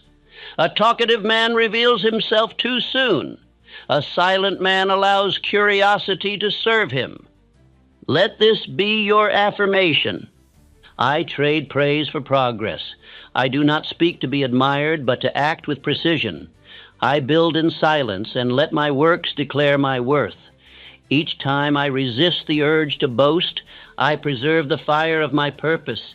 Repeat it each morning until the need for approval loses its hold. The hunger for validation will be replaced by hunger for victory. When that happens, you will know freedom. He who speaks for validation will never build for vindication. Silence guards fire. Talk extinguishes it. Speak less, act more. Let the world discover you not because you announced yourself, but because your results made silence impossible. The second sign, you seek counsel from the unqualified. There are few poisons more subtle than the opinions of those who have never built anything of value. Yet most men drink this poison daily. They speak of their dreams to the faithless, seeking wisdom from those who have none, mistaking noise for knowledge. And the result is always the same. Their conviction weakens, their fire cools, and their plan, once alive with promise, becomes a corpse buried under borrowed doubt. You must learn this early. Advice is only as valuable as the life that gives it. No man can guide you beyond the point he has reached himself. The unqualified advisor speaks not from understanding, but from fear disguised as caution. He projects his failures onto your future. His words are not direction, they are confession. Every warning he gives reveals what he dared not attempt. The mind is a vessel. Whatever enters it shapes the pattern of its thinking. When you listen to one who has not achieved, you tune your mind to the frequency of his limitation. You begin to see through his eyes, to measure through his failures, to speak through his disbelief. Doubt is contagious, and the careless listener becomes infected. The law of vibration governs this. Thoughts of equal nature attract and reinforce one another. A mind filled with faith cannot remain long in harmony with one filled with fear. One must yield. Therefore, every conversation changes you, either lifting or lowering your vibration. Choose your company as you would choose your diet. The wrong food poisons the body. The wrong association poisons the soul. Henry Ford once said that the average man spends more time studying the weather than studying success. When he first conceived of building an affordable automobile, he was told by engineers, bankers, and businessmen alike that it could not be done. If the public needs horses, give them horses, they said. But Ford trusted the voice within more than the chorus without. His refusal to consult the unqualified changed the world. Ford's greatest act was not inventing the car, it was rejecting the counsel of limitation. Each time he was told impossible, he grew more definite. Each time he was ridiculed, his faith deepened. He listened only to the law of his own purpose, and law itself rewarded his obedience. That is the difference between the creator and the complainer. One listens inwardly, the other outwardly. Most men are slaves to the noise around them. They seek permission from mediocrity before daring to act. They fear being wrong more than remaining ordinary. But greatness is born of solitude. It grows in the quiet soil of self-trust. The man who fears the disapproval of the unqualified will never qualify himself for success. Understand this truth. No one can interpret your purpose for you. Infinite intelligence gave it to you alone. The vision in your heart was not sent to your neighbor's mind for validation. It was entrusted to your will for execution. When you allow others to judge what they did not conceive, you commit treason against your own destiny. You may say, "But is it not wise to seek advice?" Yes, but only from those whose results prove their wisdom. The counsel of failure is corruption, but the counsel of success is confirmation. The wise man does not despise advice, he measures it. He tests the speaker before the speech. He listens only to the voices whose lives echo the results he desires. To seek advice is not wrong. To seek it from the wrong source is fatal. It is like asking a blind man to choose the color of your future. He will answer, but his answer will darken you. Most people will advise you to remain where they are, for your rising would expose their stillness. They will disguise envy as prudence, fear as experience, and you will call it wisdom, unless you think for yourself. Never forget, the world is full of teachers who have never built a thing, critics who have never created, experts who have never dared. Their words sound convincing, for doubt always speaks with certainty, but results never lie. Measure counsel not by eloquence, but by evidence. A man's fruits reveal the soil of his mind. Every time you consult weakness, you lower your own power. The subconscious mind cannot distinguish between the speaker and the listener. It absorbs the dominant emotion of the conversation. If the man advising you doubts, that vibration becomes your own. In seeking counsel, you have accepted infection. You will begin to hesitate where once you believed, to calculate where once you acted. The seed of indecision has been planted. The cure is discrimination, not against men, but against mental states. Before you receive advice, ask yourself, does this person's life reflect the law I wish to follow? Has he proven mastery in this field? Does he believe in success as I do? If not, his counsel will cost you more than any failure. It will replace your vision with his blindness. Do not be deceived by good intentions. The road to failure is lined with advice from those who meant well. They will tell you to be realistic, to be careful, to stay within limits. They do not hate you. They simply cannot see. Their horizon is not yours. They wish to protect you from disappointment, not realizing that their protection is paralysis. To guard your purpose, speak of it only to those who can strengthen it. If no such man is near, then speak to none. Solitude is safer than the wrong alliance. It is better to walk alone in faith than to walk with a crowd in doubt. Infinite intelligence travels through silence more swiftly than through conversation. Make this a daily practice.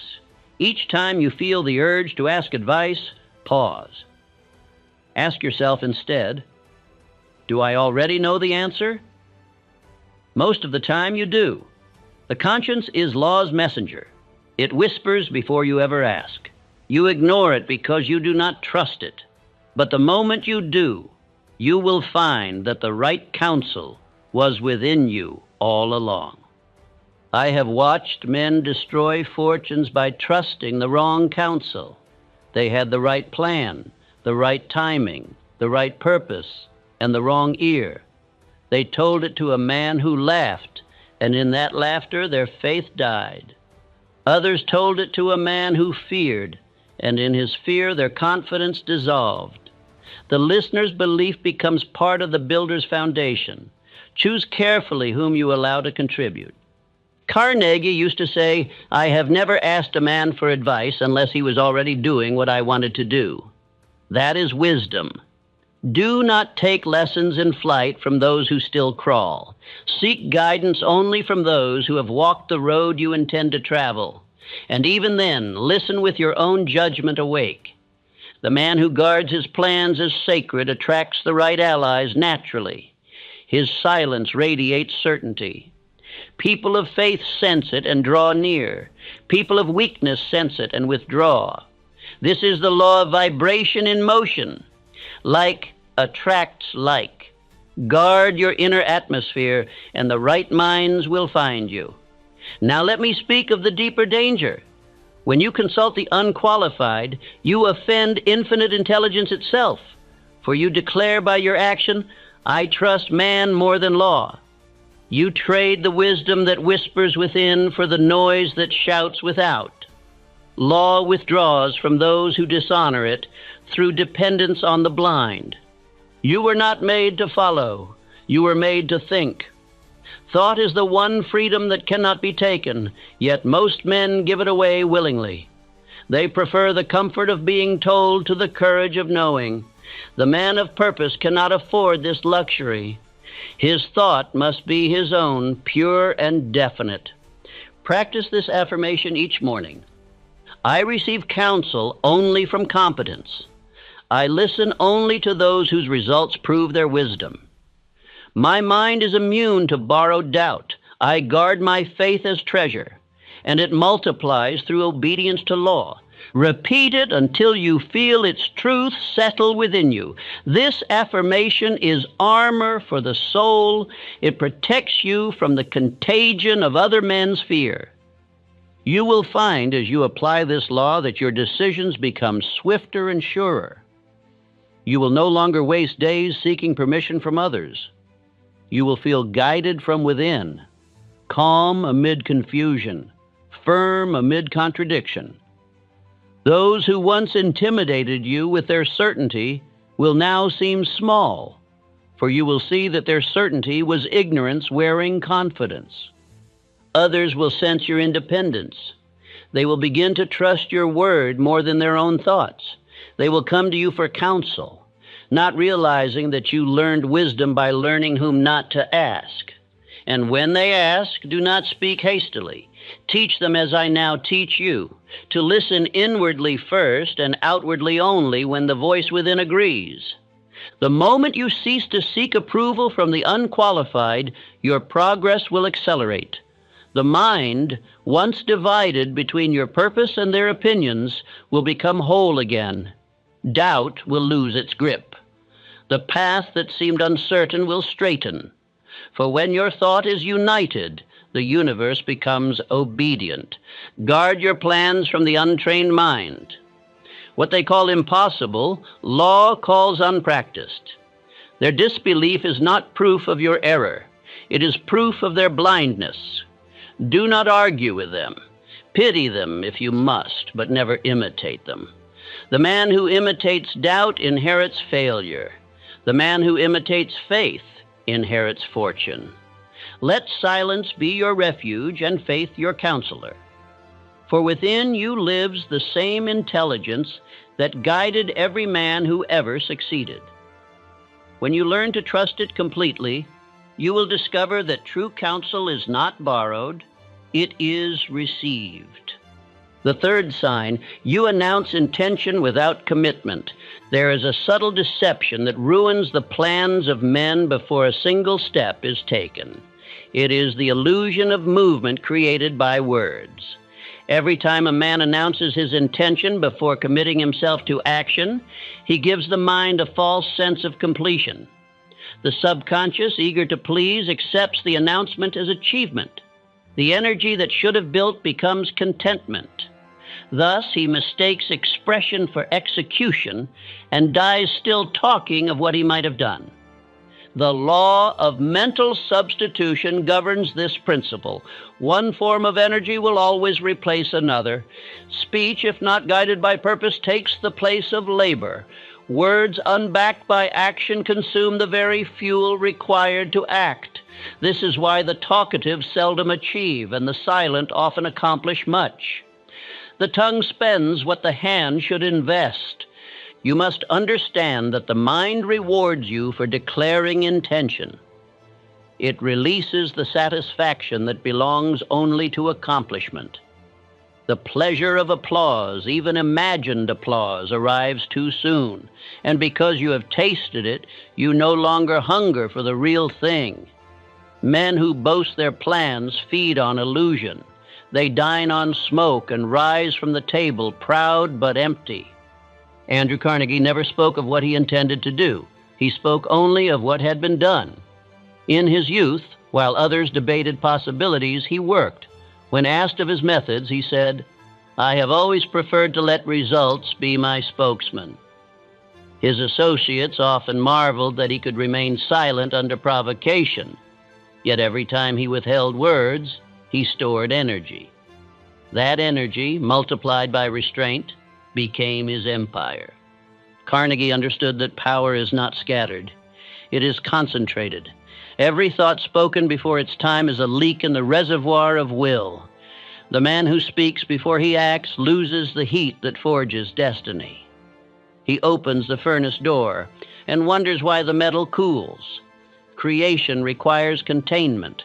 Just as molten steel must be held in its mold until it hardens, an idea must remain within until it has form. There is an old proverb that says, "Do not count the harvest while the seed is still in your hand." To speak prematurely is to plant your seed in the air. Nothing grows in conversation.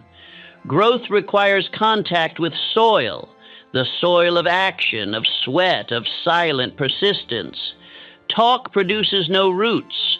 The world is filled with men who announce their dreams but never planted them. Every time you speak of what you will do without immediate motion toward it, you rob yourself of the momentum of desire. Desire, once expressed without outlet, dissipates. It is like steam vented before it turns the wheel. The man who keeps his purpose silent allows pressure to build until action becomes inevitable.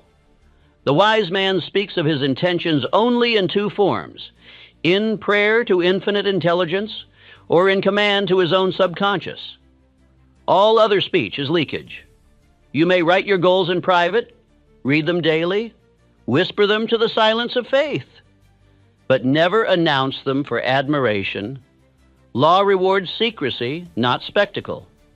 The psychological danger of idle talk lies in its subtlety. The talker feels active. He believes he has begun. His friends, impressed, encourage him. Praise replaces planning. He begins to mistake their approval for progress. Soon the idea becomes conversation material rather than construction material. The vision, once vivid, fades into casual story. The fire cools under the applause of the uninformed. I have watched men destroy great opportunities through this weakness. They spoke of a new invention, a business, a purpose, and within days they lost all urgency. They mistook recognition for realization. Their subconscious mind said, "The goal is complete," because it had received the emotional reward intended only for success. Words created false completion. The plan died of overexposure. Action is the only proof of intention. Until you act, your idea remains imagination. Do not tell me what you plan to do. Tell me what you have done. The man who announces his goal too soon has confused movement of the lips with movement of destiny. Creation does not happen through sound alone. It happens through organized energy directed by faith. If you would master yourself, learn to separate speaking from doing. Let every word spoken about your purpose be followed immediately by an act that proves it. Speak to confirm, not to comfort. Speak only to command your faculties into motion. Say, "I will begin now," and begin. Do not describe what you will build. Build it. The world believes action, not announcement. Each time you delay action after speech, your faith weakens. The subconscious expects obedience from the conscious mind. When the conscious makes a promise and fails to keep it, the subconscious withdraws trust. It no longer believes your commands. This is why men who constantly talk of change rarely change. Their own minds have learned to ignore their words. Make your statements to yourself, not to others. The written word engraves deeper than the spoken. Write your plans each morning, and let the act of writing become a covenant between your reason and your will. Paper does not flatter. It demands consistency. Every sentence becomes a contract. Unlike conversation, it cannot be retracted by whim. The man who acts quietly gains 2 victories, one over circumstance and one over himself. The act of restraint builds strength. Silence is not the absence of words. It is the presence of power. When you feel the urge to tell someone your plan, pause. Let that urge become fuel for action. Use it to take one small step toward realization. The moment you act, the desire to speak will vanish, replaced by the satisfaction of progress. Do not seek credit before completion. The applause that matters will come naturally when proof exists. The man who works in silence becomes a mystery, and mystery breeds respect. Those who achieve noisily gain attention but lose reverence. Those who achieve quietly earn both. In my studies of successful men, I found a common trait. They spoke little, but when they spoke, their words carried authority. Why? Because their words were backed by results. They had earned the right to speak. Their silence was their preparation. Their speech was their confirmation. The untrained mind confuses noise with power. The wise know that true power is quiet. When you speak idly of your purpose, you weaken your reputation as well as your will. Each time you announce and fail to follow through, others learn not to believe you. Worse still, you learn not to believe yourself. Faith in self is built through obedience to self. Every unkept promise becomes a wound in confidence. Silence heals. Boasting infects. There is an old law of energy that states, what is focused becomes stronger. What is scattered becomes weak. Each spoken word is a release of focus. A man who tells his plans to everyone scatters his creative force. A man who holds his vision within concentrates it until it burns through obstacles. Consider this exercise. For the next 30 days, do not tell a soul of your next goal. Let not one word of it escape your lips. Act daily upon it, but share nothing. At the end of that period, observe your strength. You will find your energy more intense, your concentration sharper, your desire renewed. The fire of silence forges steel. Carnegie once said that his greatest victories came from decisions made in private and revealed only through success. He called this silent strategy. He believed that the moment a man begins to justify, explain, or promise, he weakens his authority. Speak after results, and your words will carry the weight of proof. You must become intolerant of your own idle declarations. Each time you catch yourself saying, I will, stop and ask, why am I speaking instead of doing? The moment you obey that question, you move from dreamer to doer. Speech without purpose is self-deception. Speech with purpose is command. The difference lies in timing and faith. To cure the disease of idle talk, replace it with silent planning. Planning is speech with direction. The man who plans on paper converts vision into structure. The man who talks on impulse converts strength into smoke. Plans grow. Talk evaporates. Remember, every great work began in silence. The sculptor does not describe his statue, he chisels. The inventor does not advertise his blueprint, he experiments. The general does not announce his strategy, he executes it. The more definite the plan, the fewer words it requires. Now speak this affirmation aloud until it becomes law in your heart. I speak less, I act more.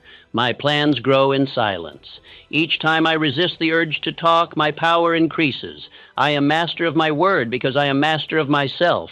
Let this become your daily creed. Each repetition will strengthen your command over emotion. Soon you will find pleasure not in telling what you will do, but in knowing what you are doing. The man of silence lives from accomplishment to accomplishment, never from announcement to excuse. A plan spoken idly is a promise broken in advance. Keep your words sacred, first to yourself, then to the world. Announce nothing until it is real, and then announce it through result, not rhetoric. Speak your faith to infinite intelligence, your command to yourself, and your proof to mankind. That is the law. For the man who learns to hold his words holds his world. The man who speaks without commitment loses both. The fourth sign, you explain to the doubtful. Every man who seeks to accomplish anything great must one day face the temptation to explain himself. It begins subtly. You share your purpose with one who questions it, and when his eyes betray disbelief, you rush to defend your vision. You begin to explain your faith, to justify your dream, to reason with the blind. And in doing so, you exchange creative power for argument.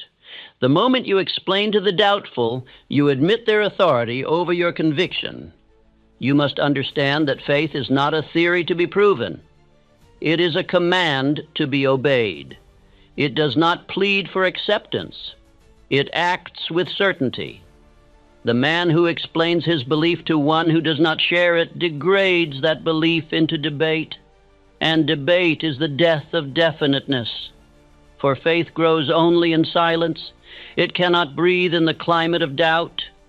Each time you try to make another see what you see, you divide your energy between building and convincing. One builds worlds, the other wins applause. The man who builds does not stop to argue with those who cannot imagine. He knows that argument is the occupation of the idle. The man who argues spends the strength meant for construction upon conversation. The desire to be understood is noble in friendship, but fatal in purpose. The doubter cannot understand your dream because he has not paid the price to see it. He lacks the vision that comes from desire, the patience that comes from persistence, the faith that comes from effort. His horizon is short, and he will insist that yours must be as well. When you try to reason with such a man, you place yourself on his level, and in doing so, lose power. Abraham Lincoln knew this law better than most. During the war, he was slandered, mocked, and ridiculed. Newspapers accused him of weakness, incompetence, even treachery. Yet he did not defend himself. "If I tried to answer every attack," he once said, "I might as well close this office and spend all my time doing it." Lincoln understood that history would defend him far better than argument. He did not explain. He acted, and his results became his vindication. Faith, like Lincoln's, speaks softly, but carries eternity in its tone. It requires no permission, no applause, and no explanation. Those who live by faith know that belief must precede proof, and that proof, once created, requires no defense. The moment you begin to explain what you're doing, you have already allowed the world to plant its confusion in your soil. Consider how doubt spreads. One small question from an unbeliever is enough to infect an entire plan. "Are you sure?" they ask, and suddenly you are not. Their uncertainty becomes yours, not because they were right, but because you invited them in. The subconscious mind accepts suggestion from any source you treat as authority, and each time you defend yourself to another, you make that other an authority over your own faith. Never explain your purpose to one who has not earned the right to hear it. The right to your truth is granted only to those who believe in the law that governs it. To speak of your vision to a doubter is to hand your weapon to the enemy and then argue about whether you deserve it. You owe no explanation for your faith. The only proof required is persistence. Understand this: every explanation weakens the will. It forces the mind to divide its energy between conviction and defense. One must yield. You cannot build and defend simultaneously. The mason who stops every few minutes to argue with a passerby never finishes his wall. The man who builds in silence completes it and lets the result answer for him. Faith does not seek to convert the doubter. It seeks to conquer through demonstration. The man of faith knows that every act of obedience to his vision is an argument no words can equal. He says nothing. He does everything. The man of doubt does the opposite. He says everything and does nothing. Every time you explain your plan to the doubtful, you reveal your insecurity. You admit that you need them to see before you can believe. But the truth is reversed. You must believe before they can see. Do not make your confidence dependent on their comprehension. The dream was not given to them. It was entrusted to you. Their doubt has no jurisdiction over your destiny. I have watched many promising men lose momentum in the swamp of explanation. They began bold, but soon found themselves spending hours justifying their purpose to those who could not understand it. Each argument drained them. Each doubt they tried to erase took a piece of their focus. Eventually, their fire died, not from failure, but from exhaustion. They talked their power away. Silence is not avoidance. It is strategy. When the doubtful speak, let them. Do not meet their words with argument. Meet them with calm. The man who answers every critic admits that the critic's voice matters. The man who continues his work in silence commands the universe to vindicate him. Life rewards the doer, not the debater. The wise man knows that explanation belongs to results, not beginnings. When your work is complete, the world will understand. Until then, silence is your shield. The seed does not explain its purpose to the soil. It simply grows. When the tree appears, no one doubts that the seed knew what it was doing. Let your results speak as trees, rooted, unarguable, alive. To explain to the doubtful is to cast pearls before those who cannot recognize their worth. You waste what is sacred. You give them the opportunity to trample it, not out of malice, but out of blindness. Protect your ideas from that blindness. Let ignorance question itself in your absence. You owe no man an explanation for your faith, your persistence, or your vision. When a man of purpose is misunderstood, he is not disturbed. He expects it. He knows that those who walk by sight cannot understand those who walk by faith. Their misunderstanding is proof that he walks a higher path. He feels no need to convert them, for conversion comes through example, not argument. If you wish to strengthen your will, learn to remain silent in the face of misunderstanding. Let them doubt you. Let them call you foolish. Let them say, "He has lost his mind." Their words will become the wind that sharpens your direction. Every insult can become fuel if you refuse to explain. The doubter feeds on your reaction. When you argue, you affirm his importance. When you stay silent, you deny him access to your power. The greatest insult to disbelief is results. When you complete what they said was impossible, their criticism becomes your crown. Practice this exercise for 30 days. When questioned about your purpose, smile and remain silent. Let every question draw from you not words, but energy. Store that energy for your work. Each unspoken explanation will strengthen your discipline. You will begin to feel power accumulating within you. You will realize that silence is not empty. It is charged. Repeat this affirmation daily. My results will answer for me. I owe no man an explanation for my purpose. I am guided by infinite intelligence, and my proof is progress. My faith does not argue. It acts. As you repeat it, you will notice a calm begin to replace the old impulse to defend yourself. Your confidence will no longer need audience or approval. The doubters will lose their influence over you, and their words will roll off your mind like rain from stone. People will sense something different in you. They will feel that you are not swayed by opinion. They will speak carefully, for your silence will command their respect. Some will test you. Let them. Their disbelief is their own lesson. Your results will become their teacher. Abraham Lincoln's life stands as proof that faith without explanation is the highest strength. He was patient under criticism, calm under attack, unshaken under misunderstanding. His silence was not weakness, it was reverence for truth. He knew that time would vindicate him, and so it did. Truth, when obeyed, needs no defense. Learn from Lincoln. When the world questions your plan, do not reply with words. Reply with work. Let each day's labor become a chapter in your defense. Let persistence write your argument, and victory deliver your speech. The man who acts while others argue has already won. You will notice as you apply this law that your peace increases. You will no longer feel compelled to explain or justify. You will speak less and accomplish more. You will save years of wasted energy once spent convincing others. You will discover that silence is the most persuasive language on earth, for it allows results to do the talking.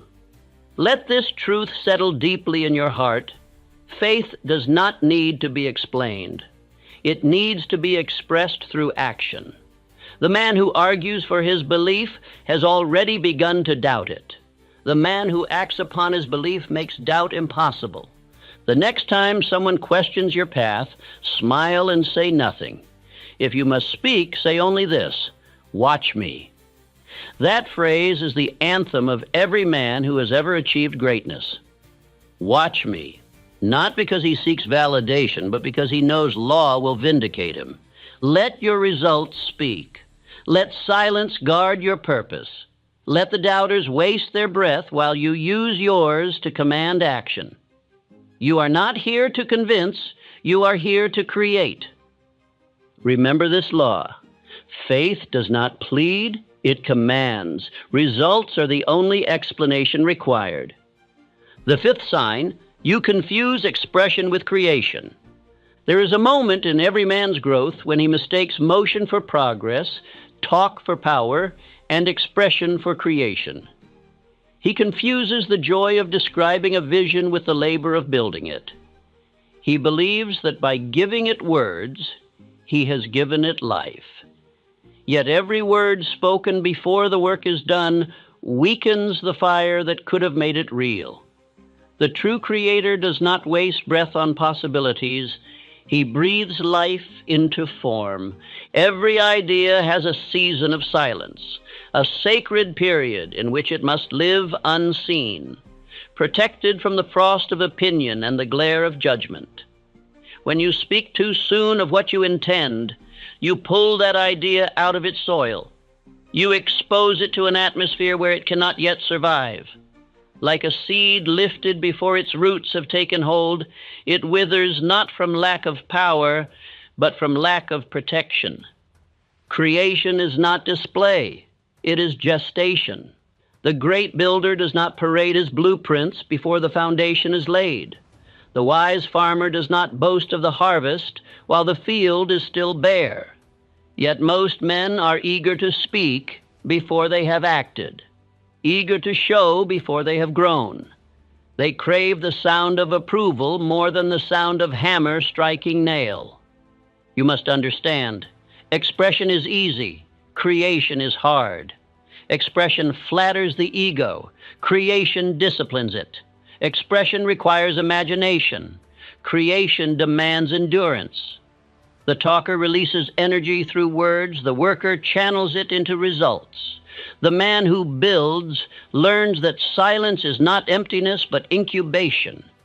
Each hour of stillness allows form to rise from thought. John D. Rockefeller mastered this discipline. When he began organizing his oil interests, he told no one of his designs. While his competitors boasted of their reach, Rockefeller built his quietly. He understood that exposure invites interference.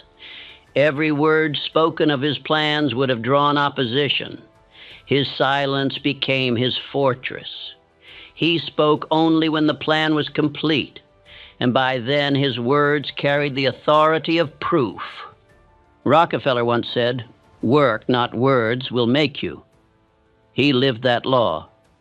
While others argued, he calculated. While others announced, he advanced. His empire was not built by convincing others to believe. It was built by acting until disbelief was useless. That is creation in its purest form. Expression has its place, but only after manifestation. The sculptor may speak of beauty after the marble breathes, not before the chisel strikes.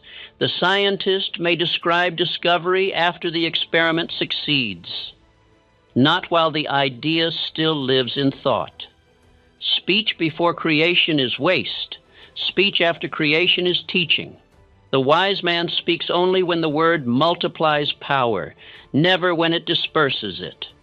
The reason expression destroys creation is simple: emotion. Every idea carries energy, a spiritual heat that demands outlet.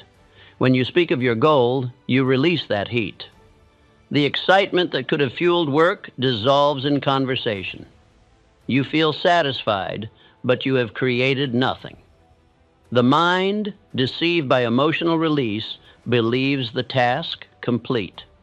The result is stillness where there should be movement. Men often say, "Oh, I must talk about it. It helps me think." That is a trap. True thinking begins only when speech ends. The creative process demands inward dialogue, not outward discussion. The mind needs silence to shape thought. Each word spoken too early scatters the fragments before they can unite into plan. Creation is not noise, it is ordered vibration. The creative mind functions like a womb, hidden, quiet, patient. The moment it is disturbed, the process falters. This is why all great men cherish solitude. Edison locked himself away for weeks at a time. Ford disappeared into long walks. Carnegie retreated to silence before every major decision. They did not talk of their thoughts, they communed with them. You must learn to tell the difference between expression that strengthens and expression that steals. To strengthen, speech must direct emotion toward faith and action. To steal, speech must dissipate it through idle talk. Ask yourself before speaking, will this word move me closer to creation or farther from it? If it does not serve purpose, it serves pride. There is a law of energy that cannot be broken. What you reveal, you release. The more you talk of your purpose, the more you spend the very energy needed to fulfill it. Speech consumes vitality. Silence accumulates it. The reservoir of mental force must remain full for faith to do its work. The talker draws from it constantly. The creator lets it build until it becomes irresistible power. Every great work of art, every invention, every fortune began in the quiet certainty of one mind. The public saw only the final result, not the long nights of inward labor. Creation begins unseen, for the unseen governs the scene. To speak of it too soon is to open the cocoon before the butterfly can fly. Many people speak to relieve tension. They feel the pressure of desire and seek release through words. But the wise understand that tension is divine fuel. It is meant to drive effort, not conversation. Hold your desire within until it propels you to act. Let speech be the last step, not the first. When you express your idea prematurely, you invite opinions, and opinions are interference. They change your vibration, divert your attention, weaken your confidence. You begin to adjust your vision to fit their expectations. Before long, the idea no longer belongs to you. It has been carved by many untrained hands. What could have been a masterpiece becomes a crowd sketch. Creation requires secrecy, not out of fear, but out of respect. It is not distrust of others, it is trust in law. You must allow the law to do its work through you before you announce what it has built. The man who obeys this law becomes a vessel of power. His silence hums with creative force. People will sense it and respect him without knowing why. The world mocks what it cannot yet see. Every genius was first accused of folly. Had they explained their work, they would have been laughed into mediocrity. So they kept still, and the world that mocked them later bowed before them. That is the difference between those who talk of creation and those who create. The talkers demand belief. The creators earn it. You must learn to love secrecy. Secrecy is sacredness. It preserves the purity of your purpose. Do not speak of your ideas until they have entered form. When you must speak, speak with definiteness. State what is, not what will be. The world respects results, not rehearsals. Practice this discipline. Choose one idea that you wish to bring to life. For 30 days, speak of it to no one. Act upon it in silence. Each day, perform one small task toward its completion. Record your progress privately. Watch how quickly the idea strengthens. You will feel a current of power rising within you, calm, steady, certain. That is the reward of secrecy. Repeat this affirmation daily. My silence nourishes creation. I speak only when the word strengthens faith. My ideas grow unseen until they bloom in proof. I am the guardian of my purpose, and through silence I multiply power. As these words become habit, you will notice change in your presence. You will carry a quiet intensity. Others will feel that something great is forming within you, though they cannot name it. They will respect your calm, for it hints at mastery. You will no longer feel the need to explain, announce, or impress. The satisfaction of progress will replace the hunger for attention. The man who has learned to remain silent until the work is done has already won half the battle of creation. His thoughts gather strength in solitude. His actions grow more deliberate. His faith becomes unbreakable. Nothing can sway him, for his power is internal, not borrowed. Look again at Rockefeller. His silence was not secrecy born of fear. It was order born of wisdom. He understood that every word spoken must serve structure. Idle talk was waste, and waste was sin against success. By the time others learned of his plans, they were already fact. He had built the invisible first. The visible followed naturally. This law applies to all forms of creation: business, art, invention, character. The man who wishes to build strength must guard his speech as he guards his treasure. Words are currency. Spend them only where they will earn return. The great tragedy of ordinary men is that they speak away their destiny. They describe, they promise, they explain, but they never construct. Their power evaporates through conversation. They exhaust their inspiration in talk shows, meetings, gossip, and excuses. By the time they sit to work, their energy is gone. Speech can either bless or betray. It is sacred when used to affirm, destructive when used to distract. When you speak faith aloud, it feeds the subconscious. When you speak plans aloud to the faithless, it leaks their doubt into your creation. Choose carefully where your words fall. There is another reason silence strengthens creation. It builds emotional pressure. The longer you withhold your expression, the more concentrated your desire becomes. When at last you act with force. Your thought has been distilled into certainty. The man who speaks constantly dilutes his power. The man who waits releases it all at once and moves mountains. When the time comes to reveal your creation, speak with authority. Let your words be few, clear, and final. Those who doubted will listen. Those who mocked will bow. You will not need to justify. The proof will be undeniable. Creation and expression are partners only when expression follows completion. Until then, silence is the workshop of genius. Understand this truth and live by it. To express before you create is to weaken creation. To create before you express is to give words the power of law. The man who speaks before he builds invites destruction by curiosity. The man who builds before he speaks commands the respect of heaven and earth. Let your silence speak for you until your results cannot be denied. The sixth sign, you seek sympathy instead of solution. There is a form of weakness that disguises itself as honesty. It is the act of speaking of one's hardship not to overcome it, but to be pitied for it. It is the subtle habit of seeking sympathy instead of solution, of trading growth for comfort. Many men mistake this for courage, but it is the most refined cowardice, for it asks to be understood instead of demanding to be strong.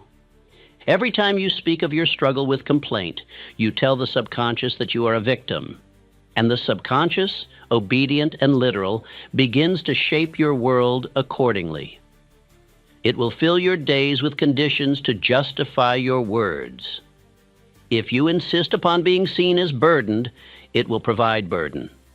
If you insist upon being capable, it will provide means. Speech writes your destiny long before action does. The man who seeks sympathy robs himself of solution. His energy meant for correction is spent in confession. He talks of his troubles until they become his identity. He finds relief in describing pain, but never release from it. The law cannot serve him, for the law answers definiteness, not distress. Infinite intelligence moves through command, not complaint. Self-pity is the most cunning thief of achievement, for it steals both time and spirit.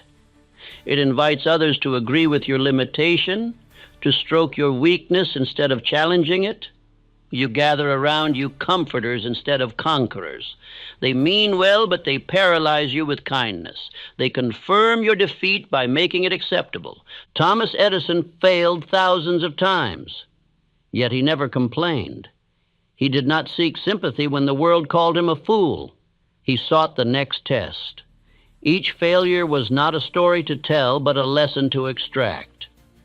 When asked why he did not quit, he said, "I have not failed. I have found 10,000 ways that will not work."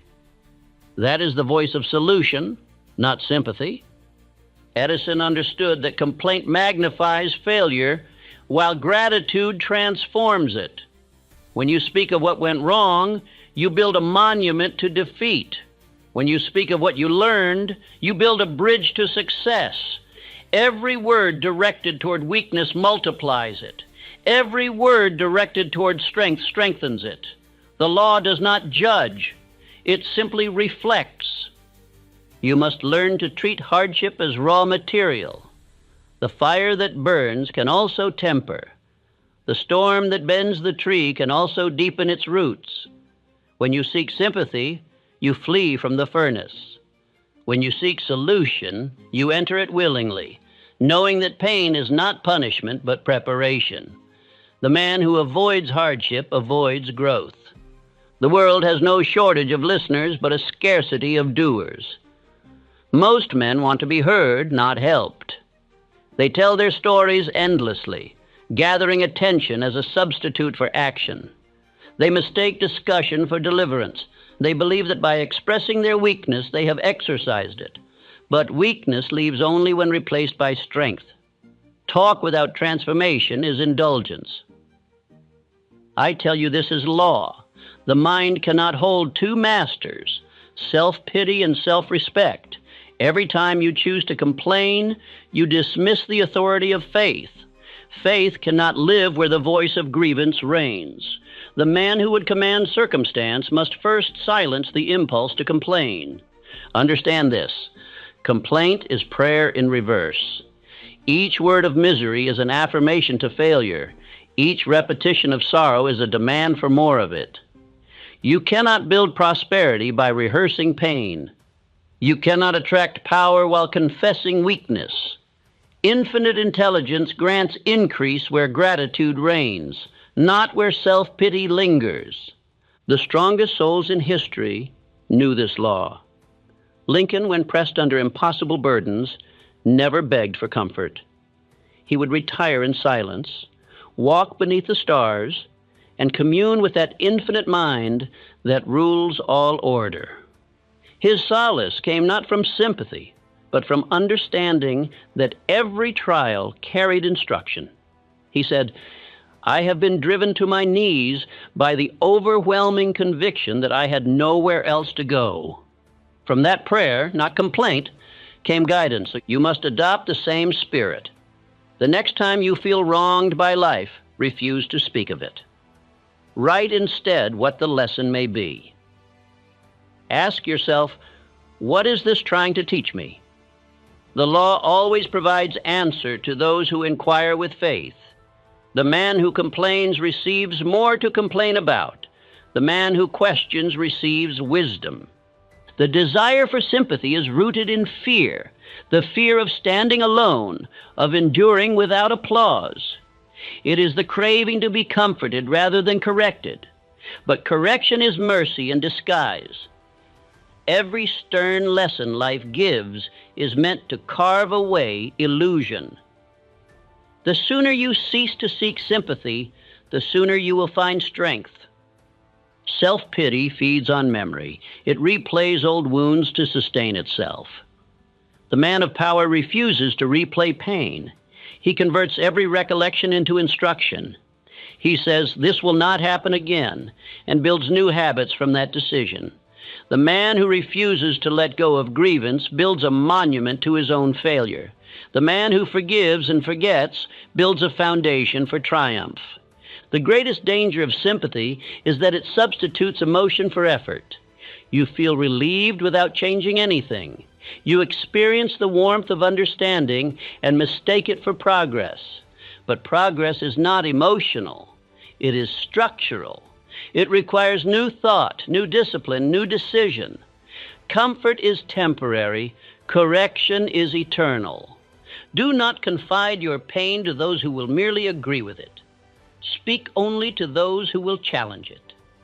The weak listener comforts. The strong listener commands you to rise. Seek not those who nod at your sorrow, but those who remind you of your power. One moment of honest challenge is worth more than hours of pity. If you must speak of your hardship, speak only to infinite intelligence. Speak as one giving instruction to the subconscious, not as one begging for mercy. Say, "I accept this challenge as my teacher. I will draw strength from it. I will not retreat, but refine the law will hear such speech and arrange conditions to prove it true. Let me give you a discipline that will change your life. For the next 24 hours, speak not a single word of complaint. No matter the inconvenience, no matter the delay, no matter the difficulty, hold your tongue. Observe how often the impulse arises. Each unspoken complaint will reveal how much energy you have wasted on self-pity. At the end of the day, you will feel stronger, not because conditions changed, but because you mastered reaction. Repeat this daily affirmation until it shapes your character. I speak not of problems, I speak of power. Every difficulty strengthens my resolve. I no longer seek pity, I seek purpose. I command my tongue to serve faith, not fear. You will find that each repetition changes your vibration. Your words will carry new tone, your presence new weight. People will sense that you no longer ask to be comforted. You are comfort itself. They will come to you for strength, not sympathy. And in serving them, you will grow even stronger. Understand that silence during hardship is not suppression. It is transmutation. The energy of pain, when not released in complaint, rises to a higher level. It becomes determination. The very force that once made you weep will make you work. Every hardship can be converted to strength if it is not spoken in weakness. When Edison faced the fire that destroyed his laboratory, he did not mourn. He said, "Thank God all our mistakes were burned up. Now we can start anew." That is the spirit of mastery. The man who speaks thus commands law itself, for law responds to faith spoken in crisis. When you bless the fire, the ashes become foundation. Each time you restrain complaint, you reinforce your dominion. The habit of silence under adversity is the habit of kingship.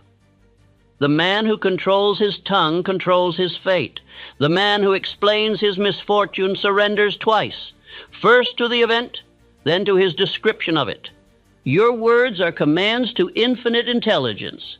Speak weakness, and law says, so it shall be. Speak strength, and it obeys likewise.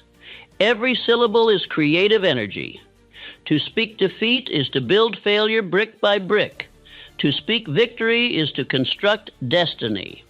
You are either building your future or broadcasting your fear. The man who refuses sympathy begins to attract respect.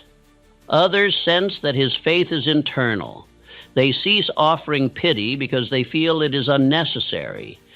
They watch his calm and begin to wonder what law he obeys that grants him such composure.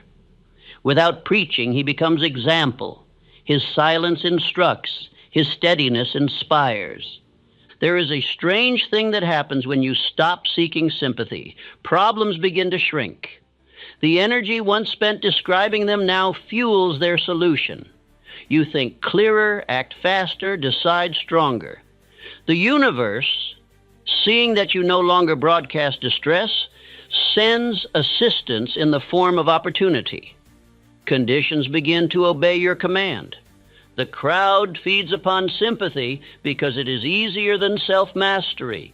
To complain requires no courage. To rise requires all of it. You were not made for the crowd. You were made to command yourself. That is the true battle. The war between your lower nature that desires pity and your higher nature that demands progress. The choice is simple. Every time you are tempted to speak of what is wrong, speak instead of what will be right. Train the tongue to obey the mind. Train the mind to obey faith. This is the chain of command that governs destiny. In the end, your life will testify. Those who sought sympathy will have stories. Those who sought solution will have empires. Choose which you prefer. Let this be your vow. I will not speak to be pitied. I will speak to be powerful. I will not ask for relief. I will act for result. I will not waste breath describing problems. I will use it to command progress. My words will never serve weakness again. Say these words until they define you. Act upon them until they become you. The world does not reward those who complain of conditions. It rewards those who master them. For every hardship that visits you, there is a hidden gift, a chance to prove your strength, to develop your faith, to refine your character. Accept each as an invitation, not an insult. The moment you cease to complain, you begin to create. And remember always, the man who complains advertises his weakness. The man who endures in silence multiplies his strength. The seventh sign, you do not distinguish between privacy and isolation. There comes a moment in every man's pursuit of power when solitude becomes necessary. Yet few know how to use it. Some fear it, mistaking quiet for loneliness. Others abuse it, mistaking withdrawal for wisdom. There is a sacred difference between privacy and isolation, between the silence that builds and the silence that decays. One refines your mind into mastery, the other rusts it into apathy. You must learn which you are practicing. Privacy is the fortress of the thinker. Isolation is the prison of the doubter. The first is chosen, the second is suffered. Privacy is the deliberate withdrawal of one's attention from the noise of the world to commune with infinite intelligence. Isolation is the retreat of the weak who, wounded by criticism or fear, hide from the very experiences that would strengthen them. To build power, you must separate from distraction, but not from direction. You must step back from the crowd, not to escape life, but to observe it from a higher plane. Solitude, rightly used, is the workshop of success. In that stillness, ideas ripen, plans take form, and courage gathers strength. But when solitude becomes an excuse to avoid duty, it changes from workshop to tomb. Every man of greatness mastered the art of sacred withdrawal. Henry Ford would walk alone for hours before every new venture. He said that his best thoughts came not in meetings, but in silence. Edison would retreat into solitude before every breakthrough. Carnegie would isolate himself for entire days to think through problems no counsel could solve. They did not run from men. They simply learned that the mind speaks loudest when the world is quiet. You must build this rhythm into your life, a deliberate alternation between engagement and withdrawal. Action without reflection leads to blindness. Reflection without action leads to decay. The mind, like the lungs, must inhale silence and exhale service. One without the other suffocates purpose. The undisciplined man confuses isolation with privacy. He calls his withdrawal independence, yet his heart knows it as fear. He hides from rejection, not from distraction. He separates himself because he has not yet learned to govern himself. Isolation is not strength. It is avoidance disguised as wisdom. Understand this truth. The man who cannot be alone cannot be free, but the man who will not return from solitude cannot be useful. You must enter the quiet to gain power and leave it to apply power. Solitude is training ground, not refuge. Privacy is strength under control. Isolation is strength in retreat. The world belongs to those who can think while alone and act among men. Privacy gives birth to ideas. Interaction gives them form. The hermit who never returns from the mountain hoards his light. The sage who descends after enlightenment changes nations. Be not the man who hides, be the man who hones. When you misunderstand privacy, you lose opportunity. You say, I do not need others, and your pride isolates you from cooperation. You reject correction, despising even those sent to aid you. In protecting your ego, you destroy your progress. Isolation is the pride of the insecure, a refusal to admit that law works through men as well as through thought. Remember this: no great success is solitary in the end. Every creation requires the cooperation of minds in harmony. Even the thinker who conceives alone must at some point share his plan with those who can execute it.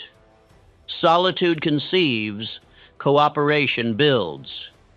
You were never meant to remain hidden in silence.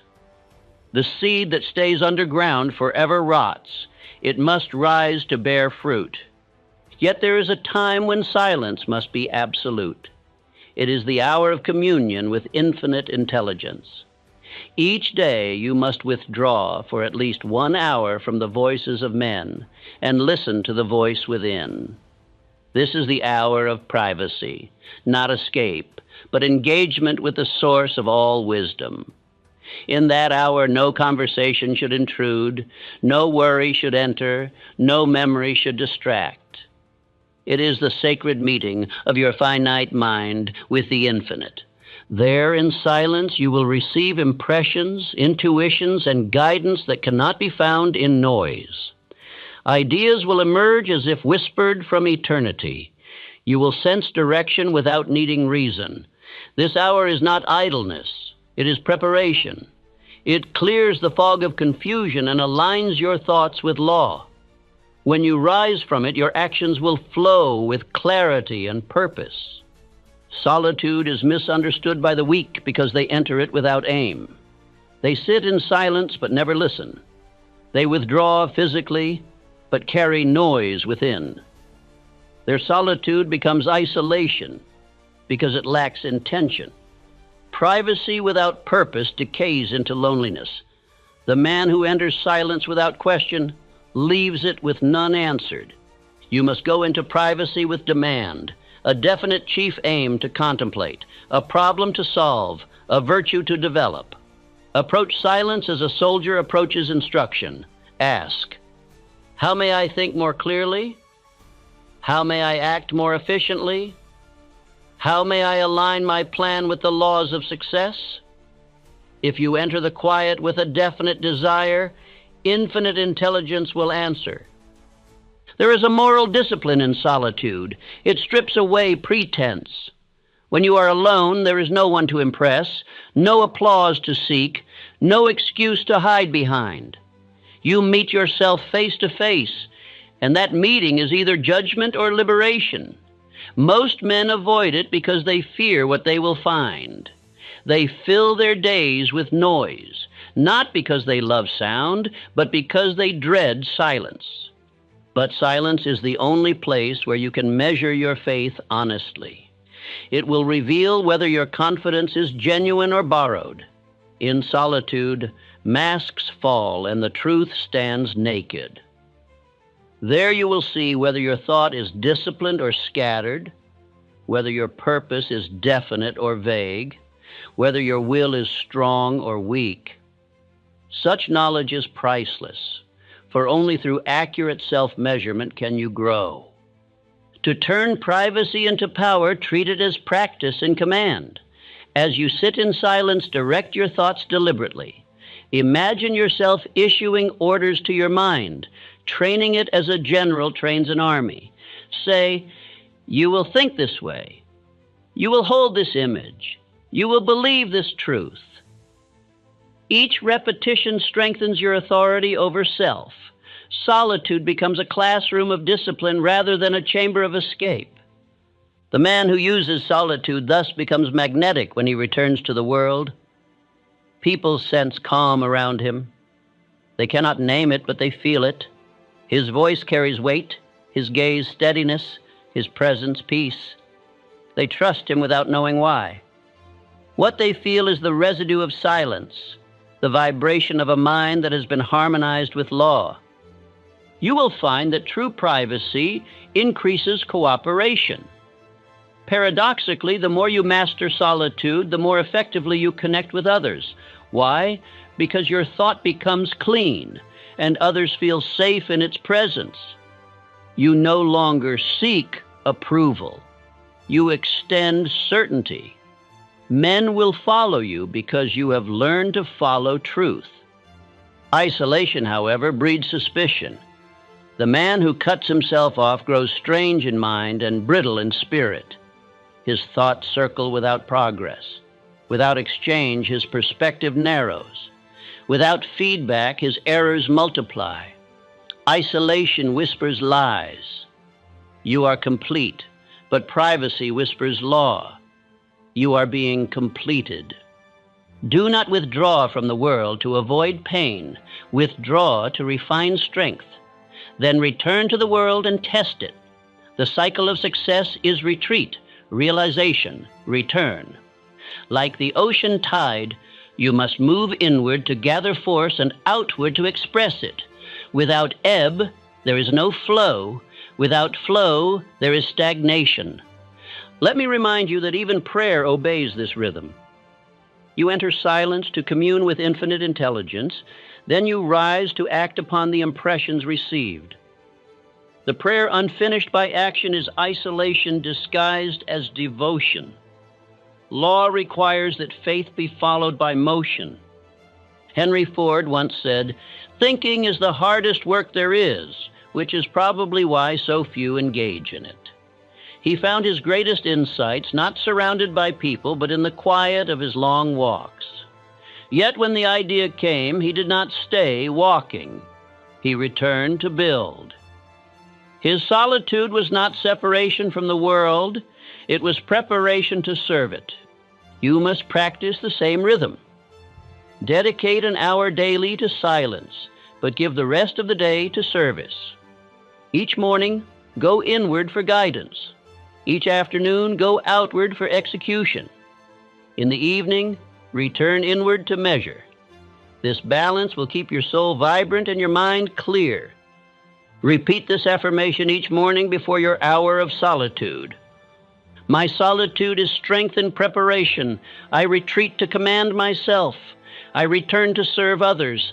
Silence is my fortress, not my prison. Speak it until it becomes your law. You will feel a growing peace, the peace of a man who is never lonely, for he is in constant conversation with infinite intelligence. Others will notice the change. You will not be hurried. You will listen more and speak less. Your words will carry weight because they come from depth. Your calm will influence those around you. They will draw confidence from your composure. You will no longer depend on company to feel complete. Your strength will be self-contained. The undisciplined man rushes to fill every silence, fearing it exposes emptiness. The wise man fills silence with command. He does not escape into it, he expands through it. The silence of mastery is not the absence of sound, but the presence of power. When you have learned to balance privacy and participation, you will become whole. You will know when to speak and when to withhold, when to seek counsel, and when to trust intuition. You will no longer drift between noise and neglect. Your life will move with rhythm, inward for wisdom, outward for work. In the end, you will find that privacy and isolation differ as day and night. Isolation is fear, privacy is faith. Isolation hides, privacy prepares. Isolation is the denial of power, privacy is its refinement. The man who learns this distinction saves years of wandering, for he never loses himself either to the crowd or to seclusion. And when others wonder how you seem to move with such calm purpose, you will smile and know it is the result of hours spent in communion with law. You will have discovered the secret known to every master who ever lived, that the mind, when kept private but not imprisoned, becomes a channel of infinite intelligence itself. The mastermind, the only place you should speak. There is one sacred exception to the law of silence, one place where speech does not leak power but multiplies it, one circle where every word spoken expands, not diminishes. That circle is called the mastermind. It is the invisible alliance of two or more minds united in faith, loyalty, and definite purpose. Outside of it, words are noise. Within it, words are creation. Every great fortune, every enduring empire, every discovery that has changed civilization has been born of a mastermind. No man, however brilliant, ever achieved lasting greatness alone. The strongest mind, unaided, is but a single wire. United with others of equal vibration, it becomes a circuit through which infinite intelligence flows. In that circuit, ideas gain power, faith gains magnitude, and creation becomes effortless law. The mastermind is not friendship, though it may contain affection. It is not counsel, though it includes wisdom. It is a spiritual covenant between minds of harmony. Each member pledges to think, feel, and act in accord with a definite purpose. The moment disharmony enters, the current breaks. The power that once multiplied dissipates into noise. This is why so few alliances endure. Men speak without understanding that thought is sacred and harmony is its temple. Andrew Carnegie revealed that the foundation of his fortune lay not merely in steel, but in men. He surrounded himself with minds that shared his faith in the future. He said, "My secret is simple. Surround yourself with people who are smarter than you, then trust them." But what he truly meant was deeper. Surround yourself with people whose faith equals yours, whose motives are pure, whose energy vibrates in rhythm with law. In the presence of such men, speech becomes divine. You no longer defend your ideas, you refine them. You no longer fear being misunderstood.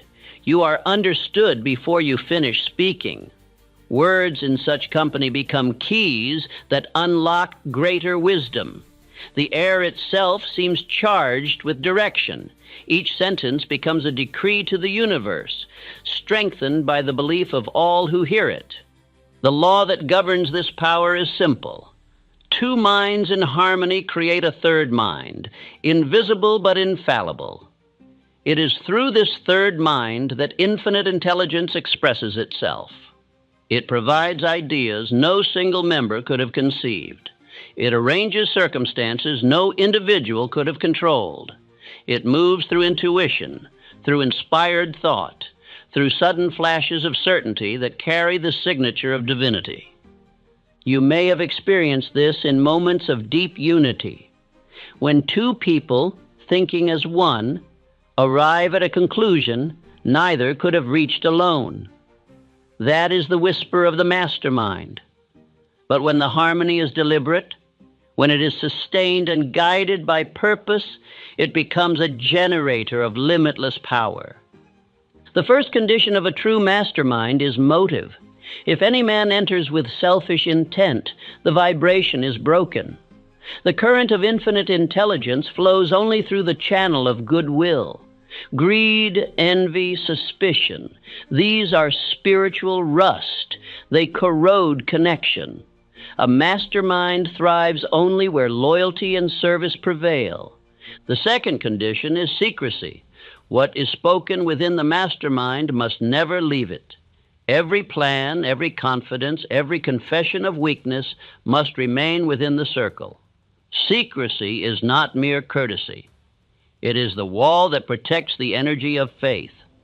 Violate it once, and trust collapses. The current ceases to flow, for infinite intelligence does not dwell where loyalty has been betrayed. The third condition is definiteness of purpose. A mastermind without a shared aim is but a gathering of voices.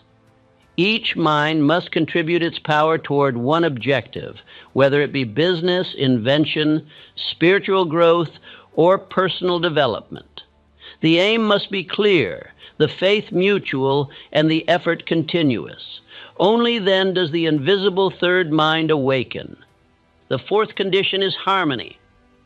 Harmony is not agreement on every detail. It is unity of spirit. Members may differ in method, but must remain one in motive. They must desire one another's success as their own. Any hint of jealousy or competition poisons the atmosphere. The mastermind does not tolerate pettiness, for pettiness belongs to the realm of fear, not faith. When these conditions are met, something extraordinary occurs. Thoughts no longer belong to individuals. They seem to rise out of the air itself, complete and luminous. Each member finds his own power magnified. He feels ideas pressing upon his mind, urging expression. Inspiration becomes natural, persistence effortless. Work no longer feels like toil, but like obedience to law. This is why Carnegie's empire expanded beyond comprehension. He did not command his men, he united them. He created a current of faith so strong that every worker felt himself part of something eternal. Their collective belief turned steel into fortune. Their unity attracted opportunities, solutions, and allies no individual could have summoned alone. Henry Ford did the same. His inner circle of engineers formed a true mastermind. They met not to argue, but to believe together. Ford would pose a question, and though none knew the answer, they all knew it existed. Their shared conviction summoned it. When critics mocked them, their faith multiplied instead of breaking. Their harmony called forth intelligence from a higher source, and that source never failed them. This is the law. Where faith meets faith, God enters. Infinite intelligence does not dwell in scattered thought. It seeks unity. The moment two or more minds harmonize in faith, the universal mind begins to act through them. Their plans move with uncanny precision. Their timing becomes perfect. Obstacles dissolve before they arrive. But beware, the mastermind cannot include the untrained mind, the careless, the envious, the doubter. These must remain outside. To include them is to invite disease into the body of purpose. They may smile, they may speak well, but if their vibration is wrong, the power will fade. It is better to have two minds in perfect accord than 100 in confusion. When you find such a circle, or when you create it, guard it as you would your soul. Meet regularly. Speak deliberately. Begin each meeting with silence, allowing your minds to tune to harmony. Speak only what builds. Criticize only constructively, and even then, with reverence for law. End each gathering with gratitude, for gratitude is the magnet that keeps the current alive. Do not imagine that the mastermind must always be physical. You may commune with minds distant or even departed. Many of the greatest men have formed invisible councils. They would sit in solitude and imagine themselves surrounded by those whose qualities they admired. Lincoln for moral strength, Edison for imagination, Ford for persistence, Carnegie for organization. By vividly picturing these figures and conversing with them in thought, they created a mental mastermind. And from those silent meetings came genius. I have practiced this myself. Each night before sleep, I convened my invisible council. I asked questions, sought counsel, received ideas that astonished me. Whether these thoughts were born of imagination or transmitted through infinite intelligence matters not, for they worked. The results proved the reality of the law. You may do the same. Choose 6 or more figures whose traits you wish to cultivate. Study their lives until their images live vividly in your mind. Then, in solitude, summon them. Ask their counsel on your problems. Listen for intuition. Write what you receive. With repetition, this practice will awaken faculties you never knew existed. It will align you with the same current of genius that guided them. The mastermind is therefore both physical and spiritual. It begins with men and extends into the infinite. Through it, you may touch wisdom beyond books, power beyond experience, peace beyond understanding. But you must approach it with reverence. Treat it not as amusement, but as ceremony. Let me warn you against the counterfeit mastermind, the gathering of gossip, complaint, and idle comparison. Many groups meet under the banner of progress, but function as drains, not generators. They talk, but they do not build. They share, but they do not strengthen. Their unity is emotional, not spiritual. The true mastermind has no place for such weakness. It requires minds trained in faith and disciplined in self-control. The atmosphere of a real mastermind is unmistakable. The moment you enter, you feel uplifted. The air hums with purpose. Each member listens not to reply, but to understand. There is no pretense, no competition. Truth reigns without resistance. Time seems to expand, and ideas come effortlessly. When the meeting ends, you leave charged with energy, not drained by it. That is the sign of harmony.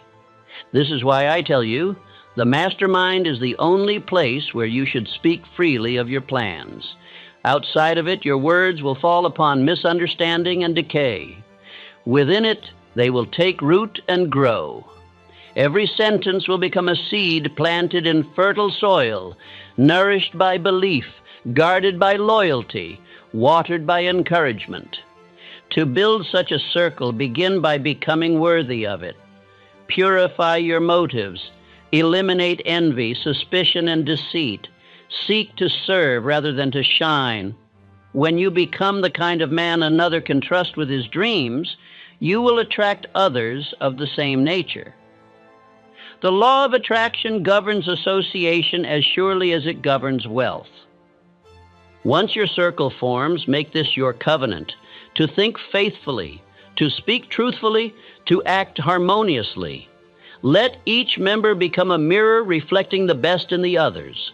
When one weakens, the rest will strengthen him. When one falters, the others will lift him. In this way, the mastermind becomes more than fellowship. It becomes immortality. For even when one member is gone, his spirit remains in the circle. At the end of each meeting, repeat together this affirmation of harmony. Our thoughts are one with law. Our motives are pure. Our words create, not destroy. Infinite intelligence expresses through our unity. What we decree together must be. Say it slowly with feeling until the air vibrates with faith. You will feel the current, subtle at first, then undeniable. That vibration is power made visible. When men gather not to gossip but to grow, not to boast but to build, heaven itself bends low to listen. For that circle becomes a new sun, casting light into the affairs of the world. Remember always, outside of the mastermind, silence is strength. Within it, speech is creation. So guard your tongue with reverence. Speak only where faith lives. And when you speak, let your words be laws unto your destiny. Repeat this closing affirmation until it becomes the seal upon your mind. I guard my purpose as sacred flame. I speak only in harmony. My words are law because they are born of faith. I am surrounded by minds that believe, and together we create without limit. He who obeys this principle will never again scatter his power through careless talk. His silence will protect him. His speech will build worlds. For every careless word spoken to unbelief is a seed of defeat, but every word spoken in harmony with faith is a decree of destiny. Speak then only where belief reigns, and creation will follow. There are moments in a man's life when he feels the weight of generations resting on his shoulders. You may think your financial struggles are your own private burden, but they are not. You carry the hopes, failures, and silent prayers of those who came before you, and whether you know it or not, you were chosen to break what defeated them. You feel the pressure more heavily than others. You worry over every bill, every responsibility, every unknown future. You believe you are simply stressed, simply trying to survive. But there is a deeper truth beneath your struggle. The burden you feel is not random. It is assignment. Look at your family line. Look at the poverty patterns, the missed opportunities, the lack of guidance, the fear around money, the silence around ambition. These patterns did not begin with you. They have been passed down like invisible chains. And now those chains have reached you, because you are the one strong enough to break them. Before I explain how, reflect on this question. Why does the weight always fall on the strongest back? Why does the responsibility always find the one who is tired yet refuses to quit? Because destiny never selects the weakest vessel. It selects the one with the inner fire to act while everyone else hesitates. Your family sees something in you they do not see in themselves. They see the one who dreams bigger, who tries harder, who refuses to settle. Even if they never say it, they expect you to succeed. They expect you to rise. They expect you to carry what they could not. Their silence is not ignorance, it is dependence. But imagine for a moment the cost of failing to rise. Imagine your children inheriting the same fears you wrestle with now. Imagine your siblings repeating the same financial mistakes. Imagine the next generation watching you live smaller than the greatness burning inside you. That is the nightmare path if you drift one more year. Now imagine the opposite. Imagine what happens if you rise. Imagine the day your family breathes easier because of your courage. Imagine a household where money is no longer a source of fear but a tool for freedom. Imagine your children seeing abundance instead of anxiety. Imagine the pride in their eyes when they say, "He changed everything." You must understand something. God does not choose a man at random. He chooses the man with a mind capable of being trained. He chooses the man who can develop definiteness of purpose. He chooses the man who can endure pressure without breaking. He chooses the one whose desire refuses to die. You are that man. The struggles you face are not punishments. They are preparation. The financial pressure you feel today is not a sign of failure. It is the refining fire that will produce the leader your family has been waiting for. Pressure does not appear to destroy a chosen man. It appears to shape him. For years you have dismissed your visions as fantasies. You have felt guilty for wanting more. You have feared that success might distance you from your loved ones. But let me reveal what took many years to understand. Your rise is not a betrayal of your family. It is the salvation of your family. Look at the past clearly. Think of your parents, your grandparents, your lineage. Who taught them how money works? Who showed them the laws of wealth? Who guided them toward definiteness, purpose, and organized planning? No one. They did the best they could with the knowledge they had. But the knowledge was incomplete. Now consider this. You are the first to awaken, the first to study, the first to question, the first to break the silence around money, the first to dream beyond survival. These are not accidents. These are signs of selection.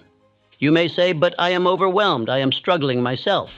How can I save anyone?" And I answer with the truth. Every man chosen to break a generational curse begins in weakness, confusion, and fear. The strength arrives after the decision. The resources arrive after the commitment. The clarity arrives after the surrender to purpose. A man is not lifted before he accepts the calling. He is lifted because he accepted it. You must also understand how powerfully your life will change once you step into this identity. Once you say, "It ends with me," the world begins to reorganize around you. Opportunities that once hid themselves now move toward you. People who doubted you now respect you. Even your enemies become instruments of your rise.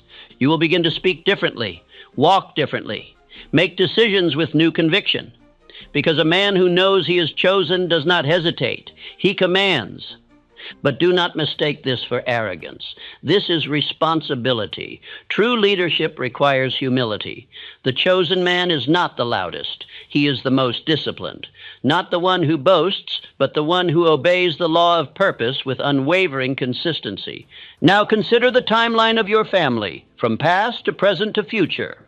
Past, generations trapped in scarcity, fear, and limited knowledge. Present, you, the convergence point of desire, pressure, and awakening. Future. Those who will never know the curses you carried because you chose to break them. The past shaped you, the future depends on you, and the present is calling you. You may believe you are unworthy, but worthiness is not the requirement. Willingness is. You may believe you are not ready, but readiness is not granted. It is built through discipline. You may believe your burdens disqualify you, but your burdens are the very proof of your calling. God will not choose a man for a light assignment. He chooses him for the assignment that changes the trajectory of an entire bloodline, and that is who you are. You will be the one who teaches your family the laws they were never taught. You will be the one who ends the cycle of fear around money. You will be the one who transforms scarcity into abundance. You will be the one who changes the destiny of those who come after you. Listen carefully. This is the most important sentence of this entire opening. You were not chosen because you are the strongest. You were chosen because you are the first one willing to listen. What comes next in this message will show you exactly how to rise, how to build, how to become the financial leader your family has prayed for, and how to carry this calling with conviction and dignity. Prepare your mind, steady your spirit. You were chosen to save them, and this is where the transformation begins. Part 1, the burden of divine selection. I have learned through long years of study that the heaviest weight a man carries is not the weight placed upon his back by the world, but the weight placed upon his spirit by destiny. When a man feels a burden others do not feel, it is never accident. It is the unmistakable sign that life has chosen him for a task greater than the comforts of ordinary men. And though he may tremble beneath it, he is never given less strength than the weight requires. A man often mistakes his suffering for punishment, when in truth it is preparation. No sculptor shapes marble gently, and no destiny shapes a man without fire. The struggle you bear is not because you are forsaken, but because you are needed.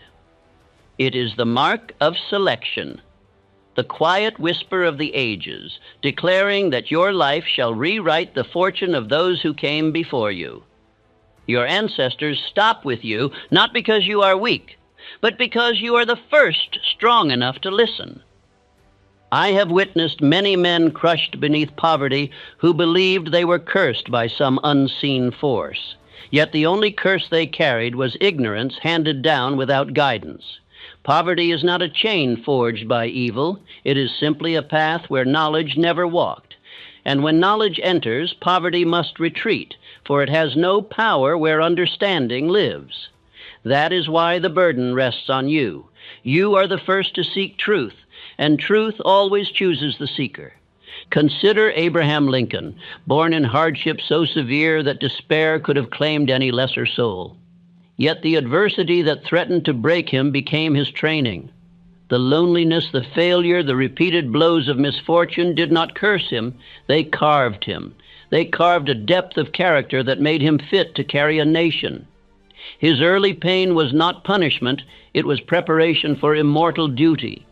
And so it is with you. Think of Andrew Carnegie, who came from a poor Scottish household, where opportunity was a stranger. His childhood did not contain wealth, privilege, or guidance. His schooling was brief, his family weak, his prospects thin. Yet poverty did not bind him. It instructed him. It taught him economy, discipline, endurance, and ambition forged in fire.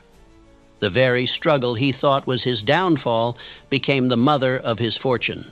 His burden was the badge of the chosen. Remember Henry Ford, ridiculed when he pursued ideas the world mocked as foolish. The laughter of others did not break him. It hardened the steel of his certainty. When a man endures mockery for holding a vision larger than those around him, it is the mark of divine favor. Destiny protects the man whose purpose it selects. And in time, the world that jeered at Ford bent its knee to his courage.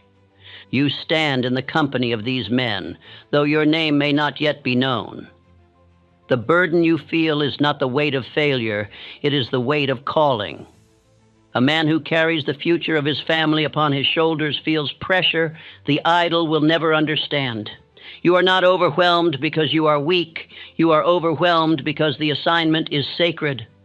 I learned through long observation that the prison of poverty is not built from coins, but from belief.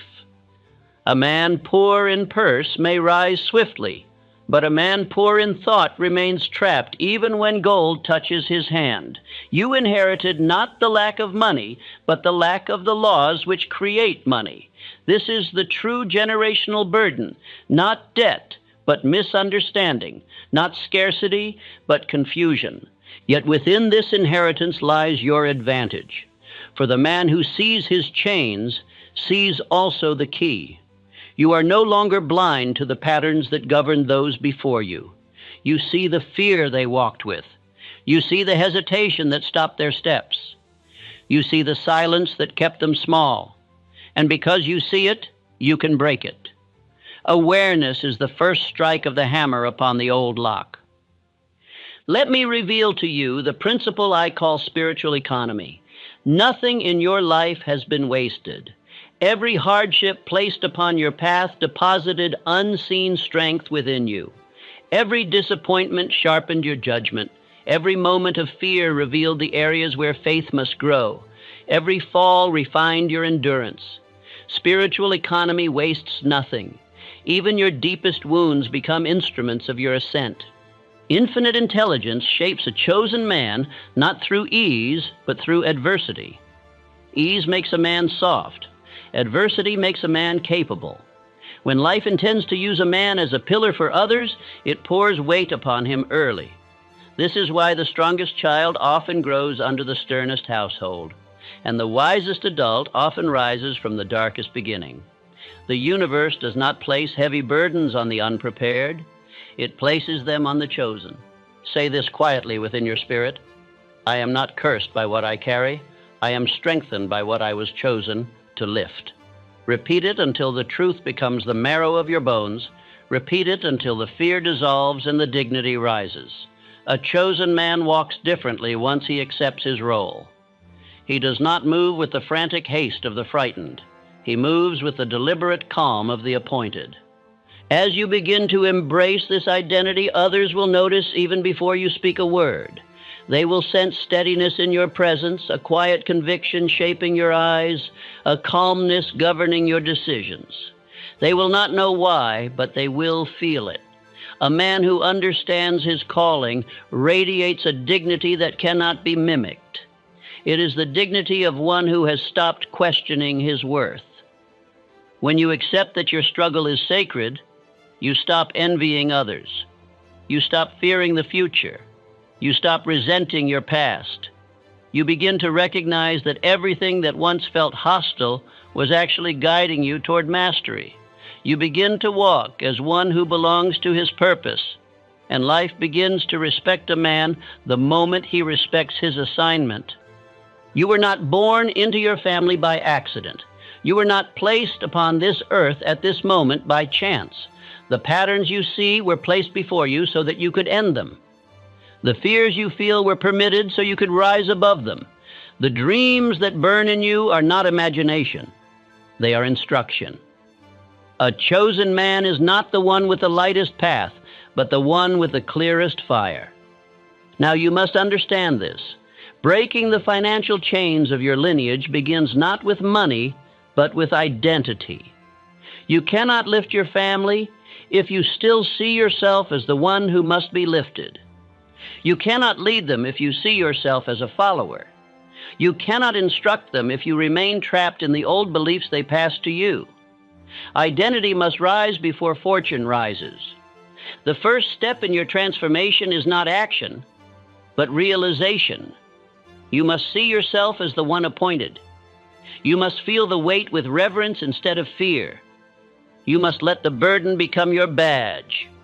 When you do this, you break the first link of the generational chain, the chain of ignorance, the chain of invisibility, the chain of self-doubt. A man cannot correct what he does not acknowledge. And now you acknowledge the truth. Your struggle is proof of your calling. Only once this truth settles can the next stage begin, the rebuilding of the family mind. For what you break cannot remain broken unless you replace it with a new order of thought. The chains of your fathers were forged in misunderstanding. Yours will be broken in awareness. And so we move to the next law, where the mind is renewed, the inheritance reorganized, and the family lifted through the awakening of the one man who finally listened. Part 2. The Law of Renewal, Rebuilding the Family Mind. A man rarely understands that the true inheritance he receives is not land, nor savings, nor wealth, but thought. The thoughts of those who came before him linger like invisible smoke in the rooms of his mind. Their fears whisper through his habits. Their doubts breathe through his hesitation. Their limitations echo through his decisions, and until he renews the mind, he repeats the past without knowing why he does so. Financial bondage does not travel through coins, it travels through beliefs. A father who fears lack raises a son who expects lack. A mother uncertain of her worth raises a daughter who doubts her own. A household that treats money as mystery produces children who walk softly around opportunity. When a family does not understand the laws of wealth, its members remain loyal to the patterns that keep them small. You are the first to awaken because you are the first to question. You looked at your lineage and felt an ache, a sense that something was wrong, that something was missing, that something must change. That ache is not discomfort, it is revelation. It is the soul warning you that the old well has run dry. It is the spirit urging you to dig elsewhere. Renewal begins with dissatisfaction. Think of the mind as an old well that once held clear water. Over time, leaves, dirt, insects, and decay filled it. The water is still there, but it is hidden beneath layers of neglect. The family mind is the same. The pure principles of truth lie beneath generations of fear, superstition, silence, and surrender. To renew the mind is not to create new truth, but to uncover old truth buried beneath debris. Henry Ford once said that he merely questioned what others accepted. He asked why a machine must work in one way and not another. He asked why a horse must be necessary for motion. He asked why ordinary men should not possess extraordinary tools. It was curiosity, renewal of thought, that gave birth to the engine of progress. And so it is with your financial life. Questioning is the beginning of wealth. Money follows ideas. Ideas follow clarity. Clarity follows renewal. You cannot produce new results with inherited confusion. You cannot rise on the wings of borrowed fear. You must clear the old well and let fresh truth flow again. This is the sacred duty of the chosen man, to rebuild the mind not only for himself, but for all who come after. Every belief must be examined. Every fear must be traced to its origin. Every limitation must be placed under the lamp of reason. If you do not inspect your thoughts, you will live out the desires of those who lived before you, not the destiny created for you. The renewal of the mind is the quiet revolution that frees a family from the chains of yesterday. You cannot break a curse with silence. You cannot break it with hope. You break it with understanding. Understanding turns the key. Understanding dissolves the shadow. Understanding opens the gate to abundance. When a man understands the laws of wealth, order, imagination, service, persistence, saving, decision, he passes from darkness to light. Say within yourself, the habits of my forefathers end with me. New patterns begin through me. Speak it as though you were chiseling the statement into stone. Speak it until the old voice grows faint. Speak it until the new voice grows strong. Identity is shaped by repetition, and repetition is the secret instrument of rebirth. You must rehearse new truth with the same devotion your family rehearsed their fears. They repeated scarcity. You must repeat abundance. They repeated caution. You must repeat courage. They repeated hesitation. You must repeat decision. They rehearsed survival. You must rehearse creation. Renewal is the deliberate act of replacing old echoes with new commands. Observe how others begin to respond to you the moment your mind renews. The anxious expression softens. The hurried movements settle. The restless spirit quiets. Your presence becomes more grounded, more confident, more deliberate. People feel the shift before you explain it. They sense order where there was once confusion. They sense strength where there was once strain. Renewal reveals itself long before wealth arrives. Opportunities that once walked past you unnoticed begin to slow at your door. Ideas you once dismissed now strike you with unusual clarity. Conversations with others feel different. They no longer drain you, but inspire you. You begin to speak less from fear and more from power. You act less from doubt and more from instinct. Renewal does not whisper, it transforms.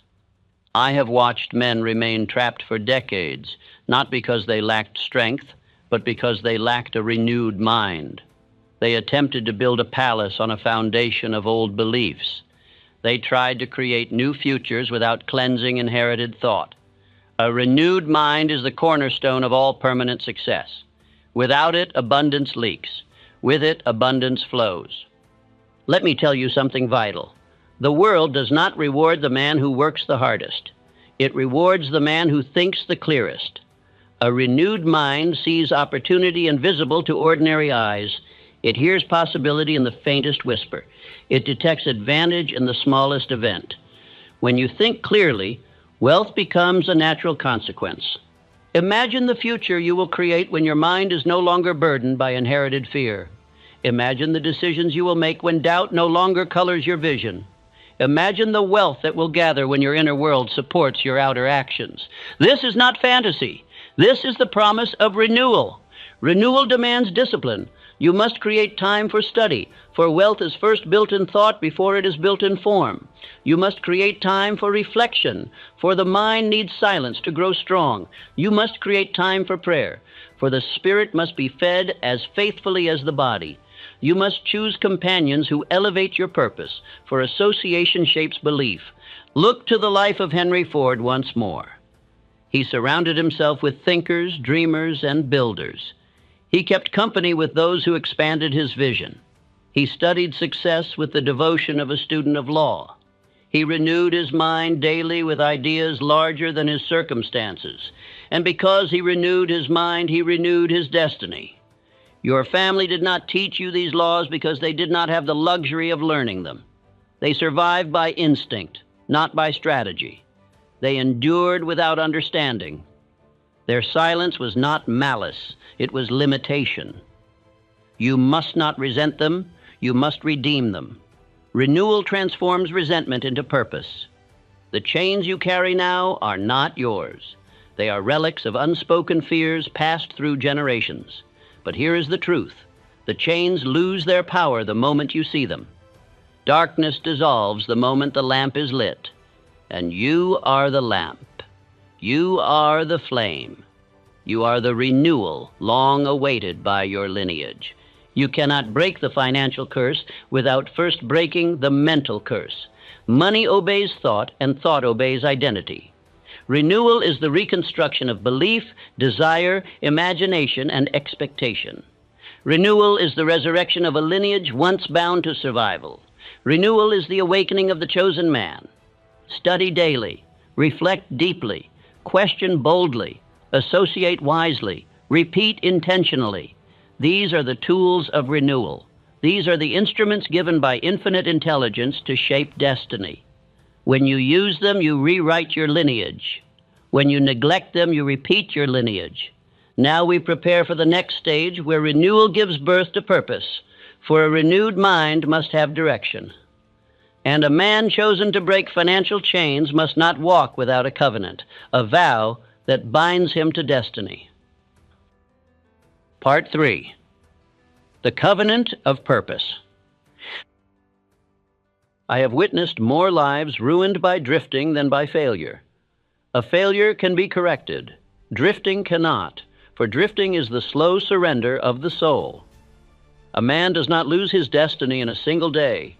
He leaks it through years of indecision. And nothing binds a man to mediocrity more tightly than the absence of purpose. Purpose is the anchor of destiny, and without it, the strongest mind becomes weak. A man chosen to break the financial chains of his lineage cannot walk without direction. He must not leave his fate to chance, nor his future to moods, nor his fortune to hope. He must forge a covenant, a sacred agreement between himself, his purpose, and the law that governs all achievement. This covenant is not spoken lightly, for once formed it becomes the guiding fire of a man's life. In my 25 years of study, I saw that every man who rose from obscurity to greatness made one defining decision. Not a wish, not a preference, a decision. That decision marked the dividing line between the life behind him and the life ahead. Until that decision was made, his world drifted.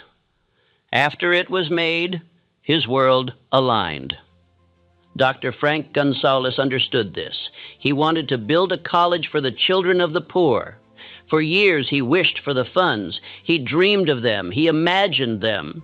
But nothing changed until he delivered a sermon declaring that he would secure $1 million. The world laughed at him. Yet within days, a benefactor placed the money in his hands. The decision came first. The supply came second. That is the secret most men never learn. A covenant of purpose is not a statement. It is a spiritual contract. When you write your aim clearly, when you read it with conviction, when you recite it daily, you bind your mind to your destiny. Your subconscious accepts the command. Infinite intelligence arranges the conditions. People appear, circumstances shift, opportunities gather. Providence steps forward to meet you. But the covenant must be definite. No man can hold two directions in the same hand. Indecision divides the mind, and a divided mind accomplishes nothing. A man cannot rise while arguing with himself. He cannot win while negotiating with fear. He cannot prosper while questioning his own worth.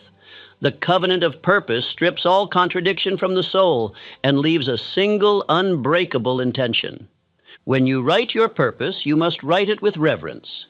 You must write it as though you are kneeling before the highest law of life, declaring who you are and what you shall become. This is no ordinary writing. This is consecration. This is the act that separates the chosen from the average, the determined from the drifting, the destined from the defeated. I learned that the man who forms a covenant with his purpose stops moving like one who hopes. He moves like one who knows. His speech changes. His posture changes. His eyes sharpen. His spirit steadies. He becomes calm even in storms, for storms do not frighten a man who walks under divine assignment. He knows the law that governs his success is older than fear. When a man binds himself to a clear purpose, he becomes immune to the noise around him. Complaints do not sway him. Criticism does not slow him. Failure does not defeat him. The world may oppose him, but he cannot be stopped, for he has given his allegiance to a cause greater than temporary discomforts. A man with a covenant becomes more than a man. He becomes a force. Many of your ancestors wished for change. Few decided. They prayed, but they did not plan. They hoped, but they did not declare. They survived, but they did not aim. Their wishes remained suspended in the air, unclaimed and unfulfilled. You must not repeat this pattern. You must do what they could not. Decide with finality. Decision is spiritual electricity. It awakens dormant forces within you. It commands your hidden strength. It ignites the imagination. It sharpens your intelligence. It summons courage from places you did not know existed. A man who decides becomes the master of his destiny, while the man who hesitates becomes the servant of his fears. Write your purpose. Read it aloud. Memorize it. Place it where your eyes cannot avoid it. Let it burn into your mind with such intensity that your doubts cannot breathe in its presence. Read it at night so it shapes your dreams. Read it in the morning so it governs your day. This is what I call faith in motion, the act of treating your purpose as though it were already fulfilled. When your purpose becomes a covenant, the law responds. The law does not respond to wishes. It responds to commands. It does not respond to vague intentions. It responds to definite plans. It does not respond to weak affirmations. It responds to declarations backed by will. If you speak your purpose with authority, the world organizes itself to assist you. Say with conviction, I decide and law obeys my faith. Speak it not as a man begging for a miracle, but as one commanding the forces that have always been waiting for his certainty. Decision is the signal that awakens your destiny. Decision is the permission slip for abundance. Decision is the first act of mastery. When your purpose is definite, the right people begin to appear. Those who once ignored you now take interest. Those who once doubted you now observe you with caution. Those who once overshadowed you now sense your rise. The decisive man gains a mysterious gravity. Others feel compelled to orbit around him. His certainty becomes the magnet of leadership. A man with a covenant is never alone. Invisible allies gather to his cause. Ideas come when he needs them. Strength arises when he feels weak. Courage appears in moments of doubt. Even obstacles become instruments for his progress. A covenant transforms every event into advancement. But you must understand, a covenant without repetition is weak. A single declaration is not enough to reshape the mind. You must reinforce your purpose daily. Faith is built by repeated suggestion. Will is strengthened by repeated command. Imagination is trained by repeated vision. The covenant must be fed until it becomes instinct. I have seen men form a purpose and then lose it because they did not nourish it. A covenant must be read until it roots. It must be spoken until it lives. It must be guarded until it grows. You are not forming a casual goal. You are forming the spiritual foundation upon which your family's future will rise. Your family line depends on your decisiveness. You are the first to awaken. You must be the first to decide. Their hopes rest upon your clarity. Their fears rest upon your courage. Their future rests upon your purpose. You carry their silent prayers within your covenant. The weight is sacred. And now, as your purpose forms, you prepare for the next law, the structuring of that purpose into practical plans. For a covenant without order cannot hold wealth. A purpose without method cannot gather abundance. You are now ready to learn how God increases the man whose life invites increase. Part 4. The Law of Increase.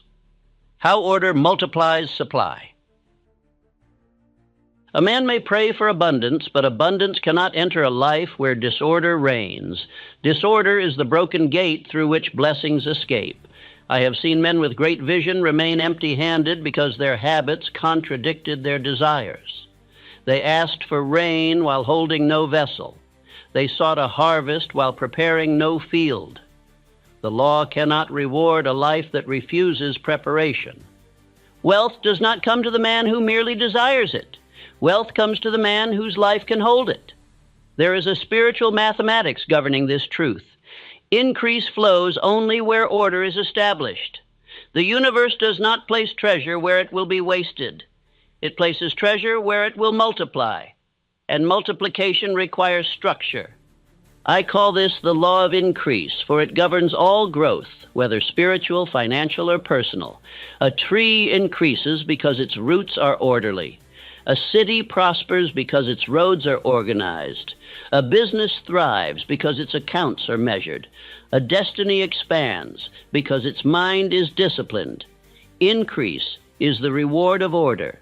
The man chosen to break the financial chains of his family must understand that divine supply is waiting, not absent. The limitation is not the generosity of God, but the readiness of the receiver. You cannot draw abundance into a chaotic life. You cannot build wealth upon scattered habits.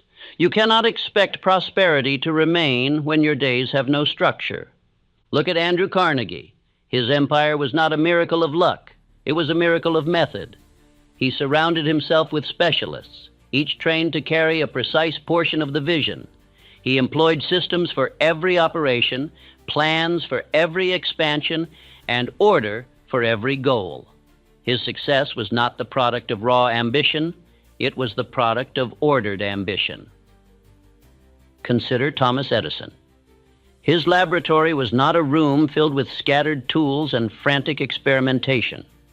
It was an orderly temple of innovation. Every experiment was recorded.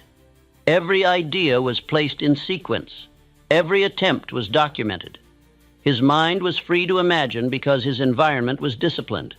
Disorder suffocates imagination. Order liberates it. Observe John D. Rockefeller. His journals accounted for every transaction, every detail, every movement of his company. He believed that order was the highest form of stewardship, and because he honored order, increase honored him. Wealth gravitates to the man who respects it. Wealth avoids the man who wastes it. Chaos is not a condition. It is a habit. And habits passed down through generations become invisible prisons. If your family lived without structure, if they spent without planning, if they reacted instead of prepared, if they moved without direction, you inherited not their poverty, but their disorder. This is the root of generational scarcity, not lack of money, but lack of method. To break the curse, you must become the first man in your family to create order. Order in thought, order in time, order in labor, order in spending, order in record, order in purpose. You must become the architect of your days, for a man cannot build fortune while his hours slip away like water through open fingers. Understand this clearly.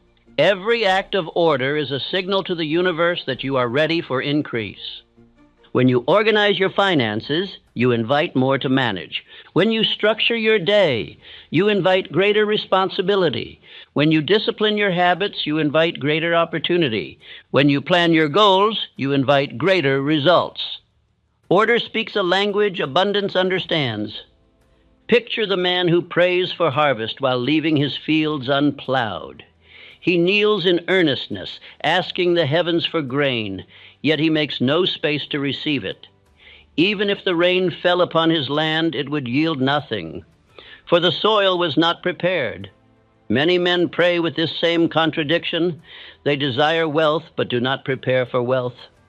A man once told me he wished for greater income.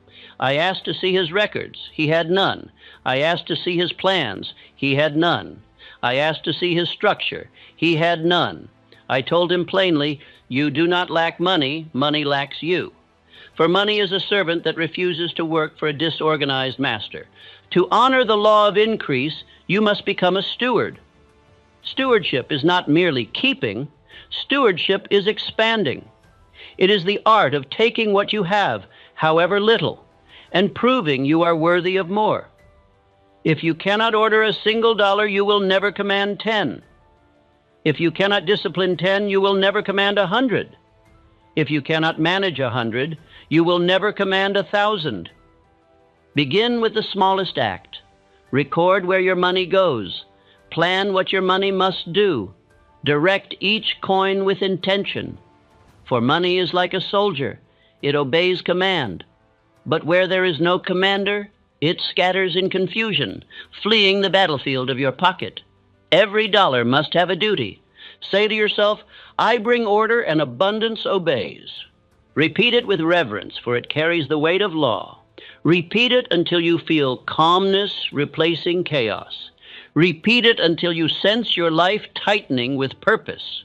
Repeat it until discipline becomes natural and waste becomes foreign. Others will see the transformation before they understand it. They will notice punctuality where there was once procrastination. They will see decisiveness where there was once delay.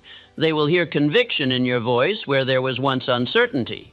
They will trust you with opportunities because discipline commands confidence. Leadership is not granted, it is earned through order. When a man orders his life, others feel safe around him. They sense that his decisions are firm, his actions deliberate, his path steady. They do not fear following such a man, for he has demonstrated mastery over himself. And a man who commands himself can command wealth. The world rewards the orderly man with promotion, trust, responsibility, and influence. Families turn to him for guidance. Employers turn to him for reliability. Partners turn to him for leadership. Even strangers feel drawn to the quiet authority he carries. All of this begins with order. Disorder is the language of scarcity. Order is the language of increase. If you wish to invite divine supply, you must speak the language of increase. You speak it through planning. You speak it through discipline. You speak it through stewardship. You speak it through consistency. Order is not merely a word. It is a declaration to the universe that you are ready for more. Imagine a man praying for rain while holding no vessel. The sky may pour abundance, but he remains thirsty because he prepared nothing to catch it. Many men receive small opportunities, yet lose them because they prepared no structure to support them. Wishes do not attract increase. Readiness does. Every evening, structure your next day. This single act multiplies your power. Every week, record your spending. This single act multiplies your wealth. Every month, revise your plans. This single act sharpens your direction. Every year, renew your purpose. This single act renews your destiny. You are not fighting for wealth alone. You are fighting to rewrite the pattern that kept your lineage enslaved. Disorder passed from father to son, from mother to daughter. Like an invisible thread woven through generations, you must cut it. And the blade that cuts it is order. A life without order invites chaos. A life with order invites increase. When you command your days begin to serve you. When you command your habits begin to strengthen you. When you command your finances begin to multiply. Order is the foundation upon which your family's future will rise. You are preparing a storehouse. You are constructing a vessel. You are shaping a life that can hold what is coming. You are not waiting for increase. Increase is waiting for you. When your structure is ready, provision will arrive with the precision of law. Now you stand at the edge of a greater law. For once order is established, pressure rises to test it. Pressure is not punishment. It is the proving ground of the chosen. You are ready to learn how persistence crowns the man who refuses to yield. Part 5. The trial of pressure. Proving worthiness through persistence. There comes a season in every chosen man's life when the weight he carries begins to press upon him with such force that he believes something must be wrong. Yet nothing is wrong. The pressure you feel is not the sign of collapse. It is the mark of shaping. No gold reaches its final beauty without fire. No sword becomes worthy without hammering, and no man becomes ready for abundance without pressure. Pressure is the divine examination of worthiness. It is the proving ground where destiny measures the strength of a man's resolve. When a man asks for financial increase, he is not handed riches immediately. He is handed pressure to see whether he can be trusted with riches. This is the law no man escapes. Wealth avoids the undisciplined, the faint-hearted, the easily shaken. Only the proven are permitted to hold what others waste. I learned early that obstacles do not appear to halt the chosen man. They appear to certify him. When the path becomes difficult, it is not a warning from heaven. It is an invitation. You stand at the doorway of your next advancement every time life tightens its grip. Those who turn back lose their inheritance. Those who push forward claim their crown. Think of R.U. Darby and his uncle. They dug relentlessly in search of gold. They endured weeks of failure. They persisted through difficulty. But when the pressure rose and the ore seemed absent, they surrendered. They were 3 feet from gold, 3 feet from the greatest discovery of their lives, when they allowed pressure to convince them to quit. Their destiny was not stolen by misfortune. It was surrendered through weakness. Pressure reveals a man's true allegiance, whether he serves fear or serves purpose. Under comfort, every man seems brave. Under ease, every man seems confident. But when hardship strikes, when plans unravel, when hopes tremble, when resources thin, and when doubt stands whispering at the door, that is when the chosen man separates himself from the crowd. For while others seek escape, he seeks endurance. Look at F.W. Woolworth. The world mocked his dream of selling goods for 5 and 10 cents. They laughed at his simplicity. They ridiculed his vision. But ridicule only sharpened his persistence. Pressure did not weaken him. It crowned him. And the empire he built became the monument of a man who refused to bow before opinion. Look at Henry Ford. Every failed engine, every broken part, every mocked experiment was pressure testing his faith. Men told him his ideas were foolish, impossible, unworkable. But Ford did not cower before their judgment. Pressure strengthened his certainty. Repeated defeat refined his method, not his belief. And the man who endured what others feared reshaped an entire industry. Pressure is the guardian that stands before every treasure. It asks only one question: do you truly desire what you claim? A weak man answers with surrender. A drifting man answers with excuses. A chosen man answers with persistence. A chosen man knows that destiny does not hand rewards to the faint. It hands tests to the worthy, and every test is disguised as difficulty. Understand this: pressure comes not to destroy you, but to prepare you. It prepares your mind for responsibility. It prepares your heart for leadership. It prepares your character for the weight of abundance. If increase arrived before the test, it would collapse you. The pressure you feel today is shaping the vessel you must become tomorrow. Say this with authority: pressure does not crush me, it crowns me. Repeat it until you feel strength rising beneath your ribs. Repeat it until fear loses its voice. Repeat it until difficulty feels like recognition, not punishment. When a man embraces pressure, he steps into a realm few understand. Others panic, he evaluates. Others fear, he prepares. Others run, he advances. This is why such a man rises above his generation, not because he knows more, but because he endures more.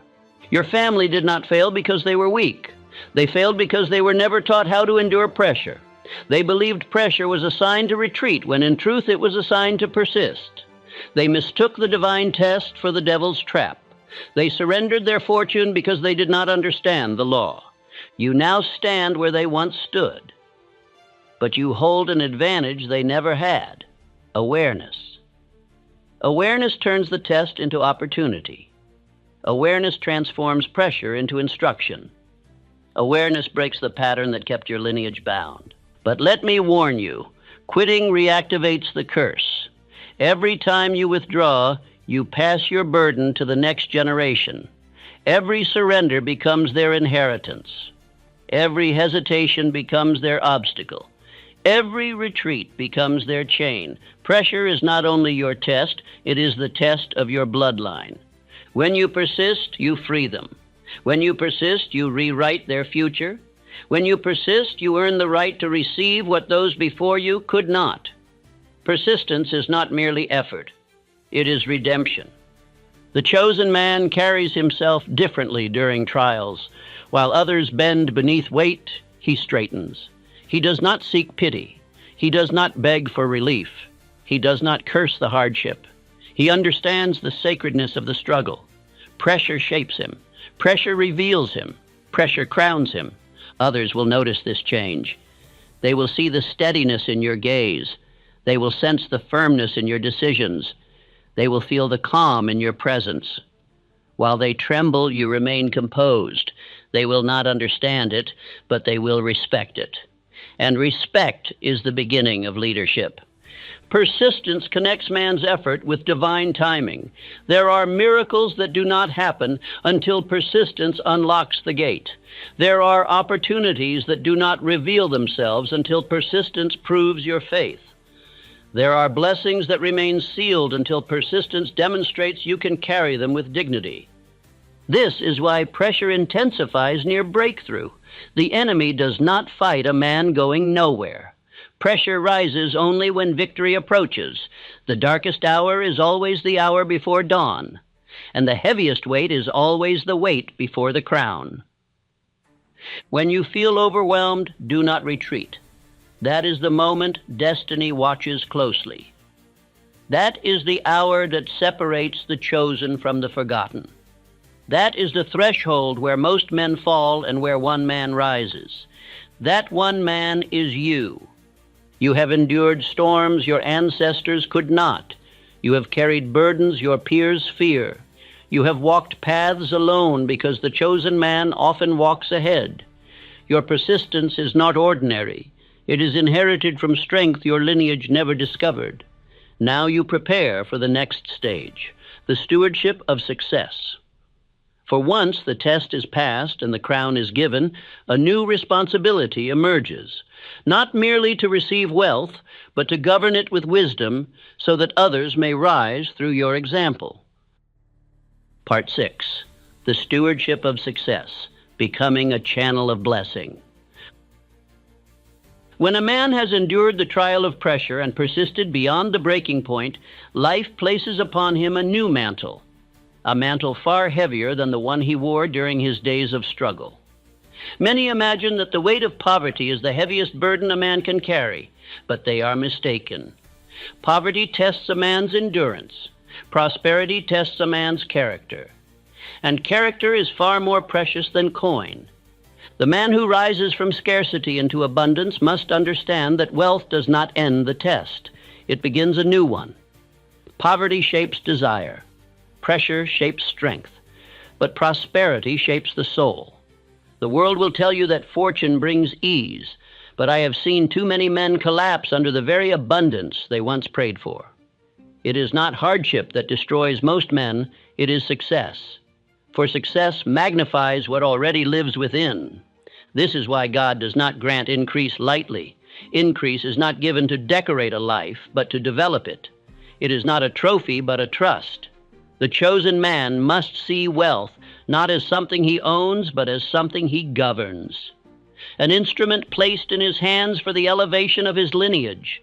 To break a financial curse, a man must not only acquire wealth, he must prove he can shepherd it with dignity. Wealth amplifies a man's inner nature. If fear rules him, wealth will deepen his fear. If greed governs him, wealth will intensify his greed. If weakness shapes him, wealth will expose his weakness. But if purpose directs him, wealth becomes a mighty instrument in his hands. If discipline guides him, wealth multiplies his influence. If faith anchors him, wealth expands his reach. Observe the life of Andrew Carnegie.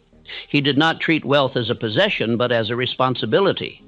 As his riches grew, so did his desire to serve. He built libraries, funded schools, supported institutions, and lifted countless men. He understood the sacredness of stewardship. He knew that wealth must circulate, not stagnate, if it is to bless generations. Consider John D. Rockefeller. He did not wait to become rich before practicing stewardship. He began when he earned only a few coins. He gave faithfully, recorded meticulously, and steered his resources with reverence. His fortune expanded because he honored the law of circulation, the principle that wealth must move with purpose.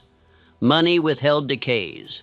Money directed increases. Money shared with wisdom multiplies. And look at Henry Ford. His wealth did not exist merely to adorn his name. It existed to uplift workers, improve production, and place the miracle of transportation into the hands of ordinary people. He did not bury his riches beneath luxury. He turned them into opportunity. You now stand at the threshold of stewardship. The hardship prepared you. The pressure refined you. The persistence strengthened you. And now success will test you. You must not fear this test, for you are ready. You are chosen. You are prepared to become the channel through which blessings flow into your lineage. Say within yourself, I am a channel, not a reservoir. Through me flows abundance for all. Repeat it until the truth feels carved into your spirit. Repeat it until greed loses its power. Repeat it until pride bows before purpose. Repeat it until you no longer see wealth as personal gain, but as sacred duty. A chosen man must understand that prosperity is never the end of the journey. It is the beginning of influence. Wealth frees your time, but time must be used wisely. Wealth gives you reach, but reach must be used honorably. Wealth expands your options, but options must be weighed with wisdom. When a man becomes prosperous, he must become twice as disciplined, twice as thoughtful, twice as guided by principle. For prosperity tests the soul more severely than poverty ever did. Poverty tests your courage. Prosperity tests your restraint. Poverty tests your hunger. Prosperity tests your humility. Poverty forces you to endure pain. Prosperity demands that you administer power, and power mishandled reshapes destinies for generations. The chosen man must learn the law of circulation, which governs all true wealth. This law teaches that riches held tightly lose their meaning, while riches used wisely gain their strength. A river that stops flowing becomes stagnant. A mind that stops learning becomes dull, and wealth that stops circulating becomes poisonous. Prosperity must move through giving, through investment, through teaching, through uplifting others, or it ceases to be prosperity at all. You must become the financial teacher your family never had. They learned fear. They learned caution. They learned silence around money. You must teach courage. You must teach discipline. You must teach the laws of order. You must teach the power of purpose. You must teach the dignity of service. You must teach the responsibility of increase. Others will begin to look to you for guidance as your wisdom grows. They will ask for counsel. They will observe your decisions. They will notice the peace with which you manage resources. They will feel secure in your presence. A steward does not merely govern wealth. He governs the atmosphere of his home, the structure of his life, the principles of his lineage. Success will give you influence, but influence must be guided by humility. A chosen man does not raise his voice to prove his authority. He raises his standard. He does not boast. He demonstrates. He does not command through fear. He commands through consistency. The family will follow the example they can trust, not the words they hear. Let every action be a lesson. Let every habit be a model. Let every choice be instruction. Your prosperity must be quiet, steady, and principled. Wealth gained without wisdom becomes noise. Wealth governed by wisdom becomes legacy. Let your wealth reflect your character, not conceal your insecurity. Let your prosperity reflect your purpose, not replace it. A man who confuses wealth with identity loses both. You must learn to govern your emotions even more strictly as abundance grows. Greed must be resisted. Impulse must be disciplined. Fear must be silenced. Pride must be humbled. Pity must be balanced with principle. The steward must be firm yet fair, generous yet wise, ambitious yet anchored. These qualities form the armor of the man chosen to break generational poverty. Imagine your household in the years ahead when this stewardship ripens. Imagine your children walking without the fear that shaped your youth. Imagine your siblings learning the laws that lifted you. Imagine nephews, nieces, cousins, and descendants you may never meet being raised under principles you established. Imagine your name becoming a symbol of strength rather than struggle. What greater honor could a man receive?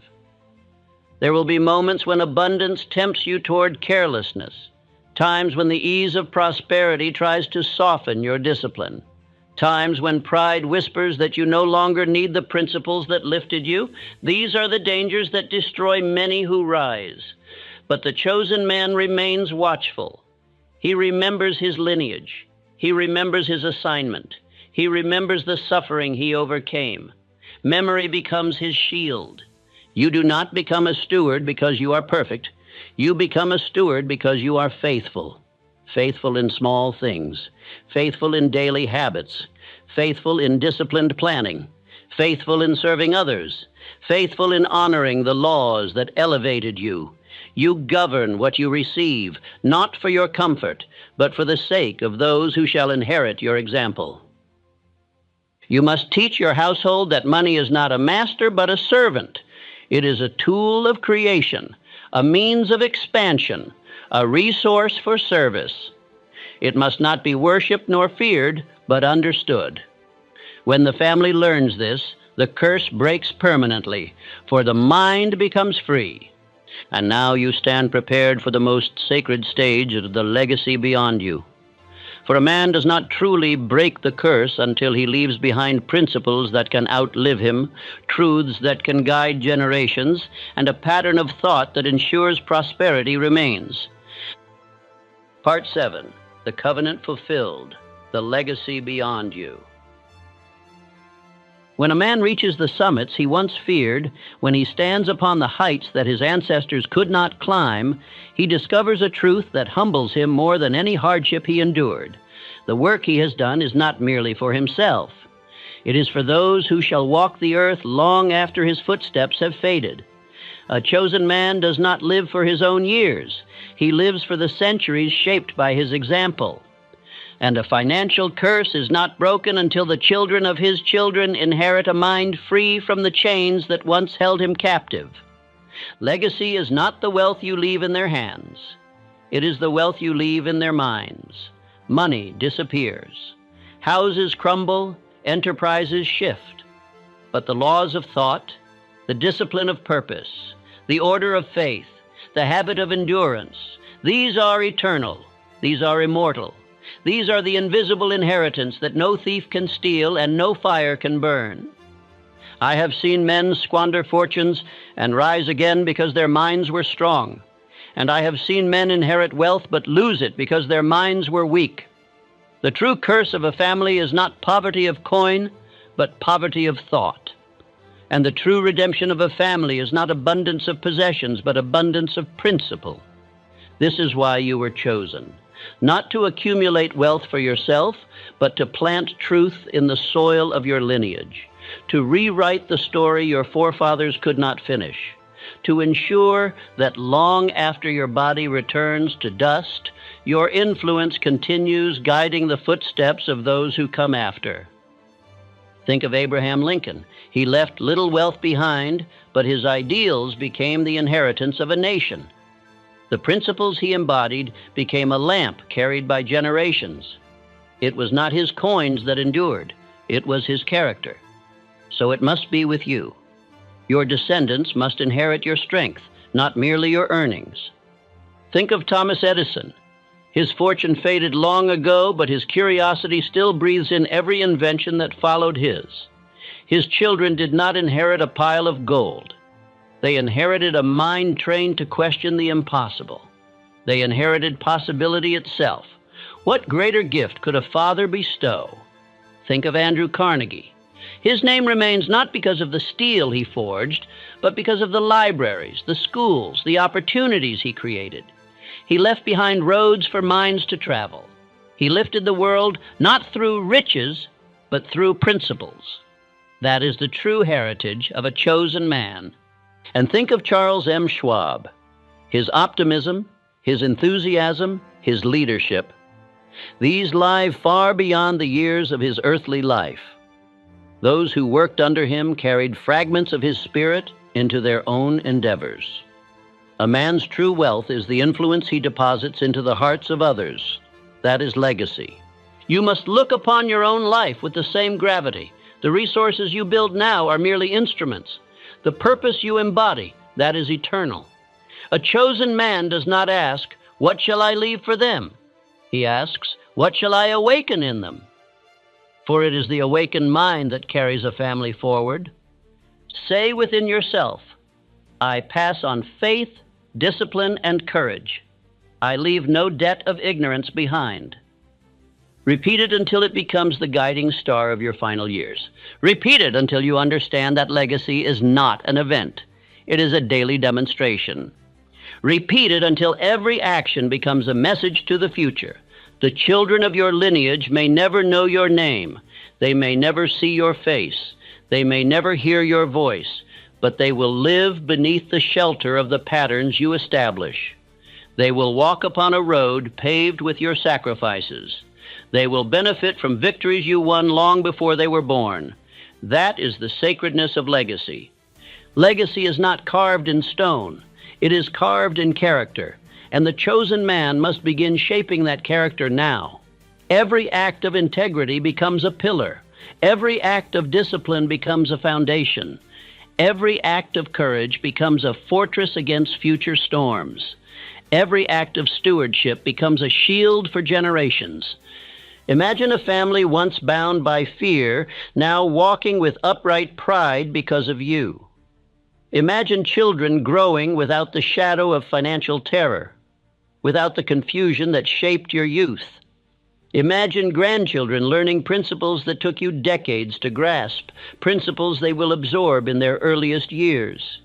This is the reward of the chosen man, not comfort, but continuation.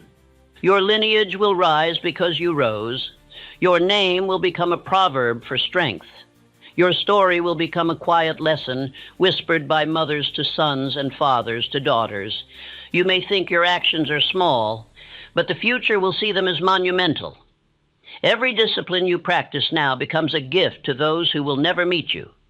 You must understand that repetition preserves legacy. The truths you repeat to yourself must be repeated to them. The principles you build your life upon must become the soil in which they plant their dreams. If you do not teach them, the world will teach them something far lesser. If you do not shape their minds, their fears will. If you do not pass on your laws, ignorance will seize the throne once more. This is why you cannot rely on speeches alone. You must live the example. The chosen man teaches not with words, but with his daily conduct. He demonstrates discipline in the morning. He demonstrates courage in difficulty. He demonstrates order in his affairs. He demonstrates faith when others panic. He demonstrates calm when others tremble. The family follows what you embody. Children do not remember instruction. They remember example. They remember the firmness with which you meet adversity. They remember the patience with which you handle pressure. They remember the consistency with which you pursue purpose. They remember the steadiness of your spirit when the world seemed uncertain. These memories become their law. Legacy demands that you write your principles. A man's thoughts vanish if he leaves them unwritten. You must record your truths so that your lineage will know them even if your voice is silent. You must write your beliefs, your lessons, your laws. You must create a record of the wisdom purchased through suffering. This written legacy becomes a compass for generations. Imagine a grandson yet unborn searching for guidance and finding your words. Imagine a great-granddaughter inheriting not confusion but clarity because you captured the principles that shaped your rise. Imagine future children reading your reflections and discovering a strength that would have been lost had you kept your wisdom unspoken. Legacy requires writing, but legacy also requires presence. A chosen man must model the laws of thought openly. He must speak success with reverence. He must share the story of his rise so that others understand the price he paid and the principles he practiced. Silence around truth weakens a lineage. Conversation around truth strengthens it. Your home must become a sanctuary of law. Speak of purpose. Speak of decisions. Speak of order. Speak of discipline. Speak of faith. Speak of persistence. Speak of service. Speak of legacy. And speak of the test you passed so they learn that pressure is not the enemy but the path. Let every child who enters your presence feel the dignity of your conduct. Let them see the humility with which you handle abundance. Let them witness the justice with which you treat others. Let them feel the peace in your spirit. Let them experience the strength in your restraint. These impressions will shape their future more powerfully than any inheritance of coins. The chosen man must lift not only his household, but his lineage. He must think not in years, but in generations. He must build not for his lifetime, but for the centuries that follow. He must rise not for his glory, but for the glory of those who shall never know his name. This is the final test, the test of ego. Many men rise only to fall because they believe their rise was for themselves alone. They are mistaken. A chosen man rises for the world that shall follow him. Pride destroys legacy. Humility builds it. You must treat your success not as achievement, but as assignment. You are the bridge between the past and the future. Behind you stand generations who could not cross. Before you stand generations who will cross because of you. This is the sacred privilege of the chosen man. You did not choose this path. This path chose you. You may ask, why me? The answer is simple. Because you listened. because you questioned, because you endured, because you persisted, because you renewed your mind, because you accepted the burden, because you formed the covenant, because you honored the law, because you walked with order, because you embraced pressure, because you proved worthy. The universe does not place such responsibility on the careless. It places it on the willing. And you were willing when others were not. Now hear this final truth. You were chosen not to be served by wealth, but to serve through it. You were chosen to uplift your lineage. You were chosen to instruct their minds. You were chosen to rewrite their destiny. You were chosen to create a new inheritance built not from fear, but from understanding. You were chosen to stand where your ancestors fell. And because you accepted the calling, the covenant is fulfilled. The curse ends with you. The future begins with you. The legacy lives through you. And generations shall rise because one man, you, finally listened. You may not realize it yet, but the exhaustion you feel is not the end of your strength. It is the beginning of your awakening. When a man loses the desire to keep going, it is never because he is weak. It is because he is standing at the doorway of a life he has not yet learned to enter. Think of how many battles you have fought alone. How many nights you pushed through when no one saw your effort. How often you rose even when your spirit whispered that it would be easier to let everything collapse. That kind of resilience does not disappear.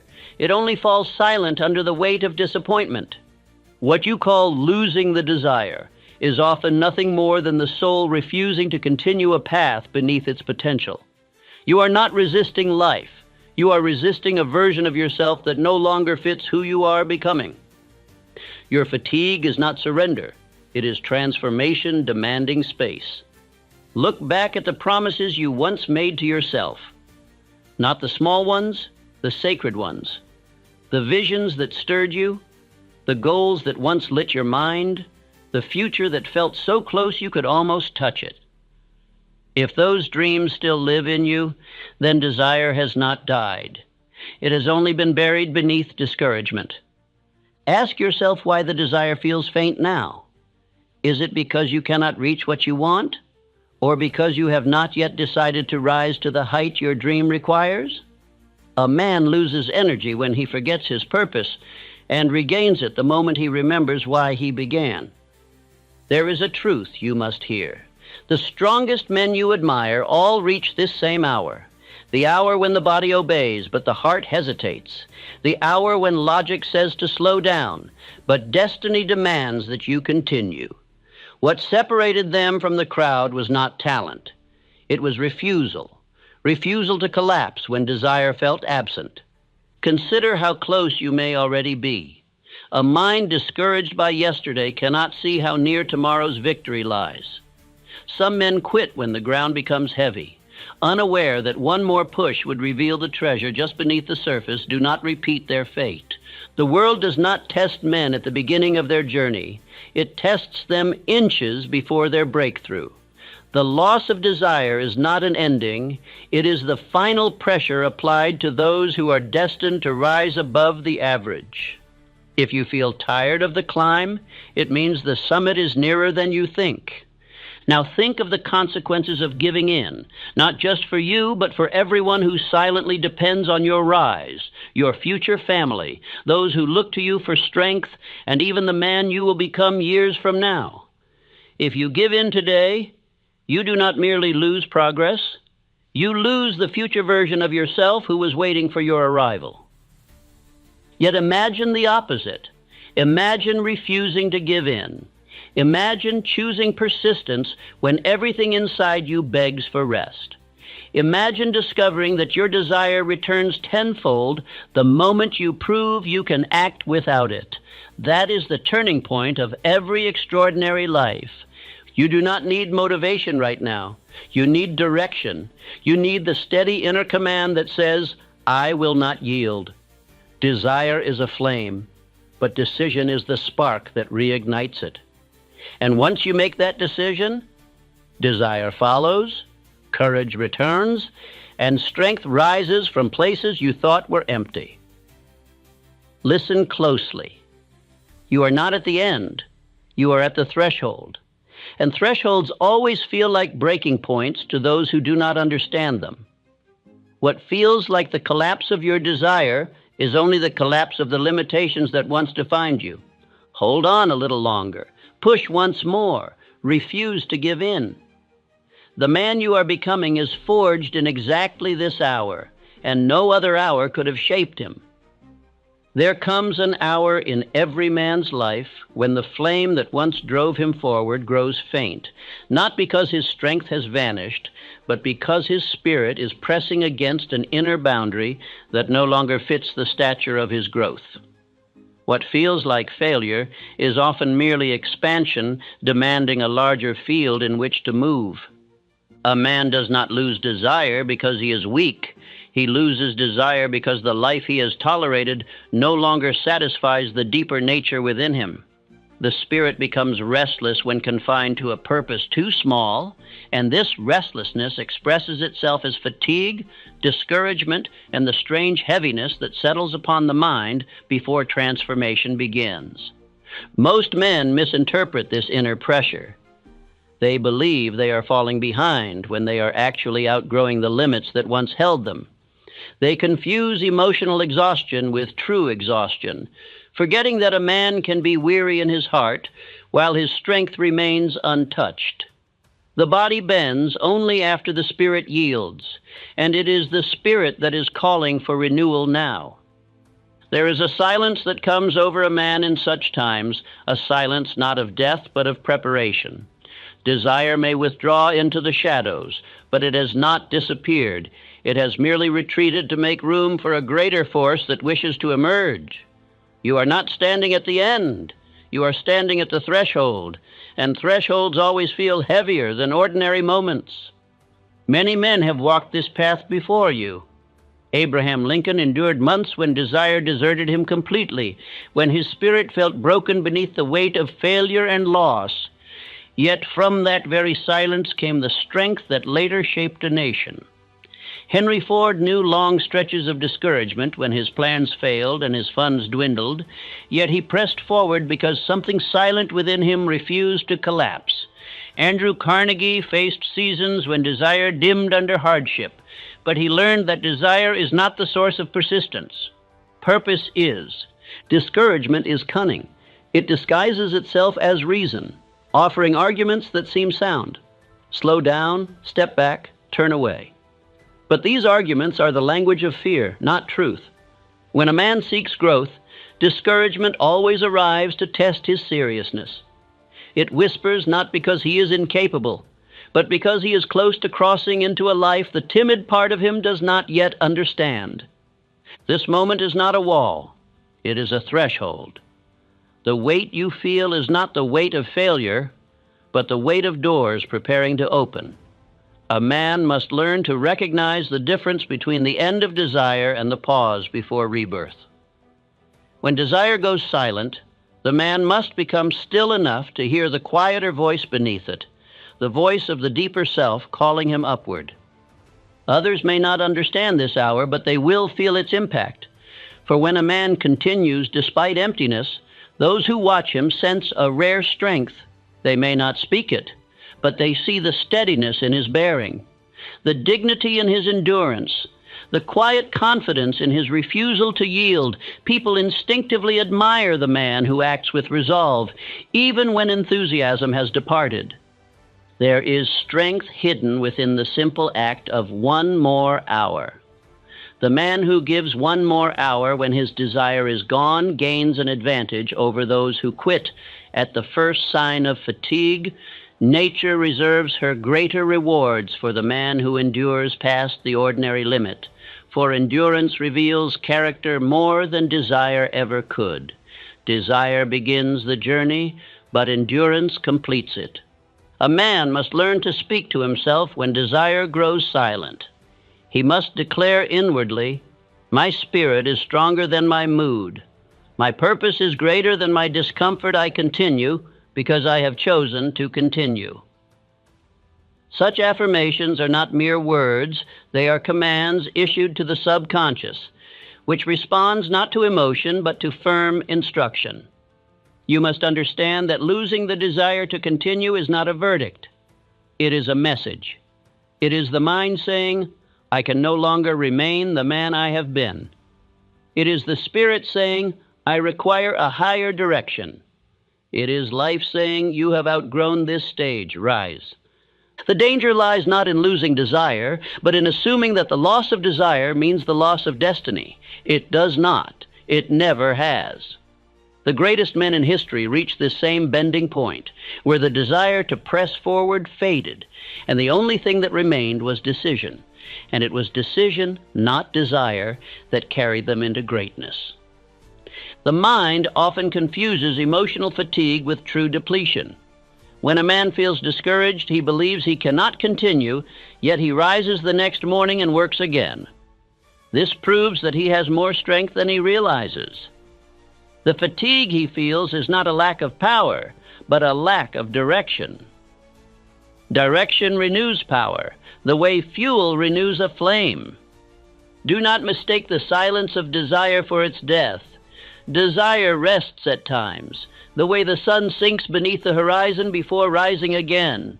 The Spirit withdraws not to abandon you, but to gather strength for the next ascent. Every man who has ever risen has known these quiet intervals, where he felt suspended between what he has been and what he must become. This hour is sacred. Few recognize it. Fewer endure it. But the man who endures it becomes the man others later call extraordinary. Those around you may never know the depth of the battle you fought in silence, but they will see its result in the strength you carry afterward. Discouragement tries to persuade the man to step backward when he is inches from stepping forward. It arrives when the ground is hardest, when progress seems invisible, when the heart feels thin, yet this timing is never accidental. Discouragement intensifies only when a breakthrough stands near. It is the final test given to the man who is about to rise. You must recognize this test for what it is, a spiritual examination of your resolve. If you retreat, the test returns later in harsher form. If you stand firm, the test dissolves and new strength rises from the very place where desire once collapsed. This is the law of inner strengthening. The spirit grows larger when the man refuses to diminish. When you continue despite emptiness, others see a steadiness in you that commands respect. They sense that your strength does not depend on moods or excitement. They begin to trust your character more than your words, for endurance is the highest proof a man can offer. Your task now is simple. Stand, just stand. Continue. Move forward without waiting to feel ready. Move forward without waiting for desire to return. The man who acts without desire builds a strength the ordinary man will never know. The man who depends on desire remains ruled by his emotions. The man who depends on decision gains authority over himself. Desire will return, but only after you have proven that you can continue without it. The Spirit rewards obedience. It rewards steadiness. It rewards endurance. Once you demonstrate that you are governed by purpose, not mood, desire reawakens with greater force than before. Speak to yourself with firmness. I do not collapse. I do not yield. I do not wait for feeling. I decide, and my spirit obeys. These affirmations are your anchor in this hour. Repeat them until they sink into the very foundation of your being. You are not falling behind. You are rising through a phase that every man must face before reaching the next level of life. You are undergoing the inward stretching required before outward expansion occurs. You are being shaped, strengthened, and prepared. This hour will define you, not because it feels powerful, but because it feels empty, and you continue anyway. That is the moment a man becomes the master of his destiny, and that is the hour you are living in now. There comes a moment when a man must understand that desire is not the beginning of progress. Decision is. A man who waits for desire to return before he moves condemns himself to inaction. For desire is a flickering flame, but decision is the spark that lights it.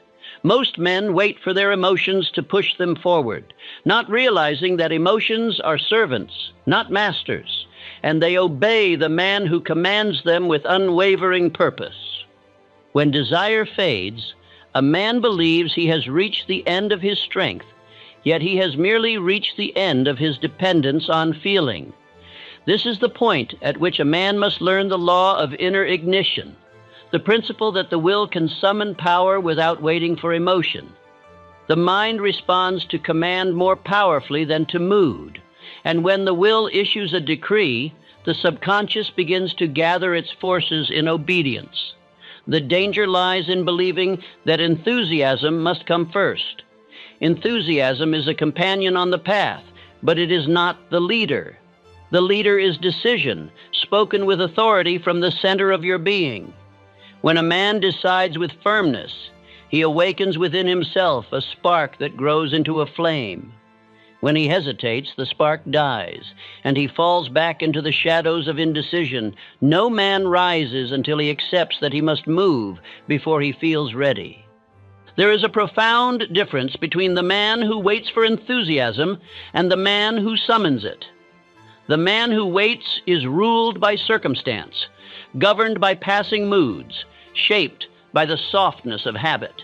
The man who summons enthusiasm becomes the master of his inner world. His strength does not depend on comfort, nor does his progress depend on inspiration. He commands himself to act, and action produces the enthusiasm he once thought he needed beforehand. Desire weakens when a man drifts without direction. When the mind lacks a central aim, it becomes weary from its own wandering. But desire strengthens when it is tied to purpose, and purpose strengthens when it is tied to decision. Therefore, the man who seeks to revive his inner fire must not chase after lost enthusiasm. He must choose a definite course and command himself to move toward it. Direction creates fuel, and fuel gives rise to flame. It is here that many men falter. They believe they must wait for the return of inspiration, when the truth is that inspiration returns only after motion begins. A man cannot think himself into renewal. He must act himself into renewal. The subconscious does not gather strength in stillness. It gathers strength in obedience. Every step taken in defiance of discouragement instructs the subconscious to awaken its reserves, and those reserves are far greater than the man ever imagined. Thomas Edison is a perfect example of this truth. During the countless experiments that failed to yield results, he did not depend on desire to carry him. He depended on decision.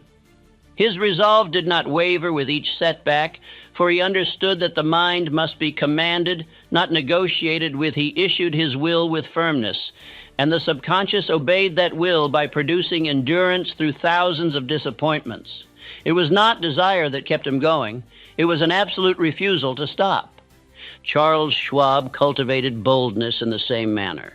He did not wait for confidence to arrive before he stepped forward. He stepped forward and through that action taught his subconscious that boldness was now the standard of his identity. Men around him sensed this inner firmness, and they responded to it with trust. Those who observed him believed he possessed some unusual gift, yet the truth was simple. He chose boldness before he felt bold. He commanded courage, and courage arose. Decision is the original source of energy. When a man decides with finality, the mind ceases its inner conflict, and the energy once drained by hesitation becomes available for action. The man who wavers loses strength, but the man who decides becomes strong because he has unified the forces of his spirit. Half of a man's fatigue comes not from labor, but from internal contradiction.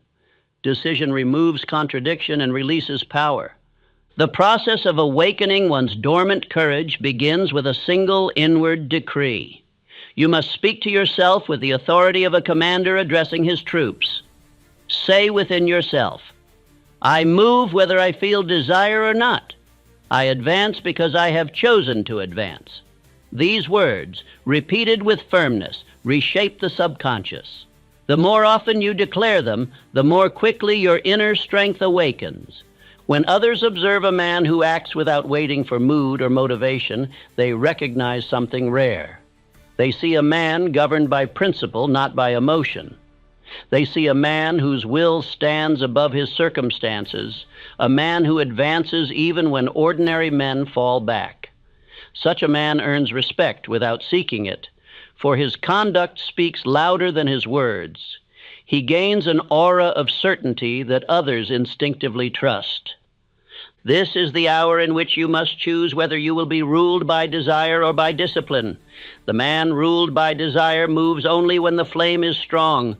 The man ruled by discipline moves even when the flame is weak, and through that movement the flame returns. Discipline is the hammer that shapes identity. Desire comes and goes, but discipline remains. When the mind is trained to obey the will, desire becomes a servant rather than a master. You must understand that desire is a luxury, but decision is a necessity. A man cannot live by desire alone, for desire is fleeting. But a man can live by decision, for decision gives birth to action, and action gives birth to belief, and belief gives birth to desire. This is the cycle of inner ignition. Most men wait for desire to begin the cycle. The wise man begins the cycle through decision. Speak into your own mind. I summon strength. I summon clarity. I summon endurance. These affirmations are not wishful sentences. They are commands. The subconscious does not distinguish between reality and command. It responds to the tone of authority. The tone you use determines the strength you awaken. A weak tone awakens weakness. A strong tone awakens power. The truth you must accept is this: the spark you seek is already within you. It is not lost. It is dormant. It ignites the moment you take action without waiting for feeling. It ignites when you command yourself to rise. It ignites when you choose to continue even when your heart whispers otherwise. You are not waiting for desire. Desire is waiting for you. You stand now at the gateway of your own renewed strength. If you command yourself to move, the next year will obey your direction. If you wait for desire, you will remain where you are. The choice is simple, but its consequences echo through every day that follows. Act now. Decide now. Command now. Say within yourself, I am the master of my mind. I am the author of my strength. I act. I advance. I rise. And through these words spoken with conviction, you will feel the spark of decision grow into the flame of desire once more. There comes a time in every man's life when he must confront a truth he has long avoided. Desire collapses not because the man is weak, but because the aim he serves is too small for the strength hidden within him. A man cannot remain inspired by a direction that does not stretch him. He cannot feel alive while pursuing an aim unworthy of the size of his spirit. And though he may not speak it aloud, he knows within himself when his purpose has grown too small, when his tasks no longer challenge him, and when his days no longer call forth his full measure of ability. A man's soul rebels against trivial pursuits.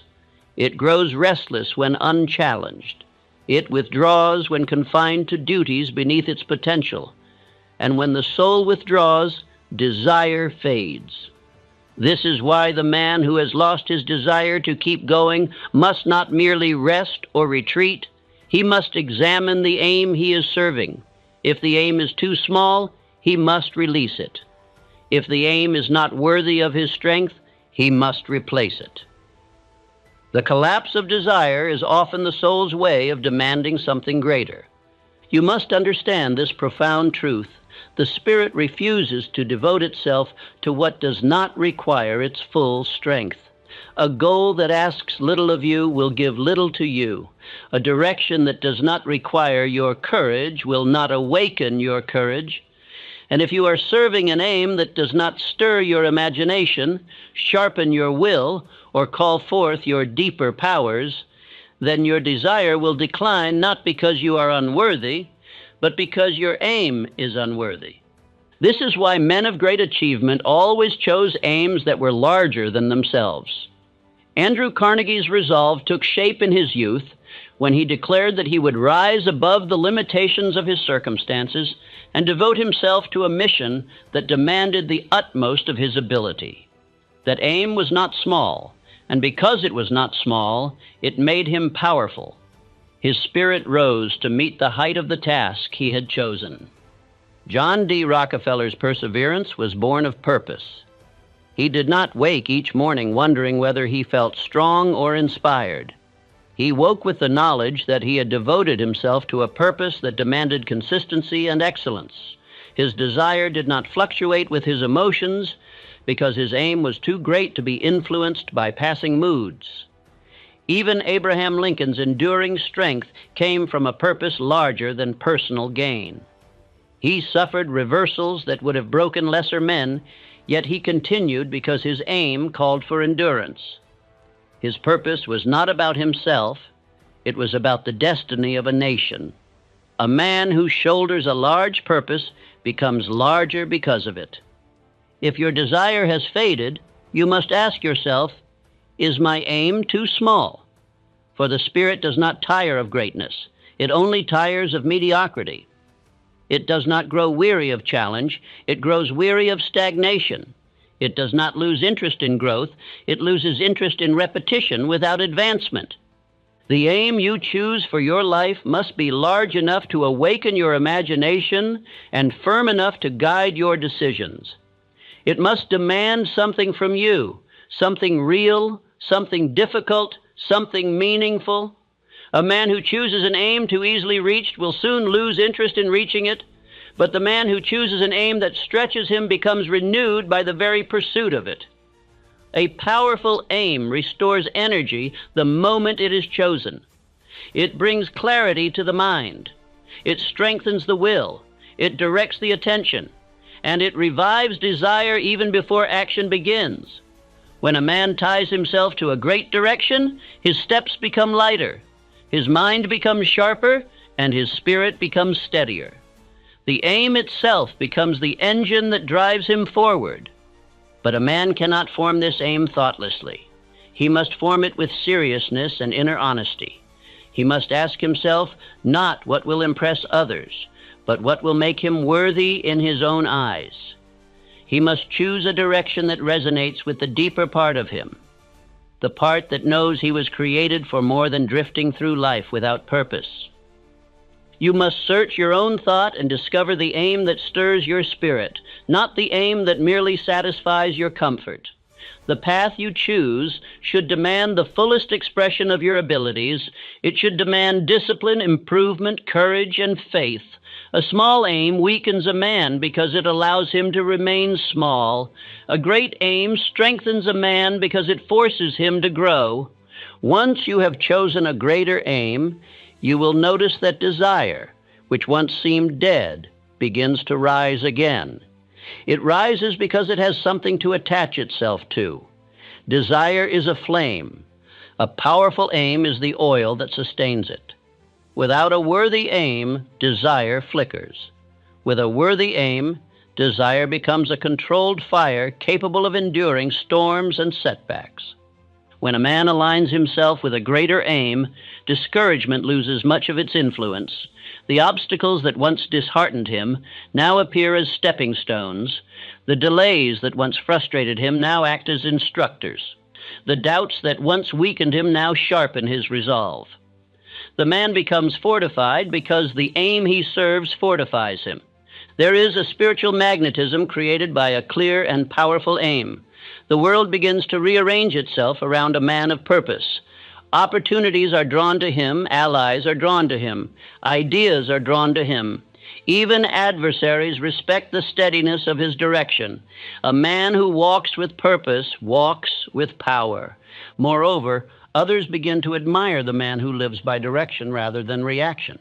They see in him something firm, something settled, something grounded. They sense that he is not governed by mood, but by intention. They watch him advance step by step and wonder how he continues despite challenges. They attribute this to luck or talent, never realizing that it is simply the fruit of having chosen a worthy aim. A man of purpose stands apart because he carries within him an internal compass that cannot be shaken. He knows where he is going, and because he knows where he is going, he does not need constant encouragement. His direction gives him strength. But even the greatest aim must be repeated to the mind until it becomes a living force. Repetition breathes life into purpose. Repetition engraves direction into the subconscious. Repetition transforms a chosen aim into a commanding aim. Say within yourself each morning, "My purpose is clear. My path is chosen. My aim guides my thought, my actions, and my life." Speak it until you believe it. Believe it until you act it. Act it until you embody it. This repetition does not weaken the message. It strengthens it. Every great man repeated his aim to himself with such consistency that his mind became incapable of betraying it. Carnegie did it.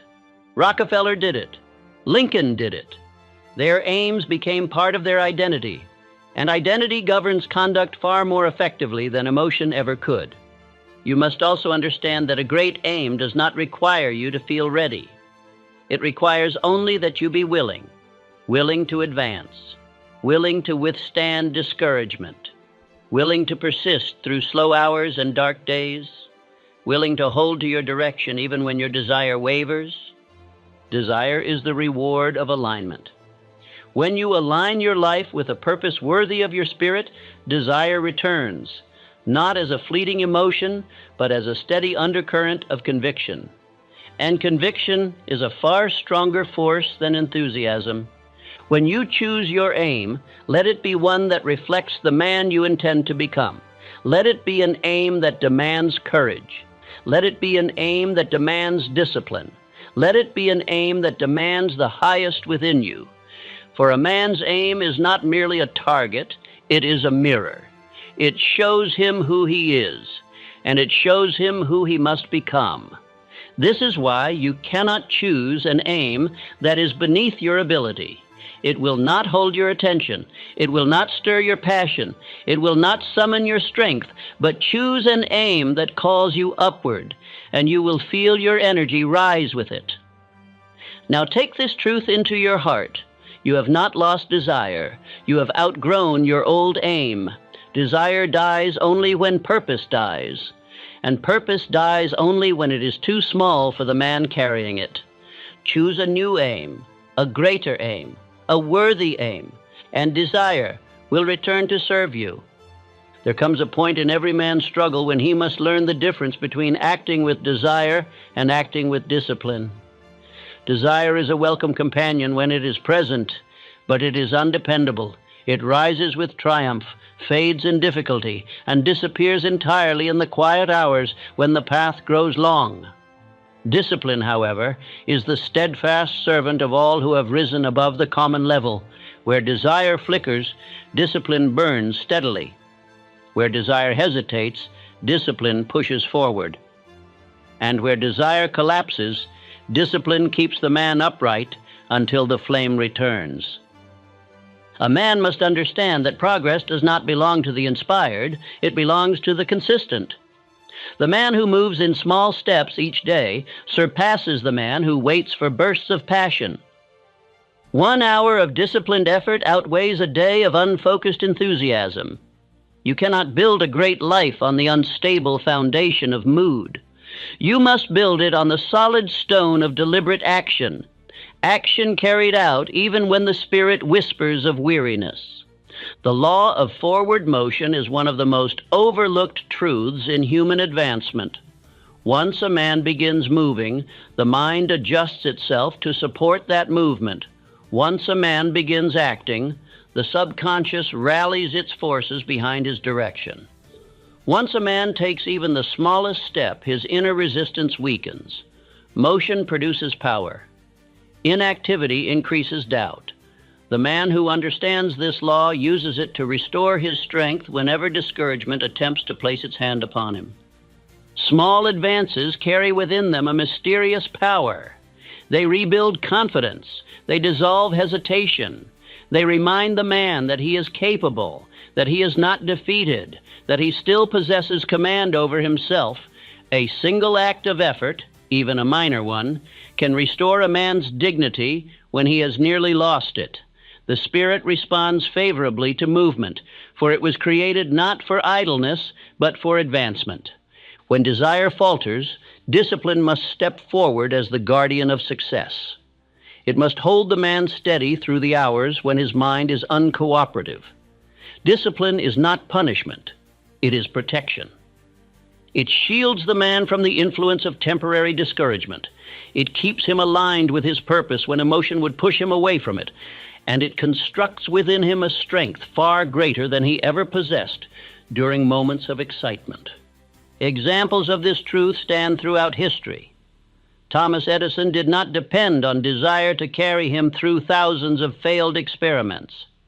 If he had waited for inspiration, he would have achieved little. What carried him forward was discipline, the consistent, methodical action that refused to yield to disappointment. He advanced inch by inch, hour by hour, refining, adjusting, persisting. It was not desire that produced the electric light.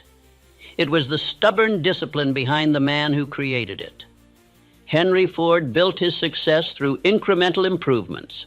His breakthroughs came not through sudden flashes of inspiration, but through daily refinement.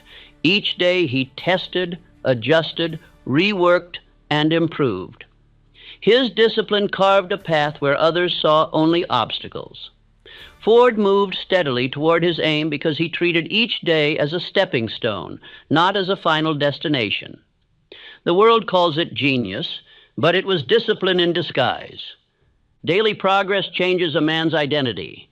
Each act of discipline reinforces the belief that he is capable of directing himself. Each fulfilled task whispers to the subconscious, "I am a man who acts." Gradually, this belief becomes unshakable. A man no longer doubts his ability. He no longer questions his strength. He no longer fears the size of his dream. He has proven to himself through disciplined action that he can be trusted with his own future. Others feel a deep respect for the man who persists silently. They may not understand the full extent of his struggle, but they sense his steadiness. They see him continuing when others would stop. They see him acting when others hesitate. They see him moving forward even when no reward is in sight. Such a man commands admiration because discipline shines more brightly than raw talent. It reveals character. It reveals resolve. It reveals the inner steel of the spirit. There is a profound connection between ordered habits and revived desire. When a man's life is scattered, his desire weakens because his spirit feels the burden of disorder. Chaos exhausts the mind. But when habits are ordered, the mind rests. It moves with clarity. It regains the strength needed to fuel desire. A well-ordered day becomes fertile ground for enthusiasm. Even the simplest routines, kept faithfully, restore the spirit's confidence. Steady action forms spiritual strength that cannot be obtained in any other way. A man who trains himself to move when he does not feel like moving becomes dangerous to failure, for he is no longer ruled by impulse. He is governed by intention. He no longer needs the crutch of motivation, for he has learned to command himself. Such strength is rare, for most men remain slaves to their moods. But the man who conquers his moods conquers his fate. A man must now learn to speak affirmations to support this steady movement. He must say within himself, "I advance because I choose to advance. I act because action strengthens me. I move forward even when desire sleeps. My steps are governed by purpose, not by feeling." These affirmations are not empty sentences. They are the seeds of discipline planted into the soil of the subconscious. Repeated daily, they form the roots that keep the man steady through storms of doubt. There is no weakness in acting without enthusiasm. The weakness lies in waiting for enthusiasm before acting. The man who learns to act in the absence of desire becomes a master of himself. He understands that motion creates its own energy, that action awakens its own desire, and that commitment produces its own confidence. The world cannot defeat such a man because he does not rely on the world to move him. He moves himself. You must understand that no man becomes strong by surrendering to his feelings.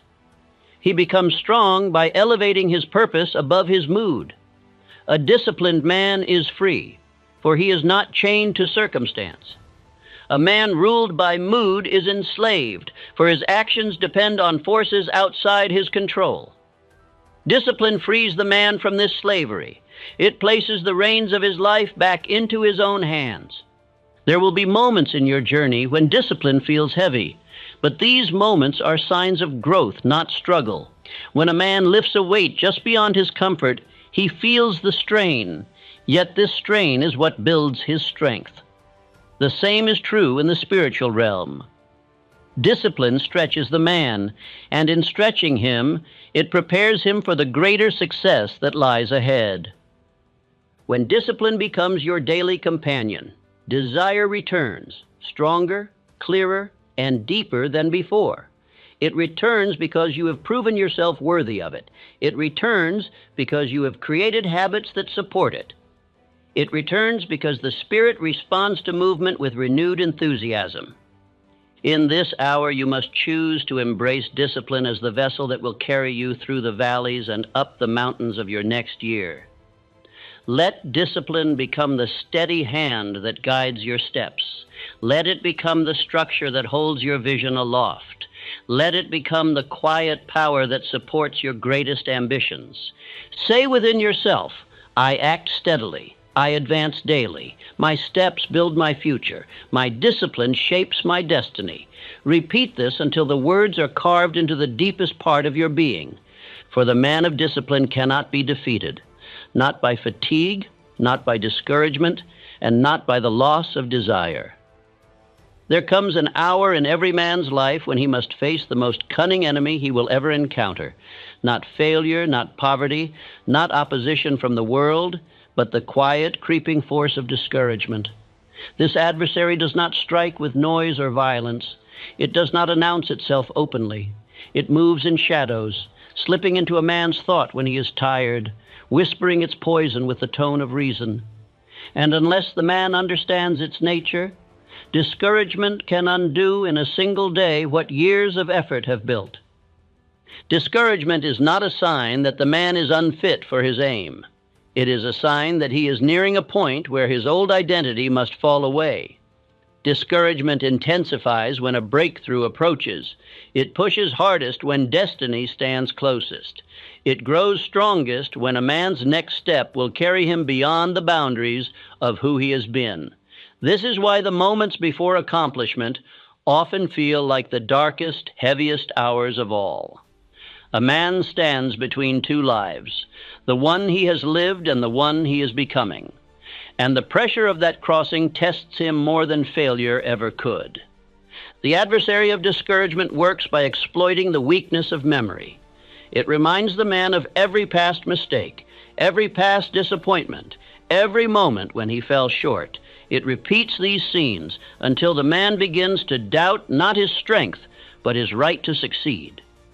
It whispers that progress is slow, that others have passed him, that the work ahead is too heavy, and yet none of these whispers speak truth.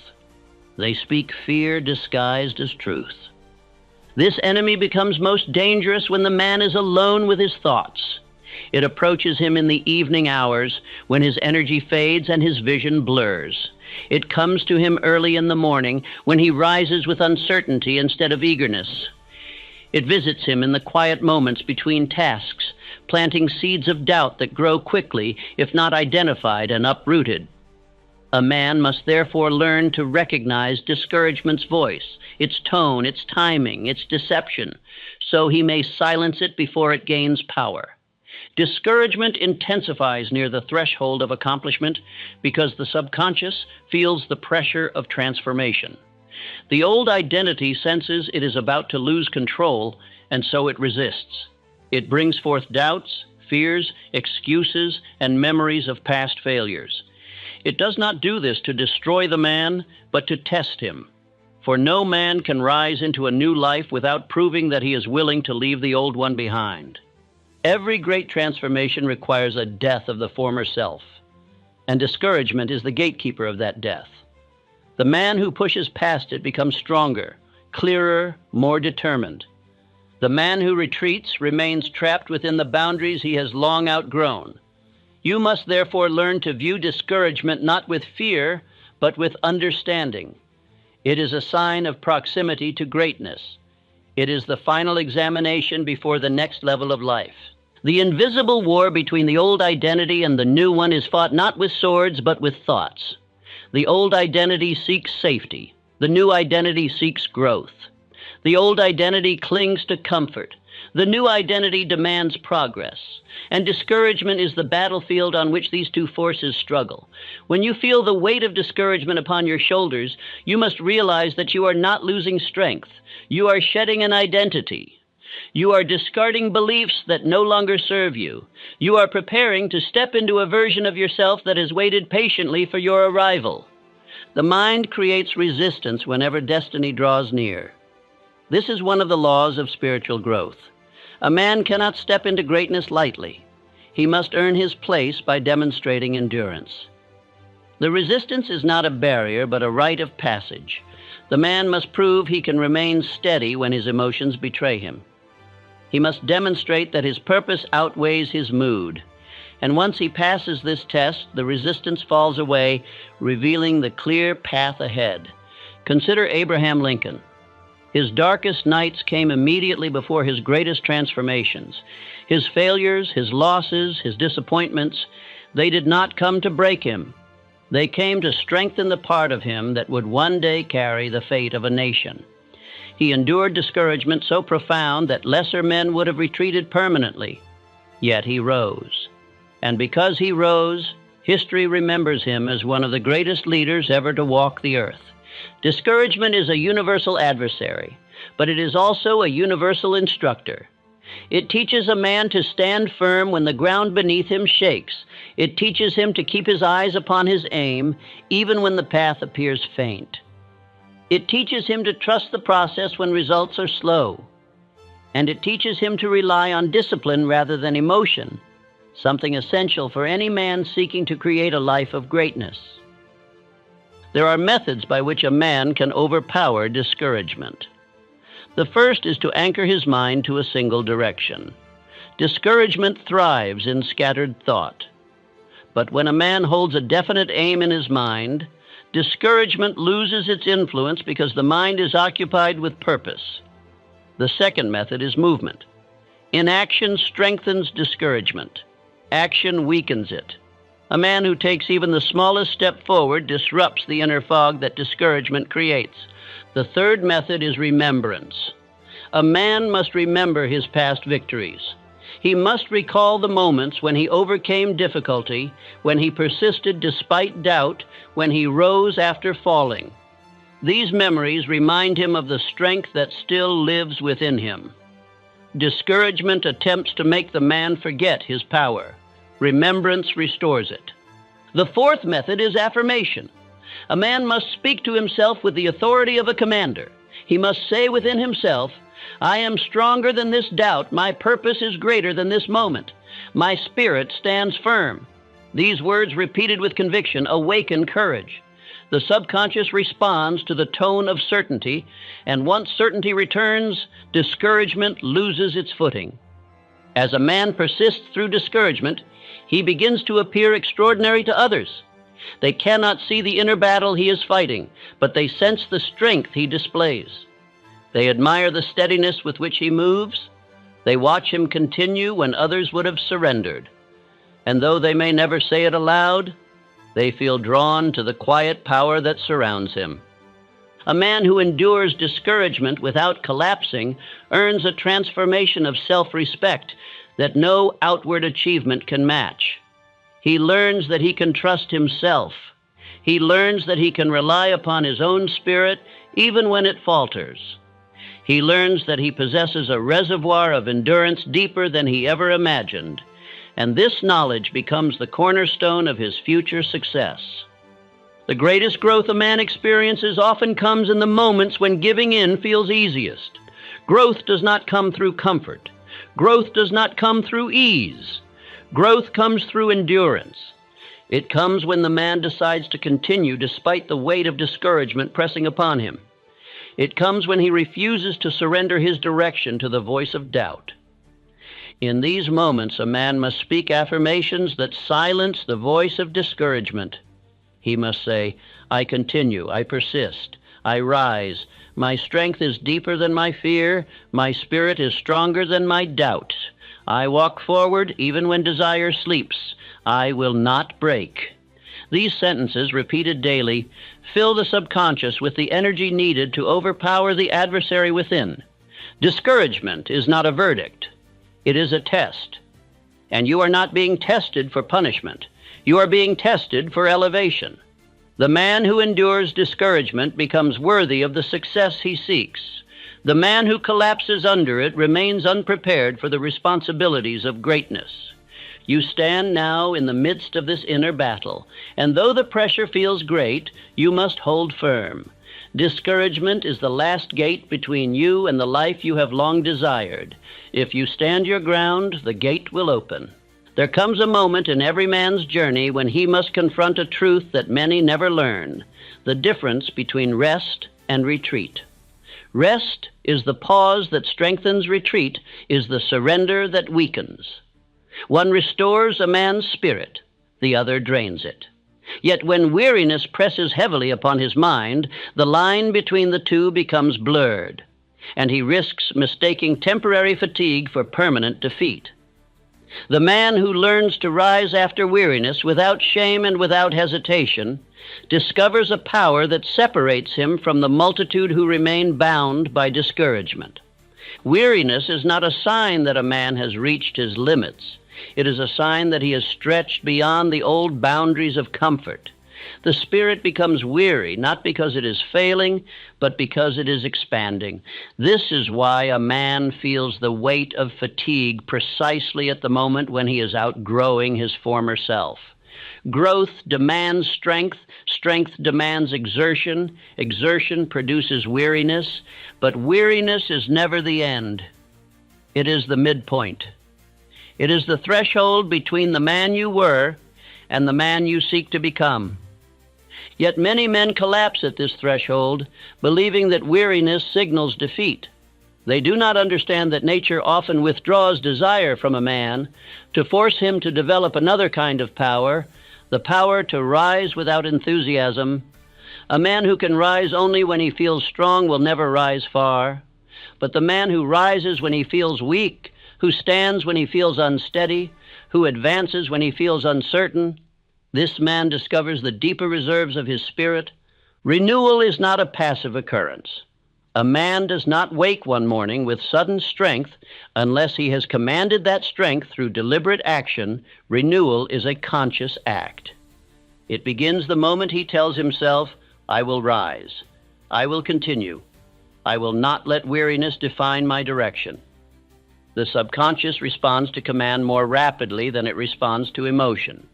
A tired man who issues a firm command awakens more power than a rested man who hesitates. Consider the great men whose names have become woven into the tapestry of achievement. Thomas Edison faced weariness more times than any man could count. Year after year, he endured failure, uncertainty, and repeated setbacks. His experiments exhausted his body, drained his finances, and tested his resolve.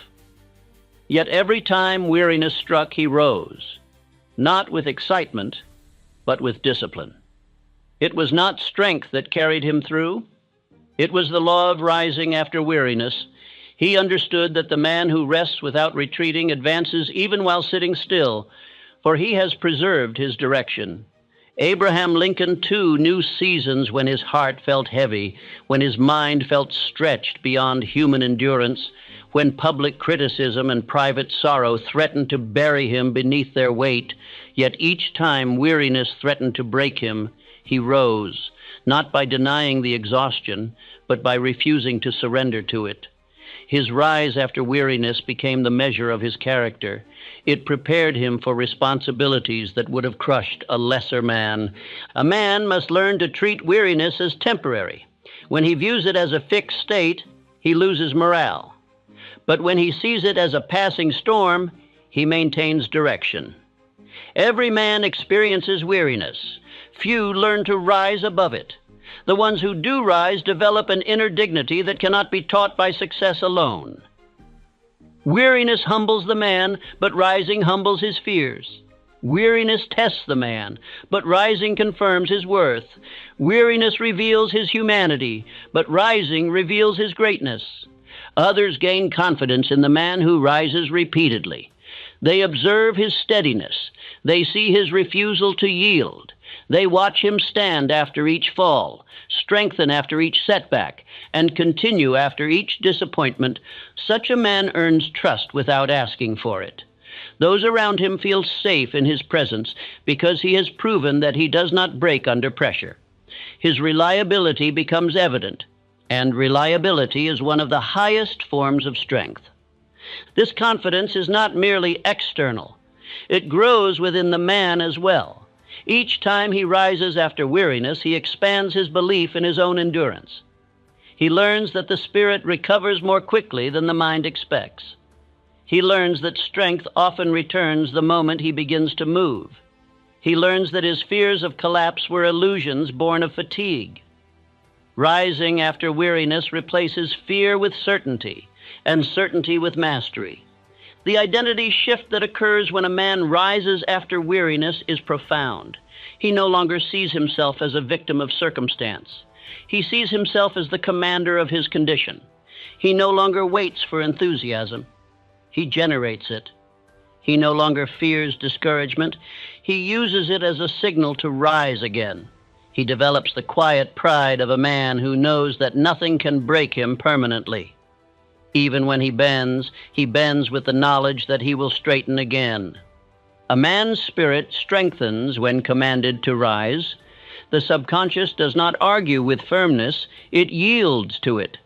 A man who says within himself, "I rise now," awakens hidden reserves.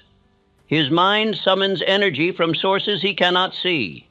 His body responds with renewed vigor. His heart steadies itself. His will sharpens. Rising is not merely a physical act. It is a spiritual order issued from the depths of one's character. Weariness becomes dangerous only when a man fears it. When he accepts it as part of the journey, he removes its sting.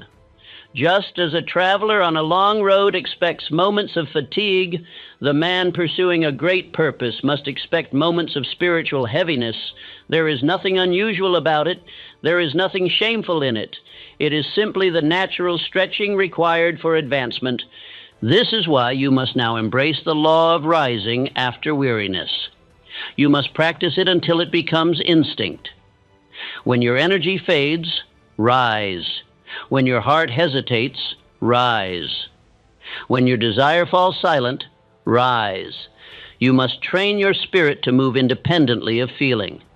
This practice alone will place you above 99 out of 100 men, for most men wait for ideal conditions that never arrive. You must speak to yourself with clarity. Say within your mind, "My weariness is temporary, my direction is permanent. I rise because my purpose requires it. I rise because I am stronger than this moment. I rise because I have decided to rise." Repeat this until your subconscious accepts it as law. You must also understand that rest is not the enemy. Rest, when chosen consciously, strengthens a man's power, but rest taken as retreat weakens it. The difference lies not in the body's stillness, but in the mind's intention. If you rest while holding your direction, you remain in the process of advancement. If you rest while abandoning your direction, you drift backward. A man must learn to rest without letting go of his purpose. He must learn to pause without losing his momentum. He must learn to step back for renewal without stepping away from his path. When he rests with intention, his inner strength gathers. When he rests without intention, his inner strength leaks away. You may have felt moments in your life when weariness convinced you to step back permanently. But now you understand that weariness was not a signal to stop. It was a signal to prepare.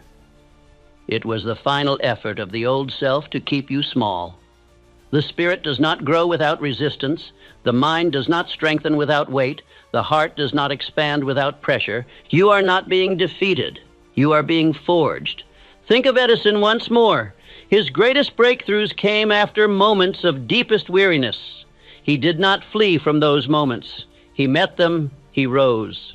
And through rising, he gained insights that a rested mind could not have provided. Weariness forced him to approach problems differently. It forced him to refine his methods. It forced him to stretch his imagination. Weariness became the chisel that shaped his genius. Think of Lincoln again. His weariness became the silent teacher that strengthened his resolve. The seasons when his heart felt broken were the seasons that prepared him for leadership. Without those nights of despair, he would not have possessed the iron steadiness required to guide a nation through turmoil. Weariness carved depth into his character. Your weariness is carving depth into yours. This is why the law of rising after weariness is one of the greatest spiritual laws of human progress. It separates the man who merely survives from the man who conquers. It separates the man who hopes from the man who decides.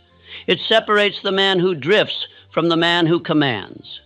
There is a moment, subtle, quiet, often unnoticed, when the man decides to rise. It is the moment when he shifts from being acted upon to acting, from enduring to advancing, from hoping to commanding.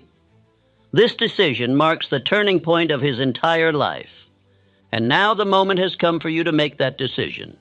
You must stand inwardly. You must rise spiritually.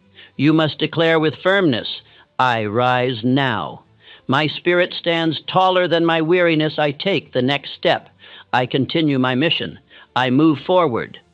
These words will rebuild your energy. They will sharpen your mind.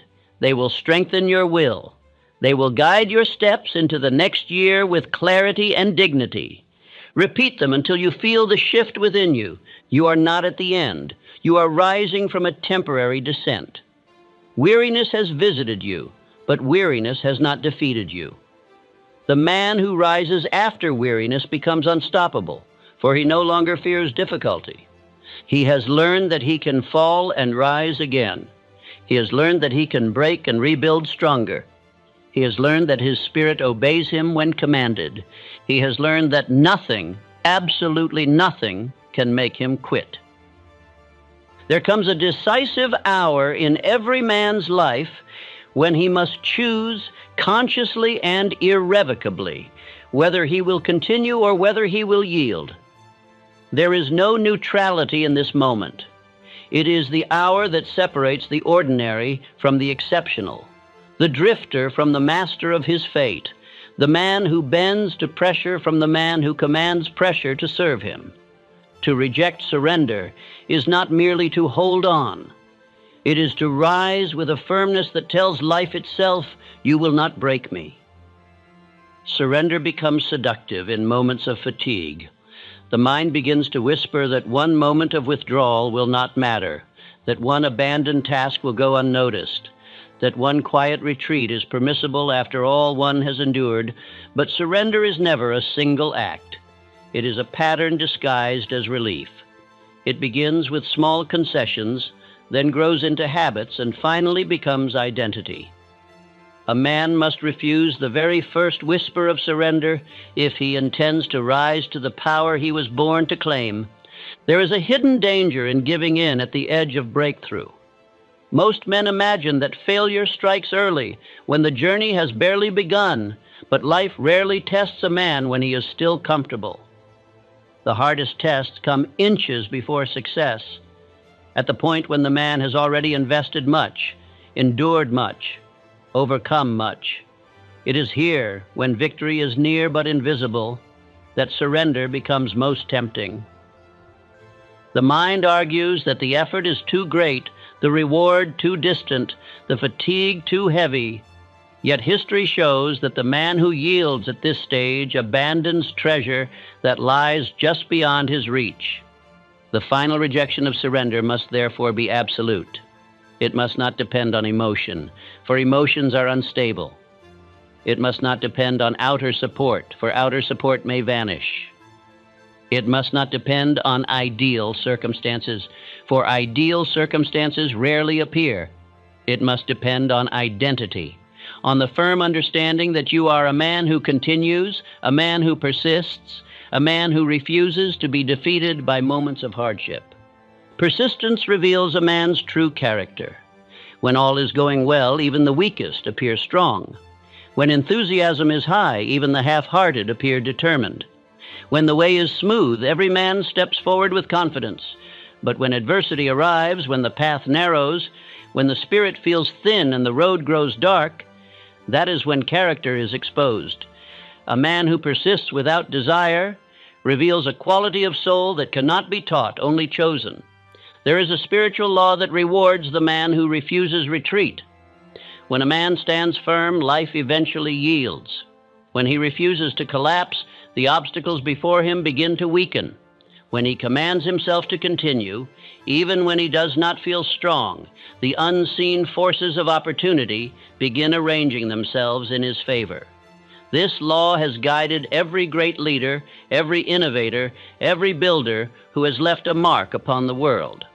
They rose not because they possessed gifts unknown to others, but because they refused surrender at the hour when surrender would have seemed reasonable. Consider once more the men whose lives demonstrate this truth with undeniable clarity. John D. Rockefeller faced pressure capable of shattering an ordinary spirit. Financial storms, fierce competitors, shifting markets, public criticism. His path was not smooth, yet he refused to collapse. He stood with the calm steadiness of a man who has decided that nothing external may decide his fate. His refusal to yield created a stability that drew allies to him and strengthened his position in every crisis. Henry Ford endured ridicule, financial strain, accidents, failures, and countless attempts to undermine his purpose. Yet he continued. His refusal to retreat did not come from arrogance. It came from conviction he had chosen his aim. He had declared his identity. And once a man has declared both, he becomes immovable. He bends at times, but he does not break. The world eventually bowed to his persistence, because persistence is a force more powerful than talent. Even Abraham Lincoln, facing conditions that would have brought most men to their knees, refused surrender. His path was marked by repeated defeat long before he ever tasted triumph. Yet his inner refusal to yield strengthened him in a way no success ever could. Each moment he rejected surrender carved deeper lines of leadership into his character. And when his moment of destiny arrived, he stood ready, because he had trained himself to stand in the years before others believed in him. When a man rejects surrender permanently, a new identity forms within him. He begins to see himself as someone who cannot be stopped, not because difficulties vanish, but because difficulties no longer intimidate him. He becomes the man who rises after every blow, the man who continues after every setback, the man who stands when others fall. This identity is not built in easy hours. It is built in the moments when he wants to collapse and does not. Others begin to trust, admire, and follow such a man, even if they never say so aloud. They feel his steadiness. They sense his courage. They recognize that his actions are not governed by his moods, but by his decisions. A man who refuses surrender becomes a source of strength for those around him. His presence inspires others to rise. His silence speaks more clearly than the loud declarations of lesser men. His endurance becomes a beacon for those still struggling in their own battles. There is a transformation others witness when you continue without desire.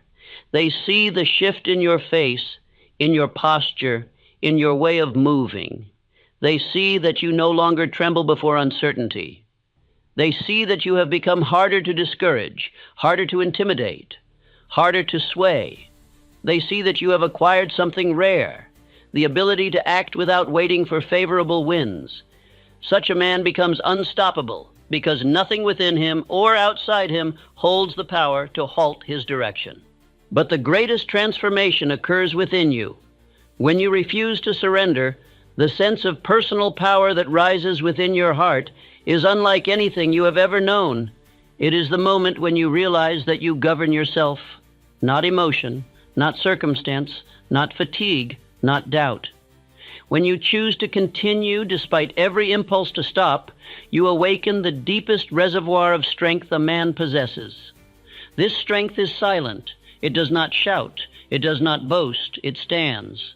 It stands in the face of discouragement. It stands in the face of uncertainty. It stands in the face of exhaustion. It stands in the face of fear. It stands in the face of pressure. It stands in the face of delay. And because it stands, the man becomes unbreakable. You must therefore give yourself the final command, the command that removes surrender as an option from your life.